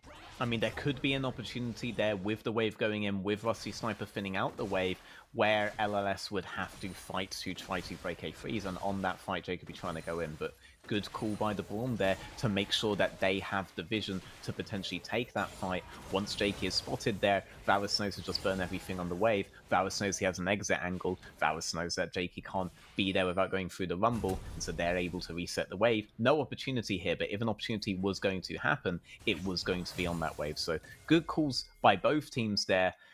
LLS, though, they just need to try to keep the game somewhat even, and they're going to be able to kite back on all of these fights, especially when Baron spawns in that late game, and you have a Jace, you have a Varus on red side. None of that terrain ends up mattering if natives ever even think they're in a Baron position. LLS have no real reason to care, and the game becomes a lot easier for them. Yo, Shoikatami, I think, just hit 6, and Grubs were just taken by Yaki, but I think he's about to get collapsed on here. Doesn't have the flash, but does have the ultimate. Maybe forced to use it. Gets a lot of damage thrown on top of him, gets over the wall, but the red carpet's laid out. That's a lot of damage. He's surely just dead. Flame roasted with the courtesy of EMP. Claim some of his jungle as well now. A knock up on the Shawi Katami who came over. No. That was a little bit over-eager. Will get the root down himself, but I just don't know how much it does. The door is up, and that means Syndra has nothing to say about this. Cannot save the support. No, Tarek also going swiftly behind the Braum, not allowing a single auto to go cancel, a single auto to go wasted, picking up the additional kill. But Jakey, he is now off of the map. He has now been thrown out of sync with the pathing that he was doing before. Massive picks for LLS that does put the map into their favor and does start to create this commanding lead that they surely want to have, especially because they just don't want me to get any points. Well, yeah, exactly. That's definitely the reason all of these teams are playing better. And it's mainly to deny you any kind of satisfaction or joy in life, which is we all know is based entirely on NLC predictions. Yeah. I mean, it's the one thing you have to catch for me. It's already a bit of a doomed day. I don't want to go back to that dark place. Man. It's fine. I'm a big boy. I can take it. I can't. Not anymore. I can't take this. This is it. I'm done. I'm gonna get this. After this, that's it. You didn't even do all the games. You skipped game 1. Natives though, I'm glad. Natives though. Natives. Yes. They are here first, right? They aren't quite done yet though. With the angled thorax coming in. 8 seconds on the maybe rumble ult. Big damage onto Yaki, was hit by the Chains of Corruption. Torax about to do a lot of work on the side. HP. Dragon secured, and Natives just decide the better part of Valor is discretion. Yaki taken pretty low. RNGU has to flash away. Torak goes up into the, or rather, Rusty Sniper goes into the air. It's just Torak's name that was above him briefly. And ultimates and flashes blown galore, but no one dies. No, this time, but Lightside do get the dragon at least. the reason they don't die though is because natives have to give every part of the map that they were occupying. They were already low enough that Torak is looking at reset into reset into reset. Look at the amount of damage coming out from the Rumble, from the Varus, from this LLS composition at a range where natives can't even touch them. On that Drake, they thought maybe they could turn to 50-50 again, but this time the poke was concentrated on Jakey. He goes down to 200 HP. He has to leave. He just dies if he stays there. He can't go for the smite anymore, and they just keep pressing them down. Yeah, no one dies, but no one dies because natives gave ground over and over and over again, and you're not going to win the war if you keep having to do that. Speaking of the war, new armaments have just been delivered to the front lines. Lightside coming away with first times completed on pretty much every member. In fact, every member. Ghost Blades and Kraken Slayers and Leandries, these are all pretty dangerous things to be looking down into. Still waiting on that completion for Rusty Sniper. Still waiting on that completion for Smurfer. And that could prove pretty deadly here, but a little dive might not go amiss. Koshawi Katami's been so aggressive on this Maokai flashback. Scout of the week comes on 3, but RNGU without the flash, now left to dry under this turret. It'll be a 1-for-1 right now, getting a 2-for-1 as Rumble secures a flash away to stay safe as well, and the dive goes wrong. Yeah, I mean, a lot of kills traded back by LLS. Natives were able to get something from that, but the game stays in an even state. It continues to be good for LLS. You can't think of an even trade as being a winning play for you right now, as Natives, especially the kills, are not going on towards Jakey. That's just the first turret down as well, because it left the bot lane alone. You're seeing the Tristana get to steal Raptors away. A teleport play might be what's required. Ragnar cleanses, but I don't know whether it was worth doing, because I think he's just dead, isn't he? Ragnar's going to run away, gets away to the other side of the map. It's a 1-for-1 as Rumble takes down Viego in a 1v2. Dr. Chaos about to fall, but does keep his bot lane alive. In the end, I think that's a 2-for-1, all things said and done. I don't think Ragnar can afford to reset there. Needs to keep walking, though. Yep, this could turn into a turret trade, which would be really good for them, but Smurf and Rusty Sniper are going to be trading on everything here. Sorry, going to be sharing on everything here in League. It's not a communist game. That isn't good for either side there. They're both going to get much less XP than they want to here, while Jace is free farming top solo, Tristana is free farming mid solo, and Varus is waiting to farm the entirety of bot there solo. So the economic distribution here, it's not going to win the Cold War. Turns out the means of turret destruction are in all the AD champions you have, and all the while everything was happening. Tristana gets mid tier 1, Bucci just cleared top tier 1. We saw the bot tier 1 attempt to be punished by natives to middling success, and Lightside still continue to snowball this game pretty handily, at least in terms of map control. They're up about 3,500, nearly 4,000 gold as well. So they're in a very comfortable position heading into this mid game. Yeah, they had, like, natives had to match 3 lane for 3 lane, so they couldn't actually push the advantage on the tower. They couldn't trade that tower back, so Varus gets the tower. 2 sides of his map are able to get solo farm, solo XP. They're able to maintain map tempo as well, grab another tower, all for a singular born death. Yes, that death does go on the Aatrox. Yes, that can matter, but only if that guy gets a really, really good positioning later on. Only if that guy is aided by significant bursts, because in a straight front to back, that's not going to make any difference. And the LLS just got more powerful overall from the sequence. And we saw this a little bit from Nord's game earlier as well, but once they secured all those outer turrets, it became so hard to get into the jungle, get towards these objectives. Say that as natives actually secure one, perhaps undermining my point slightly, when you've got so much poke and range to deal with Jace, Varus, even Tristana and Rumble are no slouches at doing burst damage from a little ways away, and it means that natives have to be so careful face checking the lack of map control they have. The Herald will matter though. If you're going to constantly just match LLS's trades, then being able to drop a Herald while matching these map trades is going to give you advantages on that side of the map and potentially even you up with tempo again. It can be a really good comeback material, and natives need a comeback. But you want to get into Doctive Chaoses. We're getting a little bit more aggression here. Big chunk onto Doctive Chaos. Oh my god! No. Just gets eviscerated. Torek jumps over the wall and claims the jungler. And there's 20 seconds until Ocean Dragon. I understand why they were trying to contest natives. I really do. But it goes so wrong so fast, and now they're down a jungler. And the next dragon is light sides for the taking. Maybe you do. I would like to know, because my interpretation there was they were going to get some poke down Tristan. Tristan was going to WA. Both sides are going to back off, and they would trade topside for Aatrox. Oh, hang on.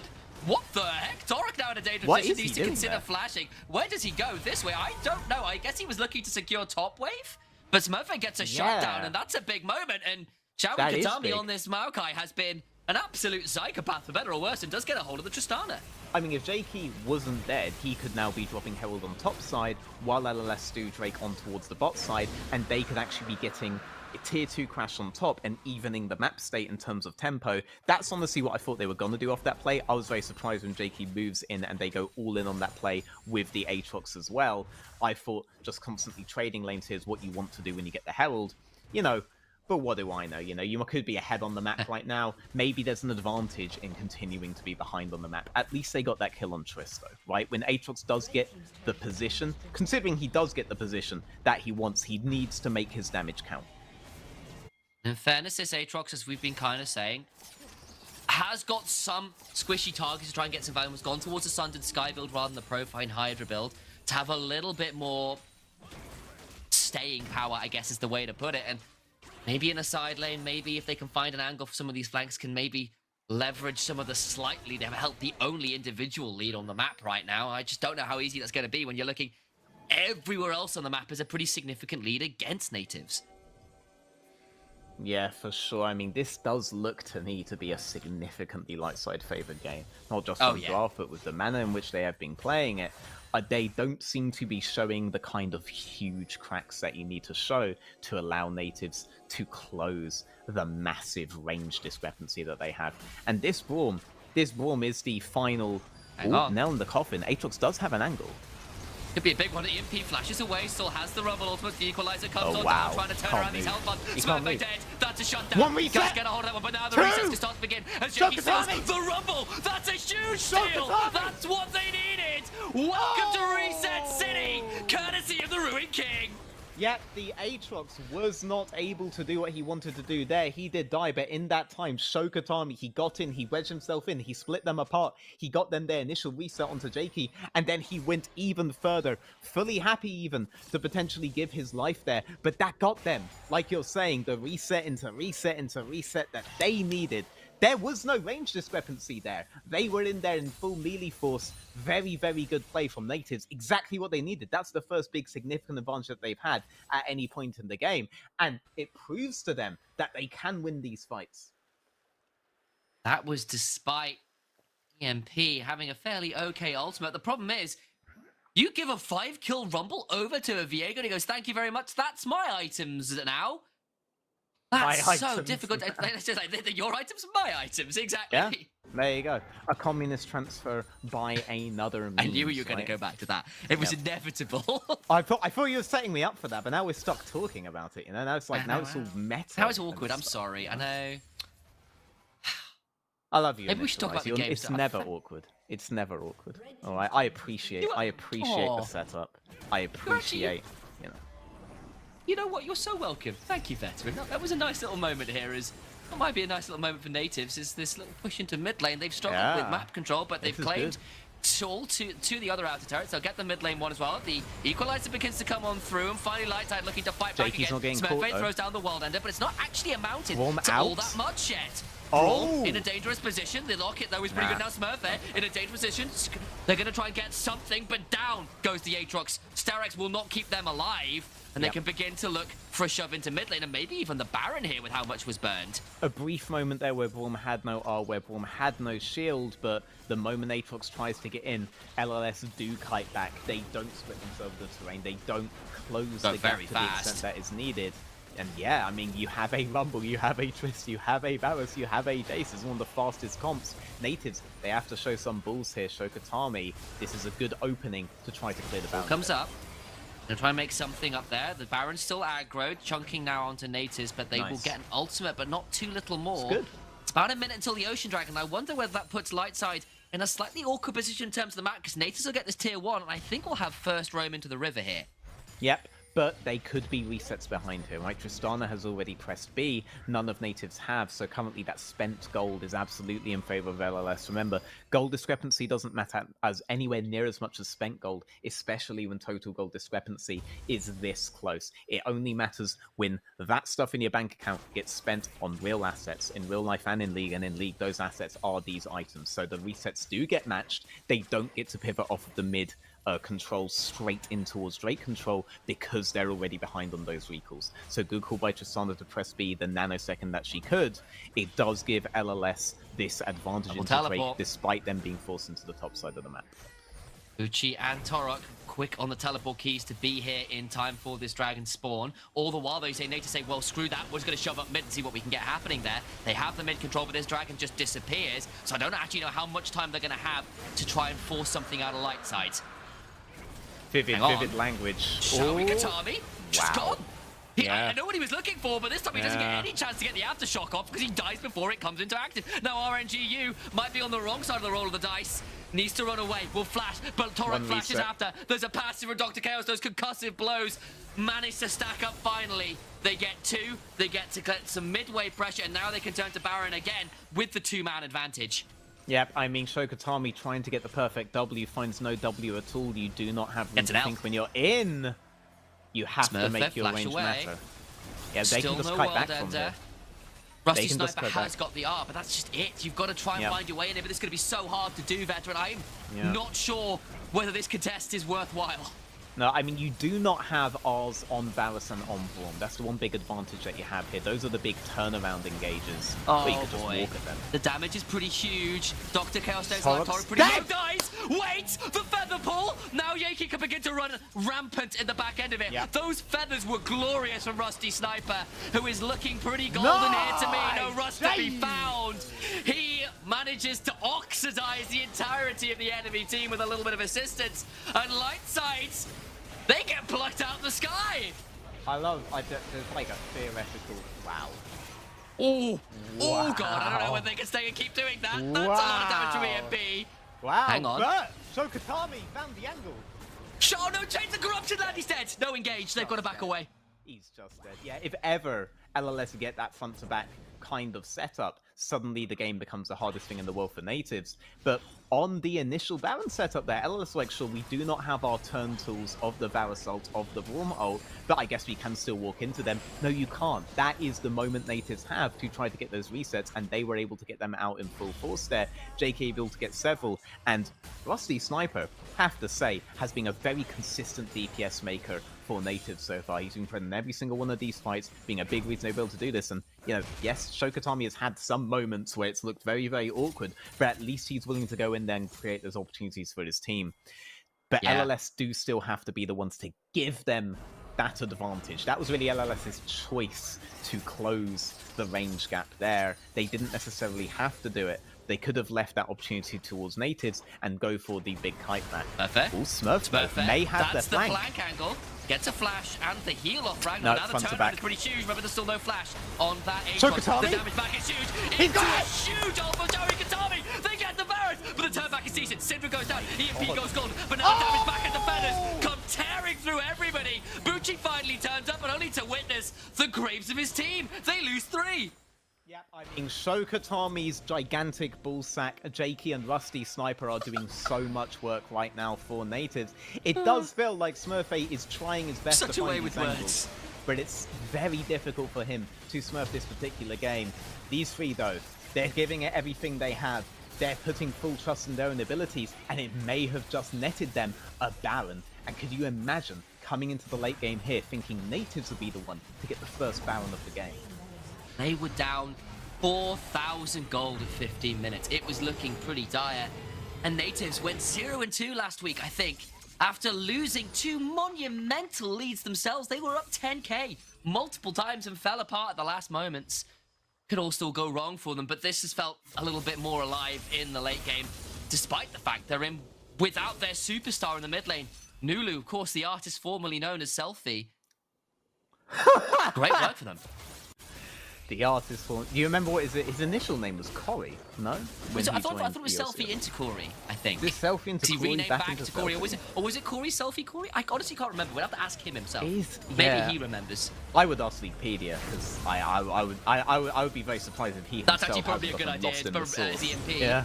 Maybe thinking about good ideas himself will throw down the equalizer and prevent Yaki from going any further onto him. But you said that Viego was going to become a win con. He was going to be the necessary win con. He certainly has been.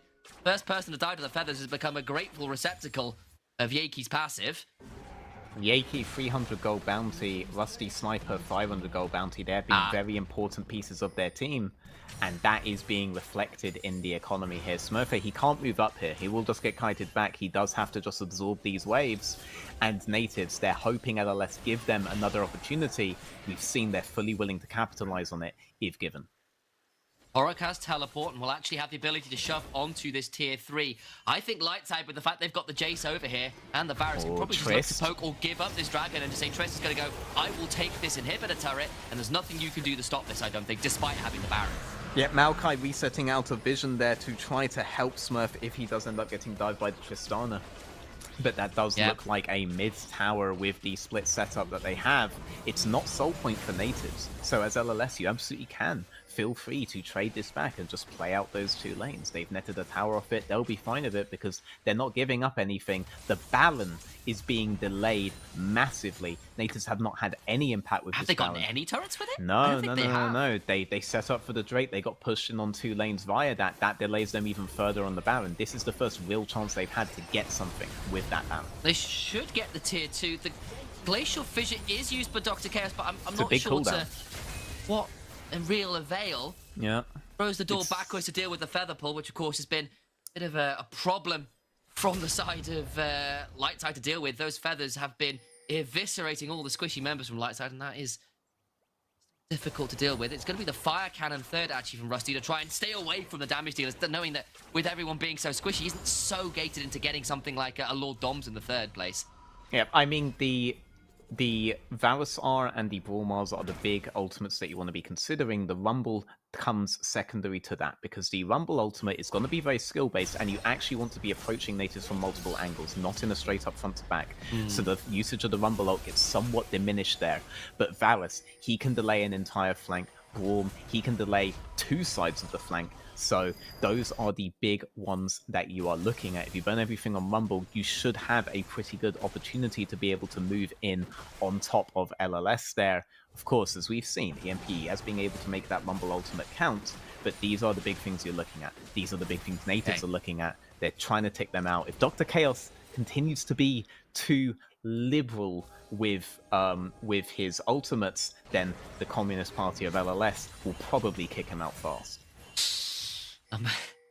I'm looking now at the items as well. It's pretty much 3 items across the board with an additional Last Whisper in the inventory of Ragnar, which of course will be a pretty big deal. Death Cap, and of course, more importantly, that shattered Seeker's Arm Guard is now back into a full Zhonya's for EMP, so it'll be a lot hard to pick off. The Lord Doms on this Tristana, who's hit level 16 as well. The Draw a Bead passive now meaning she will be hitting from absolutely miles away.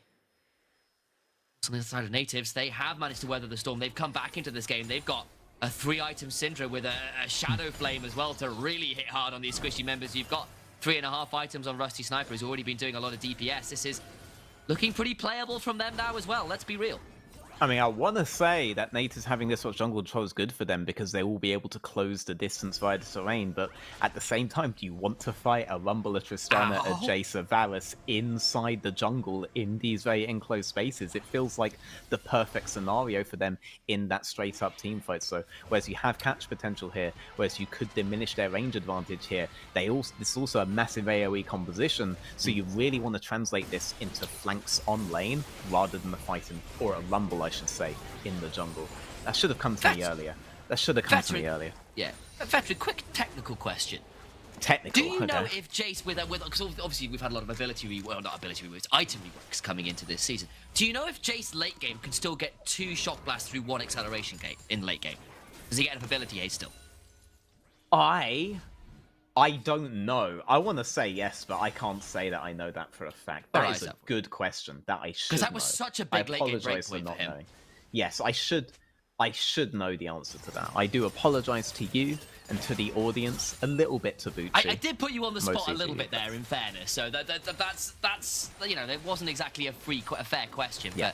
But we'll and if keep our eyes on Foxdrop or Hitbrain answer that later, they Googled it. Okay, yeah, guys? guaranteed. Like, don't give them the credit there. All right, they Googled it.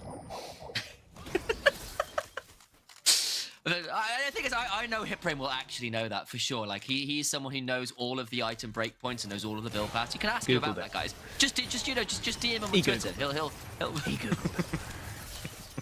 Baron started by natives. They are quickly on this one. They don't take it quite as fast as Lightside, but it's certainly fast enough to certainly threaten a take in short order. But Lightside are there in time to ward off that attempt. It was more of a quick test to see where it was at. Instead, we have to look back towards the bottom side of the map. Dragon spawning in 20 seconds would be Soul. But Lightside or Soul point for natives, depending on who can claim it. I mean, what Lightside... Ooh, this could be a big deal from Shogatami. Look at his angle. Jump away from Torok, who buffs his way away, but oh my god, he's just dead. They don't get what they're looking for. Smurf's here, really but late. he's a little late. Trying to get something. Bucci flashes away. Gets on the Rusty Sniper, who's eviscerated as Jace goes melee form and decapitates his head. The Aatrox tries, but his wings are taken apart. Yankee must run, but there's just nothing there. The Ruin King's kingdom really is a kingdom of ghosts at this point. It's the Shadow Wilds in the mid lane. Yep, the wave is at least a little bit delayed. It is 17 seconds on Gatami coming back, but it's 30 seconds on Rusty Sniper and RNGU. You have to think with the Varus, with the Jace, with the Tristana, they don't seem to be super confident they end themselves, actually. Varus is thinking we can go to do Baron. That may have cost them a bit of DPS there. Now it's 15 seconds on RNGU. I feel like they could have actually gone for the straight-up end there. I think there was an angle. You've got enough AD carries and tower damage to make it happen, but might have been a little risky. Instead, they'll get the inhibitor. And a little bit of indecision will still not hurt them too badly as they get Soul as well. That stabilizes the ship. That puts them back in the driver's seat. They kind of gave it away in the mid game, and Natives has gave it away. It's a bit unfair because Natives came back and threw a sucker punch and just stole it from them. I mean, the free angles that they were coming in from, it did look like an A-level mechanics problem right there, with Maokai coming in from one side, with the rest of Natives coming in from another, and then Smurfy giving the third, well, this right here would be an example to answer the question of how much work is actually being done on this particular slope here. And on that slope, unfortunately, it ended up being Dr. Chaos doing a significant amount of the work along with EMP, not Natives. They were not the right answer there because Smurf couldn't get in on time. James Corruption wide. Rusty Sniper did get the wrong this end is front of a to back. Of damage, though. This is front to back. They don't want to commit too hard here, just like the front to back that you just saw in the mid lane there. Didn't have to be that case, but Katami couldn't quite get on the back line there. You need to look at Ragnar, you need to look at Tork, you need to look at Bucci, because if they do close that gap onto Katami there, that would have been a really easy situation for Katami to just create a cluster that Smurf could have then come in on as the Aatrox. But you need those free angles. You don't get those free angles, the work don't get done. Fourth item for the Rumble will be the Morellonomicon, and you kind of understand why. There's going to be enough healing to be dealing with this game between Viego, the Aatrox. No one else really wants to dip into the anti-heal, so I guess the Rumble, the best bet for that. Onto the Baron they go, and it just disappears. That is seared in seconds flat. Yeah, these guys had the freedom to do that Baron that way the entire time. Problem was Natives were always able to be in a position to force a fast contest, but no position this time to do so. It just goes down. That is Ocean's Soul and Baron for Lightside. You have to think now, this is just the question of when they're going to end. It could even be on this very big Baron setup. You don't really have more opportunities than Natives. Every single fight has to go in your favor now, or it has to be so bloody that not a single member of Lightside is effectively able to close the game. Rusty Sniper at least now has the Bloodthirster, and of course, Zaya's age-old nemesis is people who can hit her when she can't hit them. Poke has always been a bit of a nightmare for us. Having the Bloodthirst to try and manage some of that's pretty good. Dr. Chaos again, a little bit overeager with that, but Rusty Sniper not able to hit anybody, burning down at 20% HP. That leaves showing Katami out to dry. He's Tinder. Throws straight into the fire. EMP picks up his 10th kill of the game on the Rumble. Yep, and Rusty Sniper was the most consistent set of DPS natives have had for the entirety of the game. Now he's off the board there, right? They didn't get the kill, but they dropped him to so much HP that he wasn't a viable threat at any point. Yeah, Shokatami could maybe have even done something there, but there was no real point there at that point. He just has to accept the death. 20 seconds until he's back up. Rusty Sniper does have his HP back. They're trying to stall. He's trying to make a pick himself. I'm not really sure what Lightside saw there escorting this wave in. I guess they can hold natives in the base while Jace shoves out the bot lane, but I don't think they're realistically going to be taking Nexus turrets with just a single minion wave. Smurfette needs to be a little bit careful here about going to contest this wave because Lightside are within striking distance. All the while, you can see now Torok has roamed towards that top lane, escorting that wave in, and the three-man core of Lightside hold on here and keep shoving. Yeah, I mean, thinking about it, to be honest, Syndra is pretty good disengage here. If Shokatami's alive with ult, he is a pretty big AoE disengage threat. And Rusty Sniper, on a flank with the feathers, he can actually go for just stalling this wave for as long as possible. It isn't a simple thing for LLS to have to close this so long as nobody completely mispositions. Sure, how much time he's gone for it! This is what they're looking for! Ragnar! Has the cleanse, does not have the flash up quite yet, does finally go down. Torok gains that. Wow! Oh my god! Bucci goes to the skies and brings the hammer down. He goes up again. This hammer is just cracking skulls. EMP on the killing spree. They lose Ragnar, but they lose Jakey and Smurfette to make that happen to natives. And now they've just got to get back to base because Lightside are in there and natives are not. Yep, Rusty Sniper is down. RNG Udo is currently the only person alive to try to disengage at the tower. Vanishes. No. The substitute tries valiantly, but can't clear the way. VMP goes golden, might die, but the Nexus falls, and Lightside, they were brought back to the brink by natives who, despite the substitute, did not go quietly into the night, did not let that early game dissuade them. Yes. But the late game rolls round, the soul power rolls round, and just that raw amount of damage from the other side of the screen. Oh, yeah. Too much to deal with. Oh no, the moment those guys got to put a single bit of a love tap onto those towers were just done. They were just done. It was gone. It was over. Shout outs to natives for holding as long as they did, especially that 3-man of Jakey, Rusty Sniper, and Shokatami, man. Right? Like, yeah, he had some deaths there, but they were worthy deaths. They were all worthy attempts, and the times it worked, it definitely kept them in the game. LLS definitely didn't expect to have to put so much of an effort in closing this one out. Indeed. But from myself and Veteran, it's time for us to hang up the headsets, but the analysts are still going to be around to break down today and this game, so don't go anywhere, guys. Still much more of the broadcast to go, but we'll bid you adieu, and you guys are going to stay and watch the rest of it.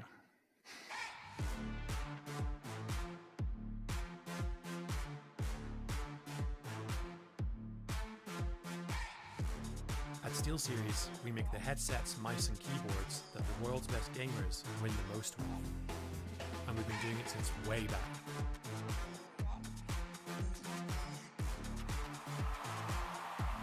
It's up to you how far you go, but whatever you do, go for glory.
Light side changes everything at the end of the day.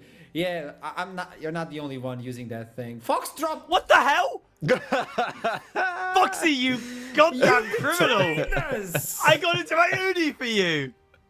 Ah. I don't have enough you should have hands seen to this hold coming. this betrayal, you know? You should have predicted this, Jake. Just like you should have predicted my boy's light side. The perfect day for yours truly. Sitting at the top of the leaderboard now with it. I'm just rolling in it, man. I'm rolling. Bro, I had the house on that one. Like, I had 5 points. My wife is gonna leave me. It's over. She's taking the kids. Ah. Natives. At the end of the day, natives I'm heartbroken. couldn't respect the Rumble red That's carpet. it. Let's be honest. I think that's the entire game right there.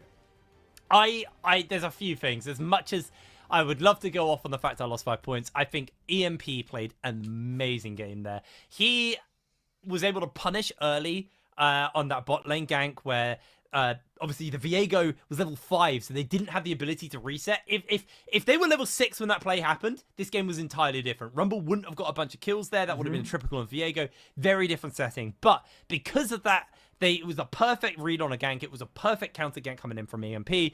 And natives continued to disrespect and not play enough caution to the Rumble on the enemy team, who was super fed. And those ults were absolutely stellar from EMP. I mean, I'm pretty sure they got MVP for this game. If not, I'm surprised because they definitely deserved it. EMP played that Rumble very well. I think he did, and that's why we're going to toss it to accept the interview on light sides. We need to talk about the Rumble adaptation. Welcome to the interview. Yeah, I'm well equipped, just as you are right now. Let's talk about the Rumble in the jungle. Was that the plan all along during the Champion Select, or was that like a final twist in the angle of the story you were building up? I mean, we know what are they called? Natives top laner Smurfy likes to play Aatrox a lot, right? So we kind of figured, okay, he will probably pick the Aatrox into the Rumble, and it's something like we have played, right? I mean, it's not, we obviously played Rumble in top lane, the official beforehand, so it's never like decided in that sense, but it was always picked as a flex in that sense.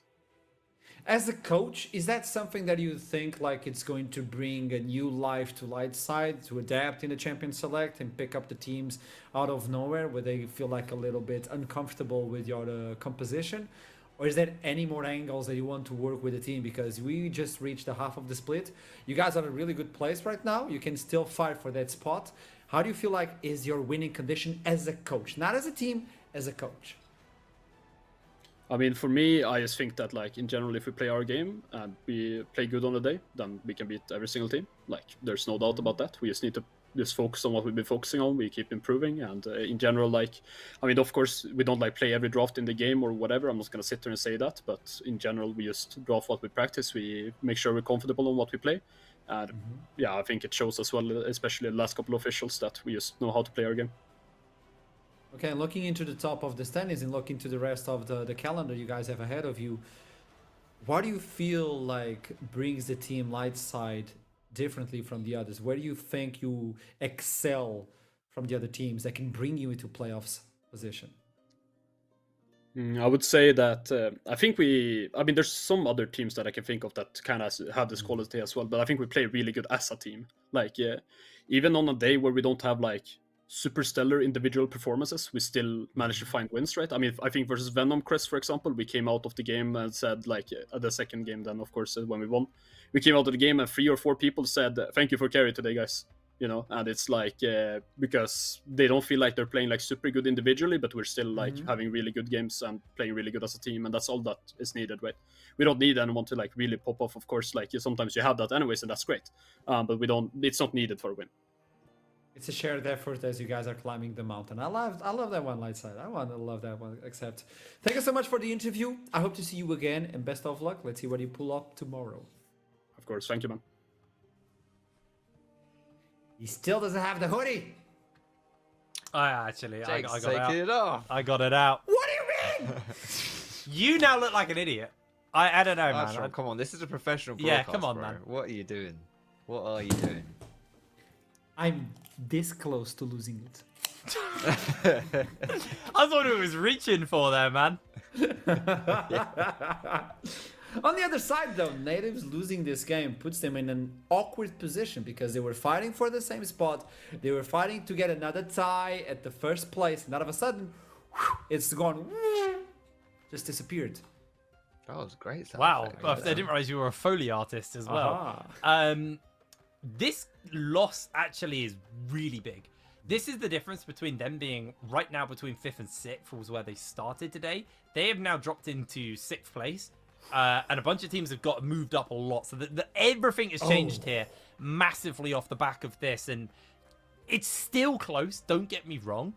But every loss at this point is going to have a really big snowball effect moving forward into the rest of the season. Because when everyone is so tied up, when everyone is so close, once a few teams start to break away, it feels impossible to make that comeback. It feels impossible to make that recovery. And Natives, I still think they're a very good team. I think this game was closer than it needed to be.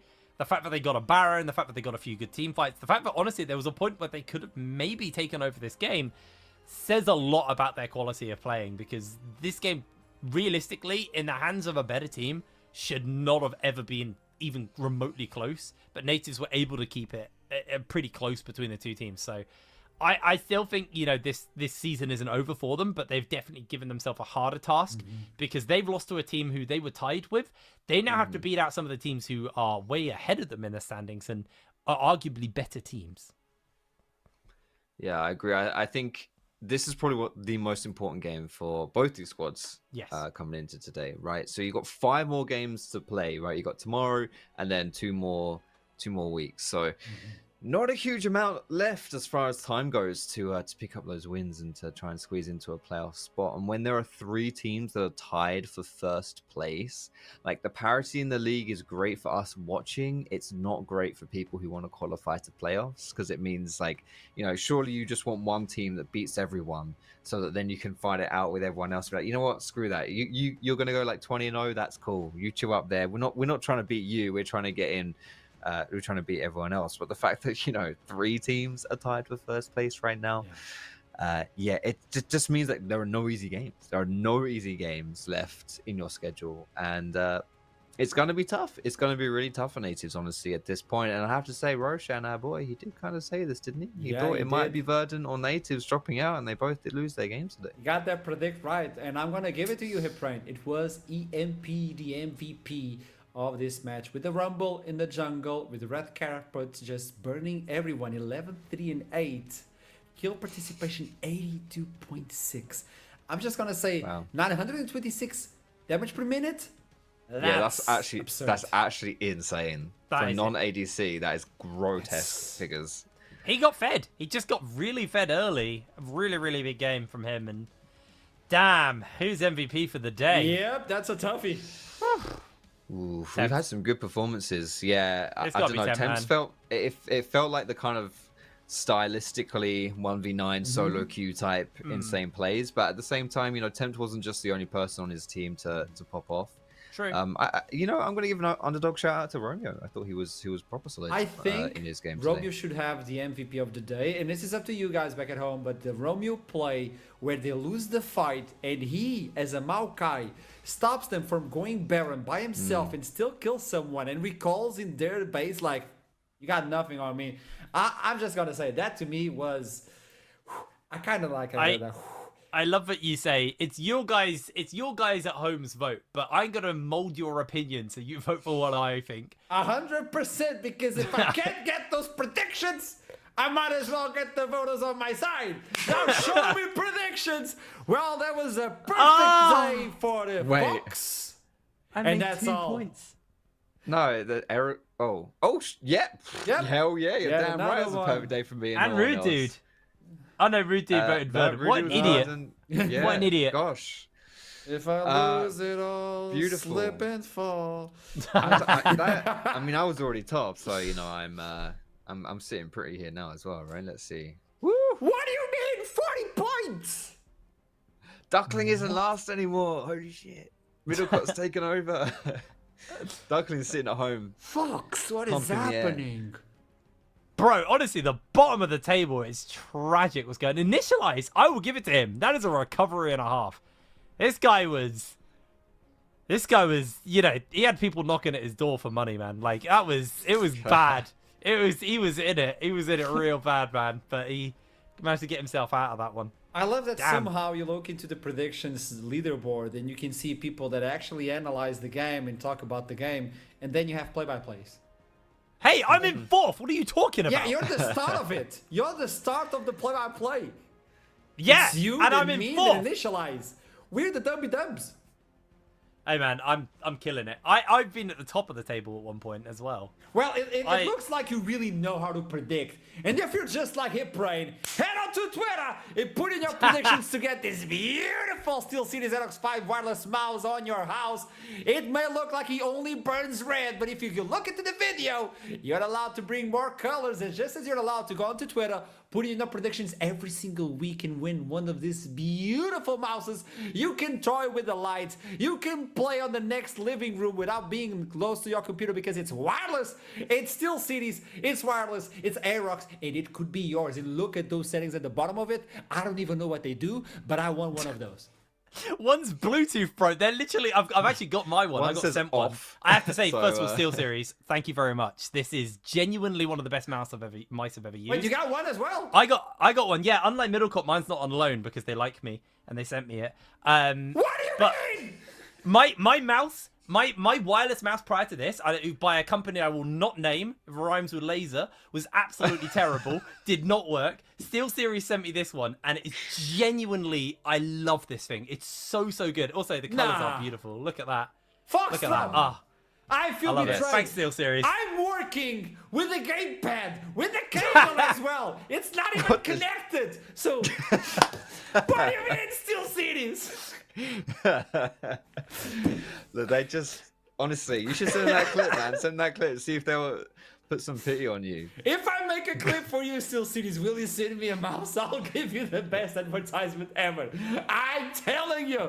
But without further ado, gentlemen, say your goodbyes for today. This desk is so chaotic. Perfect day. I love it. I'm feeling good. Top of the leaderboards. And I suppose we had some League of Legends, which is good too. HipBrain! It was a perfect day, not in the votes, but in the fact that I got to spend it with you two. I love you guys. See you later. Yeah. It was a lovely one, and you know, back at home, head on to Twitter, put in your votes for the MVP for the SteelSeries. We'll be right back tomorrow really fast. Without further ado, I'll see you tomorrow, and I love you. Keep climbing. Break it down, step on the gas, let's get out of town. We're gonna break out and have some fun. We're gonna do what you never done. Oh yeah. Come on, take your body with you. It's a money weekend. Everything we wanna, we go do. It's leisure, we go do. You gotta understand, the Middlecott is currently 0 for 8 this week. Yes. He has not got a single protection right. Hey. Yeah, let's see how you do under pressure. Oh. Yeah, I've been wanting this shit forever. I've been in the field with whatever they throw at me. Brush it off, pick myself up, moving on to the better. Okay. Hey. Yeah. Ain't no errors, baby, it's a new era. I wake up early, feeling rich like I'm Kesha. I get to the paper, boy. Extra. Fuck with me, you know that I got it. Come with me, let's take a trip to the islands. We up on the jet, we'll do more than just fly on it. Stand on that hill, you gon'